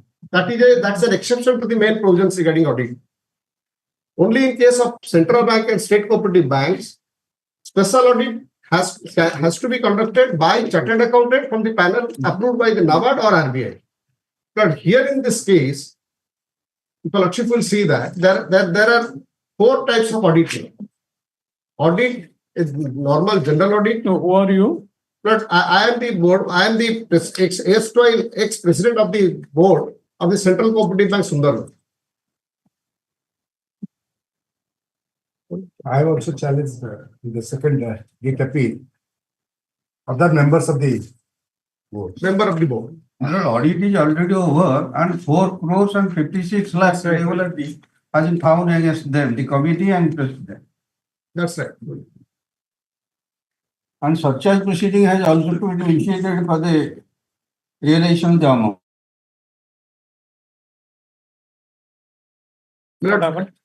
But the whole issue regarding appointment of a CEO, the committee of management, CEO of the bank, the committee of management, following the mandate as contained on section 23B1,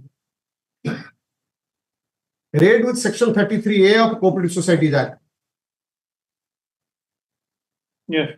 And also the fit and proper criteria issued by NABARD wanted to appoint a CEO from the open market. That is what the consistent law is. This honorable court in not many judgments have been saying that cooperative society should be given free hand to appoint its own CEO following the procedure in the fit and proper criteria. But that is what was not allowed by the government. Therefore, this committee was in the red eyes of the government. The committee wanted to appoint following these mandates of law. The government wanted to plant their person in the CEO of the bank. That is what the dispute was. Now, when we appointed the CEO following the proper procedure, the government passed an order to hold a special audit about that along with other allegations. But page 82, if you could kindly see. Page 82. 82 of what? Of my restriction, audit appeal. I'm so sorry. Page 82 of my restriction. The scope of the audit. Just This is the annexure 1 of the writ petition forming part of the writ appeal at page 82. Running page 82. Annexure 1 of the writ petition. Annexure 1 in the disposal of writ petition. The copy of order dated 11/6. Correct. I'm sorry. Lordship will find here that in portions of letter so and so, managing director, principal secretary to government corporation department so and so in exercise of power conferred. 62(1)(2) of Odisha Cooperative Societies Act, Bharat Chandra Behera, OS Auditor General Cooperative Society Bhubaneswar, do hereby authorize Durga Prasad Das, SAAGCS, and Sudhir Kumar so and so, Sundargarh, Audit Circle Sundargarh, to conduct the special audit of the affairs of the Sundargarh District Central Cooperative Bank Sundargarh on appointment of Suresh Chandra Das, Chief Executive Officer of the bank, financial indiscipline, irregularities, misutilization of funds causing loss to the bank on borrowing and repayment to OSCB, put the bank in eligible finance for OSCB due to defaulting in the payment to the reiterated collection of loan from PSCS during period from 18 to 20. Now, your appointment of the CEO is put to subject matter of a special audit. Now, your lordship will see 2 persons who are who is for the writ petitioner? But I was petitioner for the single judge. But this person, this appellant was the petitioner. You were the petitioner. Right. So, Mr. Rat, special audit in respect of appointment. Appointment Financial irregularity as is alleged here. No, financial irregularities also has to be by special audit. Yes. That I'll explain. Now, this whole audit, when was taken up, we wanted some time to file objection. That was not allowed to us. Now audit is completed. We challenge that audit report itself before the Honorable Single. We challenge the audit report itself before the Honorable Single. Now, my question of law was before the Honorable Single Judge. If Lordship would kindly see section 60.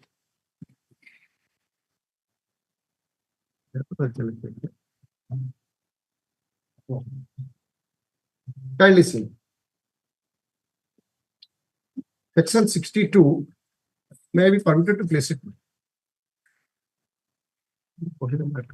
Yes. The Auditor General shall audit or cause to be audited by an auditor or auditing firm having such qualification and experience as laid down by the state government, duly authorized by him in that we have the accounts of every society for each cooperative year and complete such audit within 6 months of the closure of the year, at least once or for such number of times as may be directed by the state government from time to time in respect of any society or class of societies. Provided that Auditor General of Cooperative Societies Odisha may engage one or more chartered accountants to cause the audit of the accounts of the cooperative society, and the fees shall be paid by the society both to the chartered accountant and the government for the audit of its account for each cooperative year at such rate as may be fixed by the government. This is relevant. Provided further that accounts of the Odisha State Cooperative Bank and Central Cooperative Bank shall be audited by the chartered accountants from the panel approved by the National Bank. 2. The Auditor General may of his own motion or on a requisition from the Registrar shall on a directive from the state government arrange for special audit, re-audit, concurrent audit of the accounts of any society or class of society on the day-to-day of such other basis as may be directed. The Auditor General so arrange the audit that the same auditor shall not. So what problem do you have? Lord, I am the second provision to section 62, 1, Roman 1. Lordship, section 62, second provision. Yes. Kindly see, Lord. Yes, that I have seen. Big pardon. So what problem do you have? What happened in this case? Yes. Here, instead of resorting to second proviso, following the second proviso, the Auditor General appointed an auditor from their own state panel. So you're prejudiced because of that. Are you prejudiced because of that? Yes. How? Who is the Auditor? I'm saying. Who is the Auditor General? Lord, Auditor General is the that page 82. No, under the Auditor General is under the state government. Under the Act, section 2A1. Correct.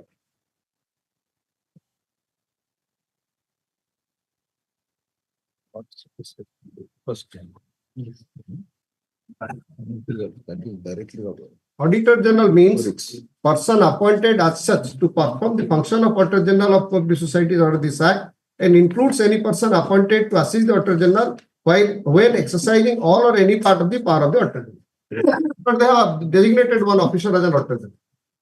They have notified.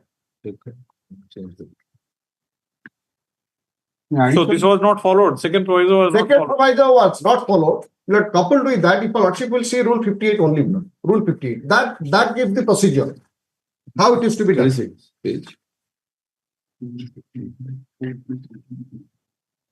Rule 58 will not kindly see. Rule 58, sub-rule 5.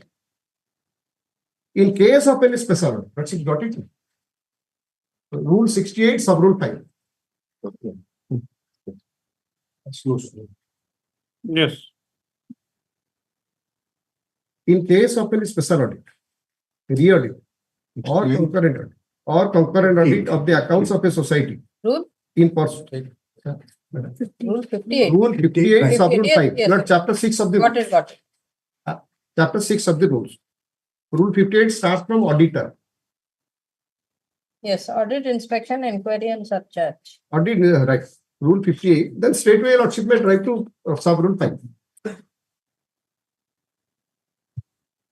In case of any special audit, Lordship got it? Yes. In case of any special audit, re-audit or concurrent audit of the accounts of a society in portions of clause 2 of subsection 1 of section 62, the provisions of the Act and rules as applicable to the audit of accounts of the society shall apply for such special audit, re-audit, concurrent audit as the case may be. Meaning thereby, the whole subsection 1 is imported to subsection Roman 2. Meaning thereby, if your lordship will see, the whole procedure, special audit, shall be in terms of subsection 1.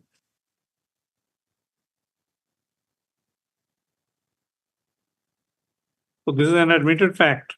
That's an admitted fact. Admitted fact. The no chartered accountant from the approved panel has been appointed as an auditor. That's an admitted question. Section 62.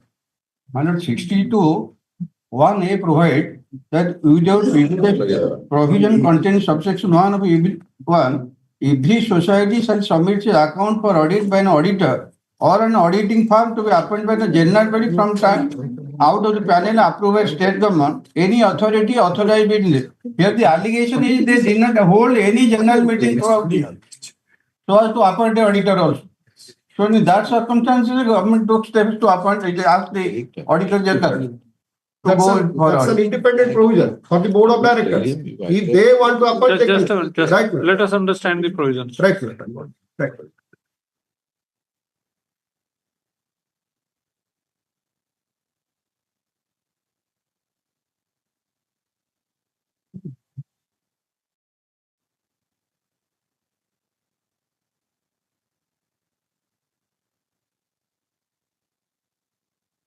So what is the difference between 62(1) and 1A? Absolutely correct. 62(1), your lordship will find there are three kinds of audit: regular audit, special audit, concurrent audit.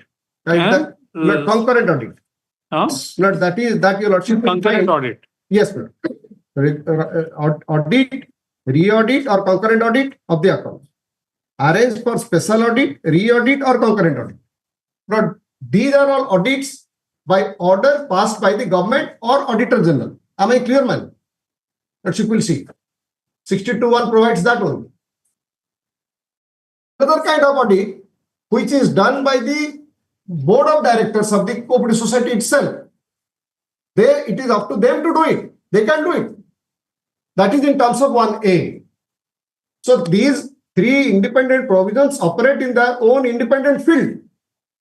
1A has nothing to do with 62(1) or 62(2). No, 62(1). Right, my lord.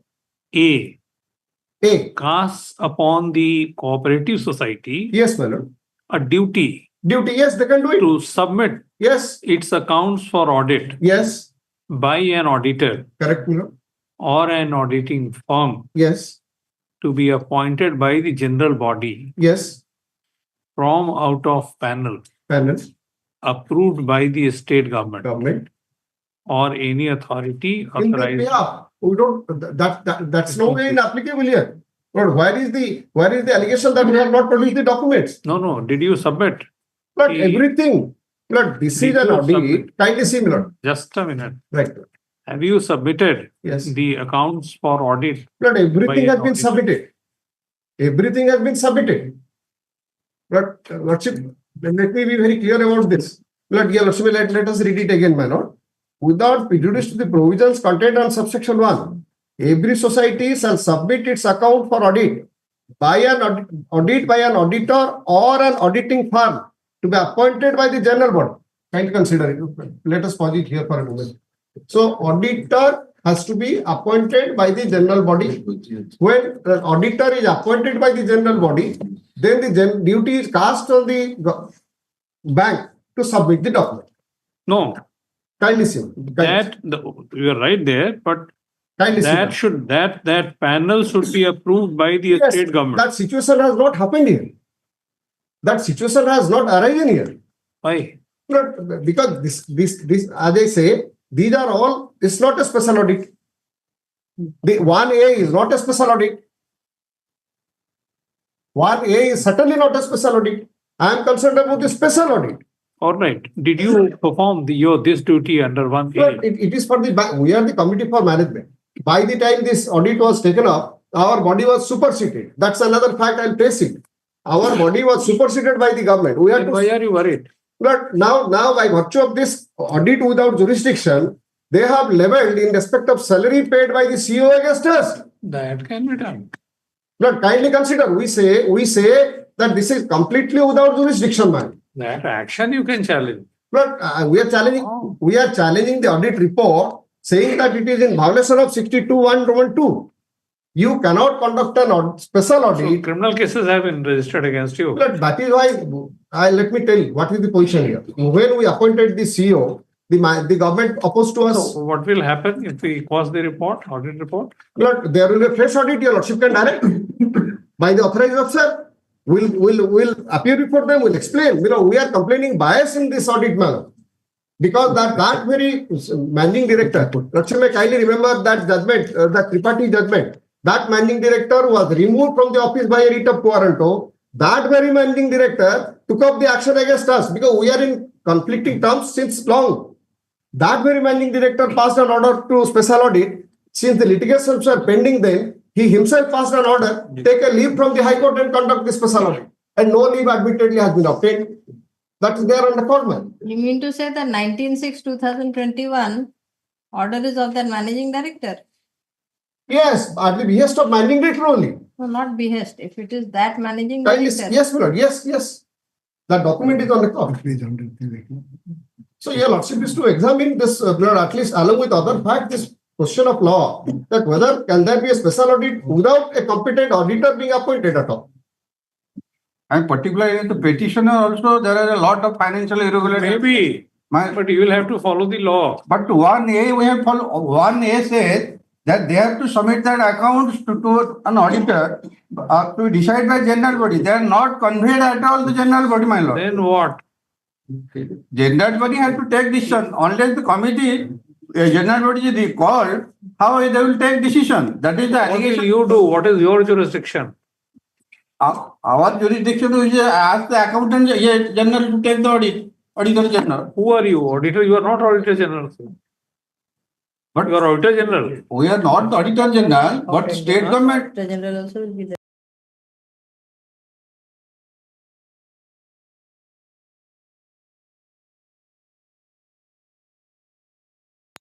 All right. Then what is your prejudice? If that is an independent What body, then you should not be prejudiced. No, which we are. Because the auditor general is a part of the state government. Independent body. It's a part of the state government. No, Auditor General has exercised such power in terms of the order passed. Yes. That's what they see. That is at what page 103. In my case. It's the same thing. Same thing. Auditor General. No, in this case, the audit was done by whom? By the auditors from the state government's panel. As per annexure. Not by the chartered accountant from the NABARD or RBI. That is what the statute mandates. That's the mandatory provision. Auditor from the state government panel.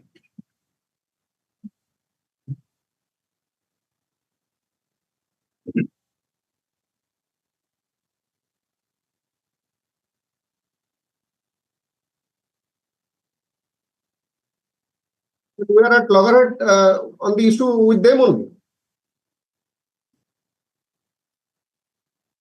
No, but where is the auditor general? Let me see. Auditor general, there is definition. That is in section 2. Section? 62. No. Auditor General has been defined. Section 2A1. Yes. That has been No, defined. how do you say it's a body? It's a person. It's a person. It's a person. It's No, it's a person. I'm sorry. body. It's a person. It's a person. It's a person. A person appointed as such. A person. I'm sorry, bro. I used the wrong word. Yes. A person. A person. Yes.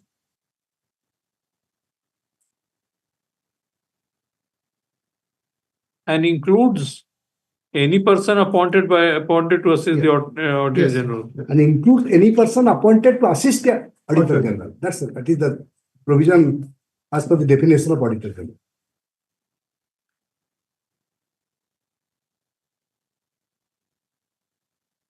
Now, the direction has been made to the Auditor General by the Managing Director that you can kindly find in my brief at page 103.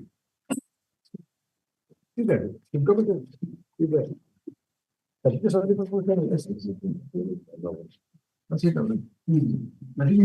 Yes. Yes, you please come prepared because Let it come next week, my lord. Mr. Rautray and Mr. Rath Let it come next to it. Be ready.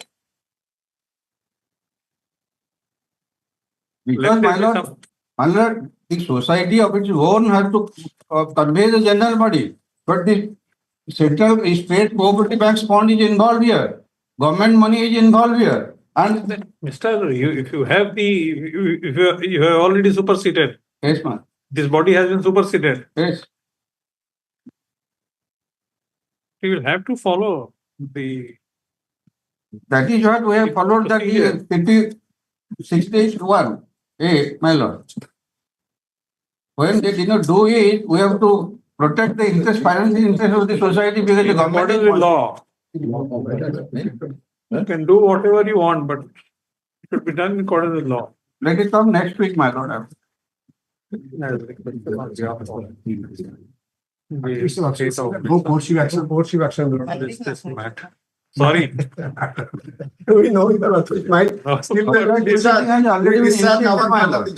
problem is, if you also come to a conclusion, this is without jurisdiction, in violent contravention to 62 second proviso, then in that case, whatever consequence action has been taken, that must be held to be illegal. That is the whole thing. Yes, it will be. But in the meantime, they are proceeding. That is the But in problem. fact, we are protected before the announcement. Throughout That order, throughout your that order was we there. were protected all throughout, my lord. Maybe next day. Just. Next week. Next week. Next week. Item number 8. Union of India and Department of Railway has filed this writ appeal matter challenging the order from the models of annexure 3. Section 3. Page 37.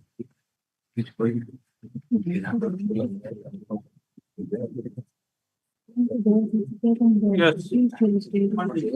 Yes, of the respondent, while he was acting as ASI, Assistant Sub Inspector in Railway Protection Force. Yes.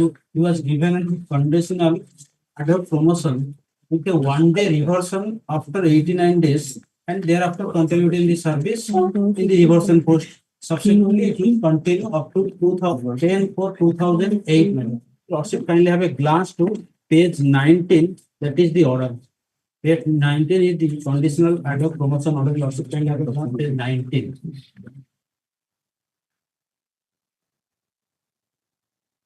Page 19 of the writ appeal. Yes. That is the order dated 7/9/2006. The present respondent's name found place at serial number 9, GD Proceeding. Yes. In terms of such and such, my first 3 lines, the following ASI RPF of East Coast Railway in scale of 4,000, 6,000 have been provisionally empaneled for promotion to the rank of Sub-Inspector RPF executive in scale of a such and such purely on ad hoc basis for a period of 3 months, replaced to the new cadets of SIPF. Their new places of posting and promotion have been indicated against each, keeping in view increased magistrates in administration, interest and exigency. Then you'll also can see after the table last 2 paragraphs that are the promotion will take effect from the date of assuming higher charges of SIPF. The posts concerned are advised to reward the promotees on expiry of every 89 days to the rank of ASI and re-promoted to SIPF purely on ad hoc basis with gap of 1 day by proper diary entry. The promotion provisional and will not confirm any right of seniority, further promotion or retention in the grade, and no pay fixation benefits shall be offered in the time of regular promotion.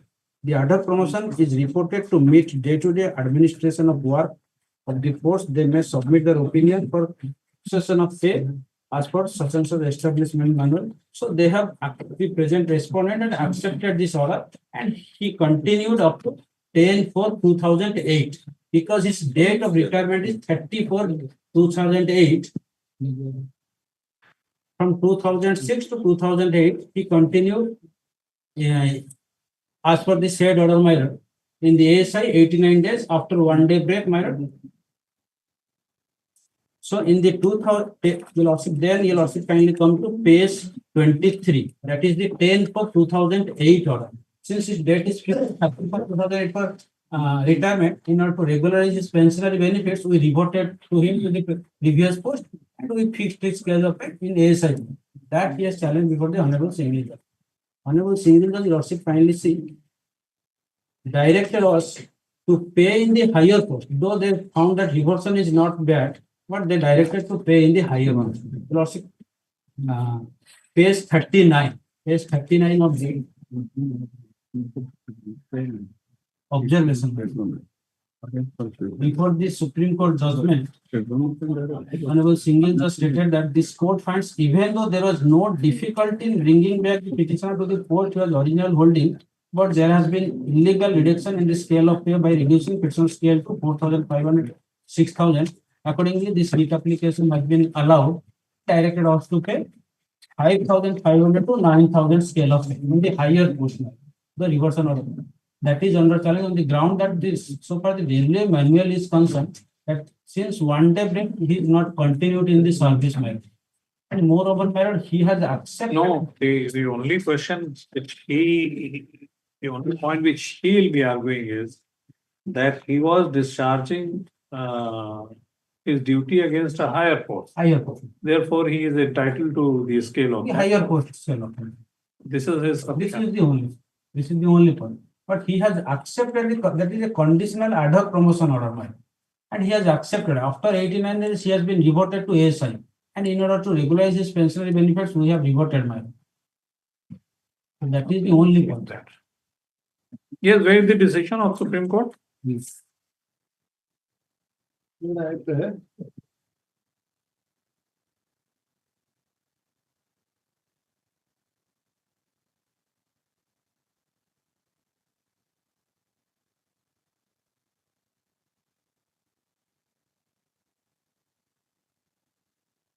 Yes, my lord, respondent not claiming wrong, that is pay protection is claiming. Whatever he received in adult basis.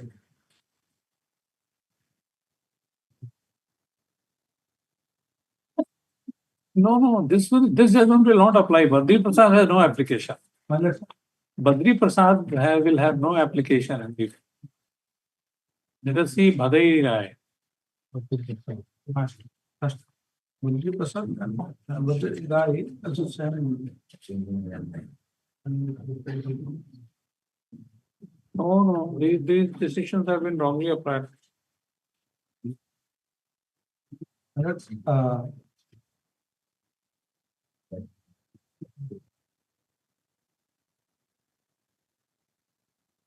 Not apply. Adult promotion for a long year. Subsequent order of reversal. This was not an ad hoc promotion for long years. You knew yes, my lord, when you were being posted. My lord, I am working promoted adult basis on 7/9/2006. That we have seen. And yes, my lord.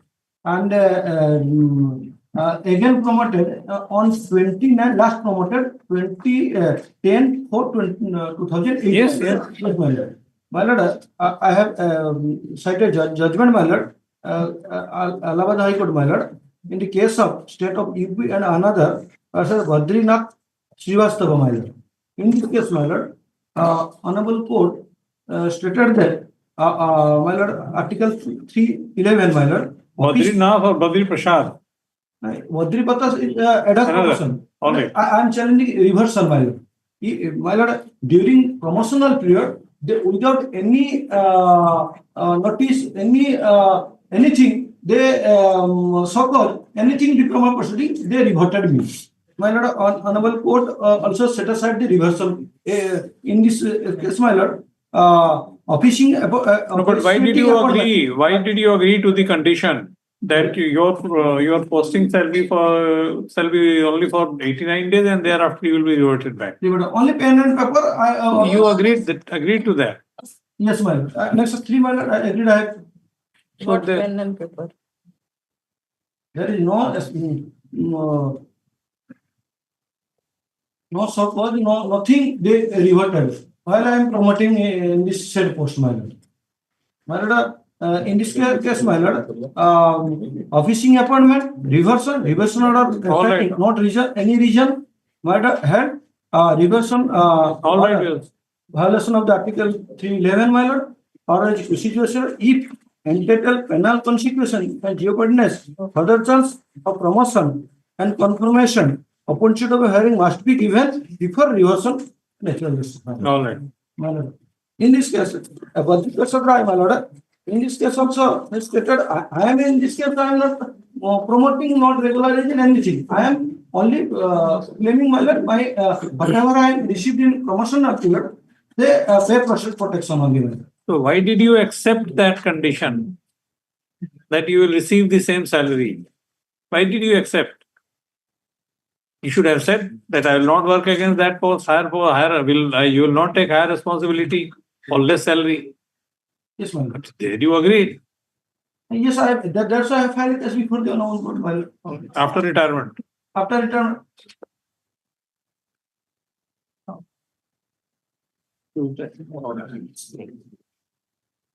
Yes. Item 9.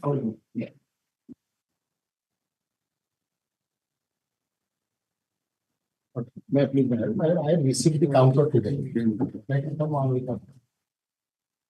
On counter for the petitioner states that he has received copy of the counter affidavit today. Softly seeks adjournment to consider the said counter affidavit and file a reply if so required. Was this case when? Only 1 week. 2 weeks. Yes. Item 10. May I please, petitioner is petitioner is not your lordship. Yes. The petitioner is challenging the inaction of the opposite party in as much as not granting him the release deeds after he was declared as the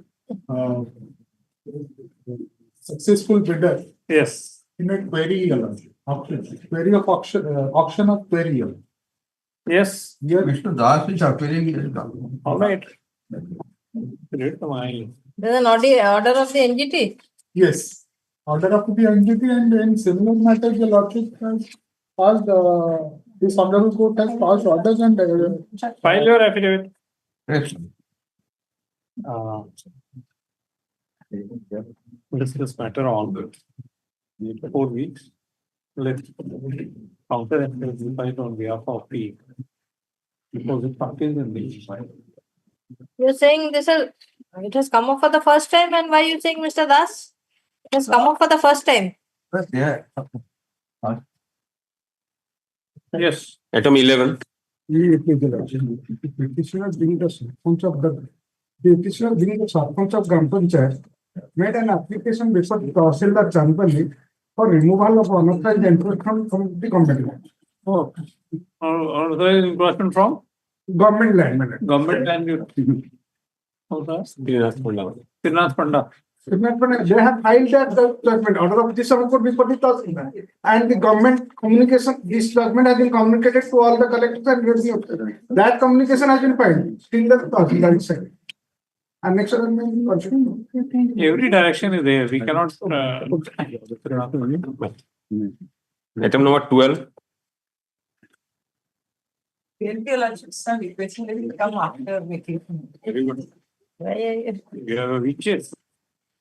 Oh, that. Do you have a weak case? That ITX which you said will not be. Come after vacation. Should not. I requested on behalf of the petitioners list these matters on January.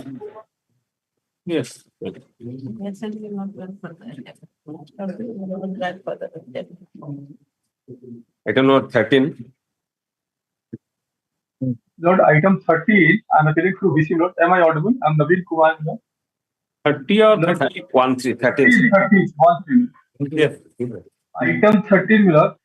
My revision petition has been rejected by the revisional authority without any adjudication, Lord. My Lord may come to impugn order at page 62, Lord. Annexure? First annexure, Lord. Just after read page 62, annexure 1. This is order dated 4th September 2024, passed by the Additional Secretary and Revisional Authority, Ministry of Mines, Lord. And the only reason is given that I could not file rejoinder, Lord. So even assuming that I could not file rejoinder. Mr. Counsel, you did not appear. How can you challenge it? No, I appeared, my lord. It records in first para, the case was listed for hearing today. The witness was represented by Sri so and so, advocate appearing on behalf of so and so. The state was represented by so and by Sri so and so. Hearing was held as procedure. Then learned counsel for witness is absent today. So he is saying that the main. You were absent. The Maitreya was present. Yes, my colleague was present, my lord. So he sought time to file rejoinder, and instead he said the authority declined to give time. At the same time, he has rejected the petition also, dropped the proceedings. Lord, and when I applied for restoration, that is another impugn order, page 63, applied for restoration, then this is passed by the authority who is below the revision authority, and he returns my application saying that there is no power to review. But the settled law on this point is, Lord, that procedural recall is available, and one judgment which is rendered by the procedural recall, Lord, like recall of the ex parte order, Lord, is always available. And there is one judgment of Delhi High Court rendered by Justice Sanjeev Khanna, as their lordship was there in Delhi High Court. In respect of same section 30, Lord, may I hand over that judgment? My colleague Rajiv Monta is there. He will hand over, Lord. That judgment clearly records that Mines Tribunal, though may not have power to review, but it can allow the restoration applications, Lord. I am relying on this judgment in Minas E. Minerals and Chogle and Company Limited, Lord. I heard about that. This was the writ petition has been revision of power of petitioner under section 30 of the MMDR Act. And then after referring to difference between substantive review and procedural recall, para 19 is the finding, law. Yes. May I read para 19, law? Applying these principles, it is apparent that where a court or quasi-judicial authority having jurisdiction to adjudicate or merit proceeds to do so, its judgment or order can be reviewed on merit only if court has power. The procedural review belongs to different category.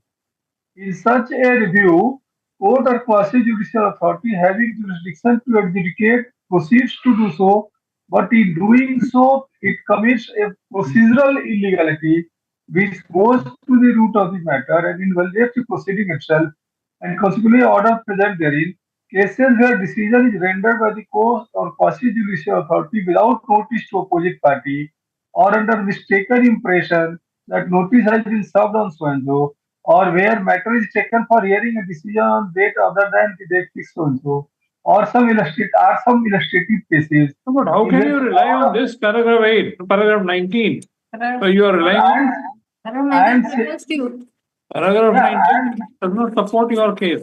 I am saying, Lord, I am saying that my restoration application has been rejected by the officer of the regional authority, saying that they have not power of review.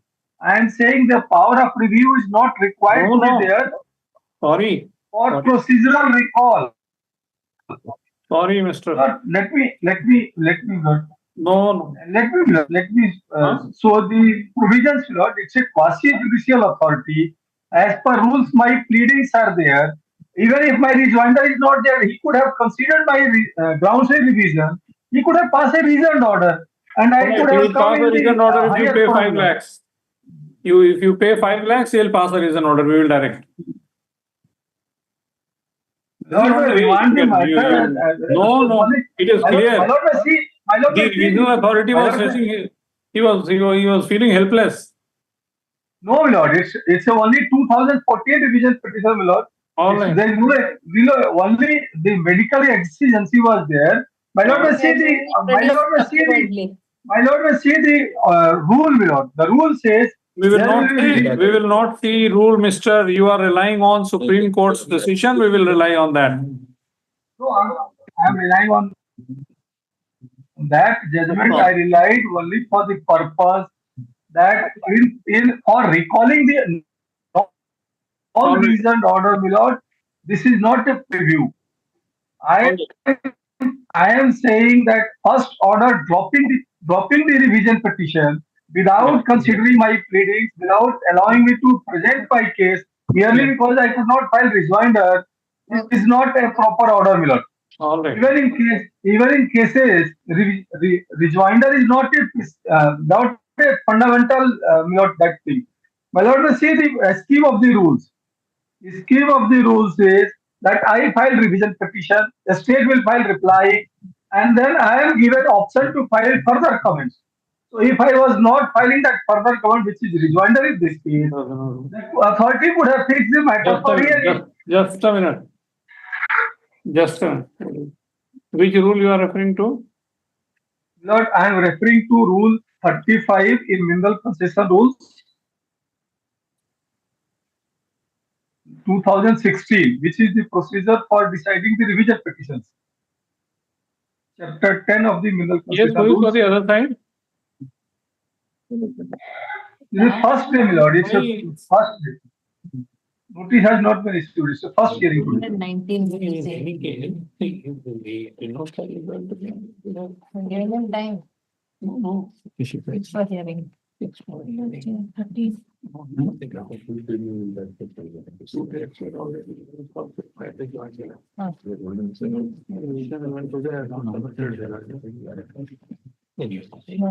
last opportunity was given, there are what happened.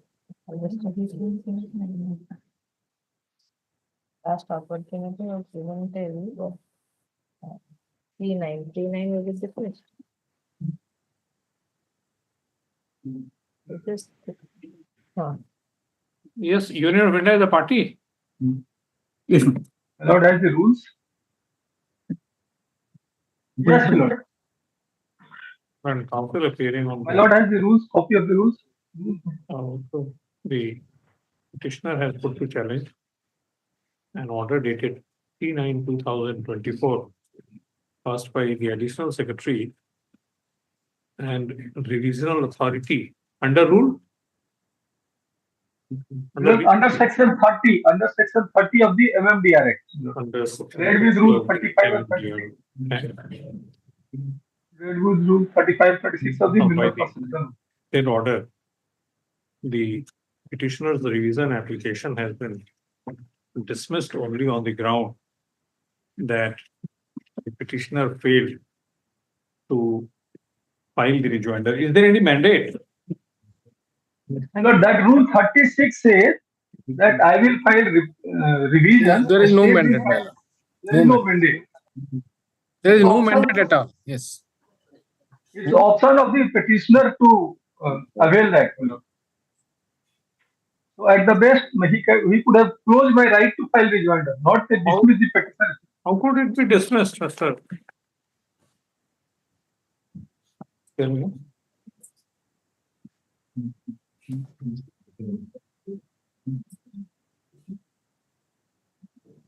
No. Petitioner failed to file the rejoinder. Who is the petitioner? Rajkumar Agarwal. Rajkumar Agarwal. A rejoinder, despite opportunities having been granted. First Appellant Counsel appearing on behalf of the petitioner has submitted that even without a rejoinder, a petitioner's rejoinder, the revision application could have been decided on merits. Stop. He submits that you had filed application for recall. Revival of the. That was rejected by second impugn order, page 63. Where is that? Page 63 below. Annexure 2. That is by director, not by even by the an application before the revisional authority for a recall of the said order, which has been rejected. Yes, Lord. Annexure 2. Which has been Annexure 2. an order dated Page 63, Annexure 2. Annexure 2 is communication. 23rd September 2024. Because this is by director, Mr. Gupta. It is not even by the authority. Director is kind of For recall of this. bench clerk there. And they So a giving later out dated 23/9/2024 issued under the signature of Director, Ministry of Mines, Government of India.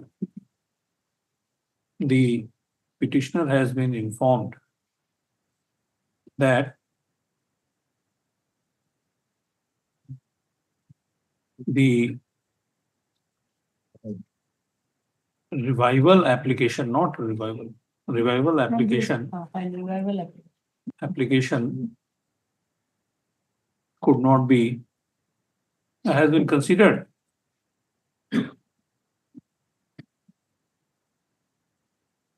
Tell you that the revival application has been rejected. Stop. Next. Upon perusal of the impugned order dated 2024, we are of the prima facie view that merely on the ground that no rejoinder was filed on behalf of the revisionist, the revision application could not have been dropped. A revision proceeding could not have been dropped. So stop. Issue notice, accept notice. Yes, I am for the OP number 4. OP number 4. 4. Yes. 4, 3 and 4. No, only 4, 4. Only 4. 6 weeks. Oh. I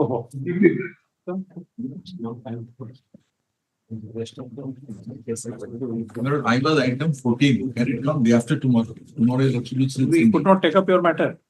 And I'm lordships are rising. Item 14. Tomorrow will take up. Tomorrow your lordships are in single Wednesday. Day after, sorry, after recess. Item 16. Fresh admission will be all fresh admissions tomorrow. Item 26 minute. Because I'm mentioning here wrong. The point has already been answered by my lords and Honorable Justice, not also Honorable Justice. Which item? Use as writ appeal that has been answered. And that is covered by that. But simply point matter any claim tomorrow. Item tomorrow it is. Sorry. Item 24 and can be taken as tomorrow contempt matter. Tomorrow. Fresh admission is a fresh admission. What is the contempt? When a contempt is then the petitioner is in order passed in a writ appeal has not been complied. What was the order?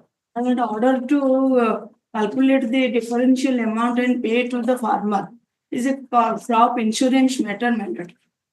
There was direction. Yes, 2 years back. Yes, mandatory. My lord, item 17. Give your slip to either Mr. Government Advocate or Yes, Madam madam. Patnaik. And already name has been reflected. Mr. N.K. Mishra is the penal lawyer of the insurance company. Oh, insurance company. Yes, madam. Let's see. Item number 25. We will see. Item 20. 17, my lord. Item 17, there's a content matter against the writ appeals order, my lord. The specific direction has been passed to the state to record the name of the petitioner in the ROR. Not been recorded. And If the order was passed on the very first day, then we will feel it very difficult to implement that. Order file and writ appeal. Order pass If and writ after appeal. order writ appeal. Writ appeal. The direction has been passed in the writ appeal, my lord. All right, then we'll Item tomorrow. Tomorrow. Item number 25 taken up tomorrow, my lord. All right, let us. 29.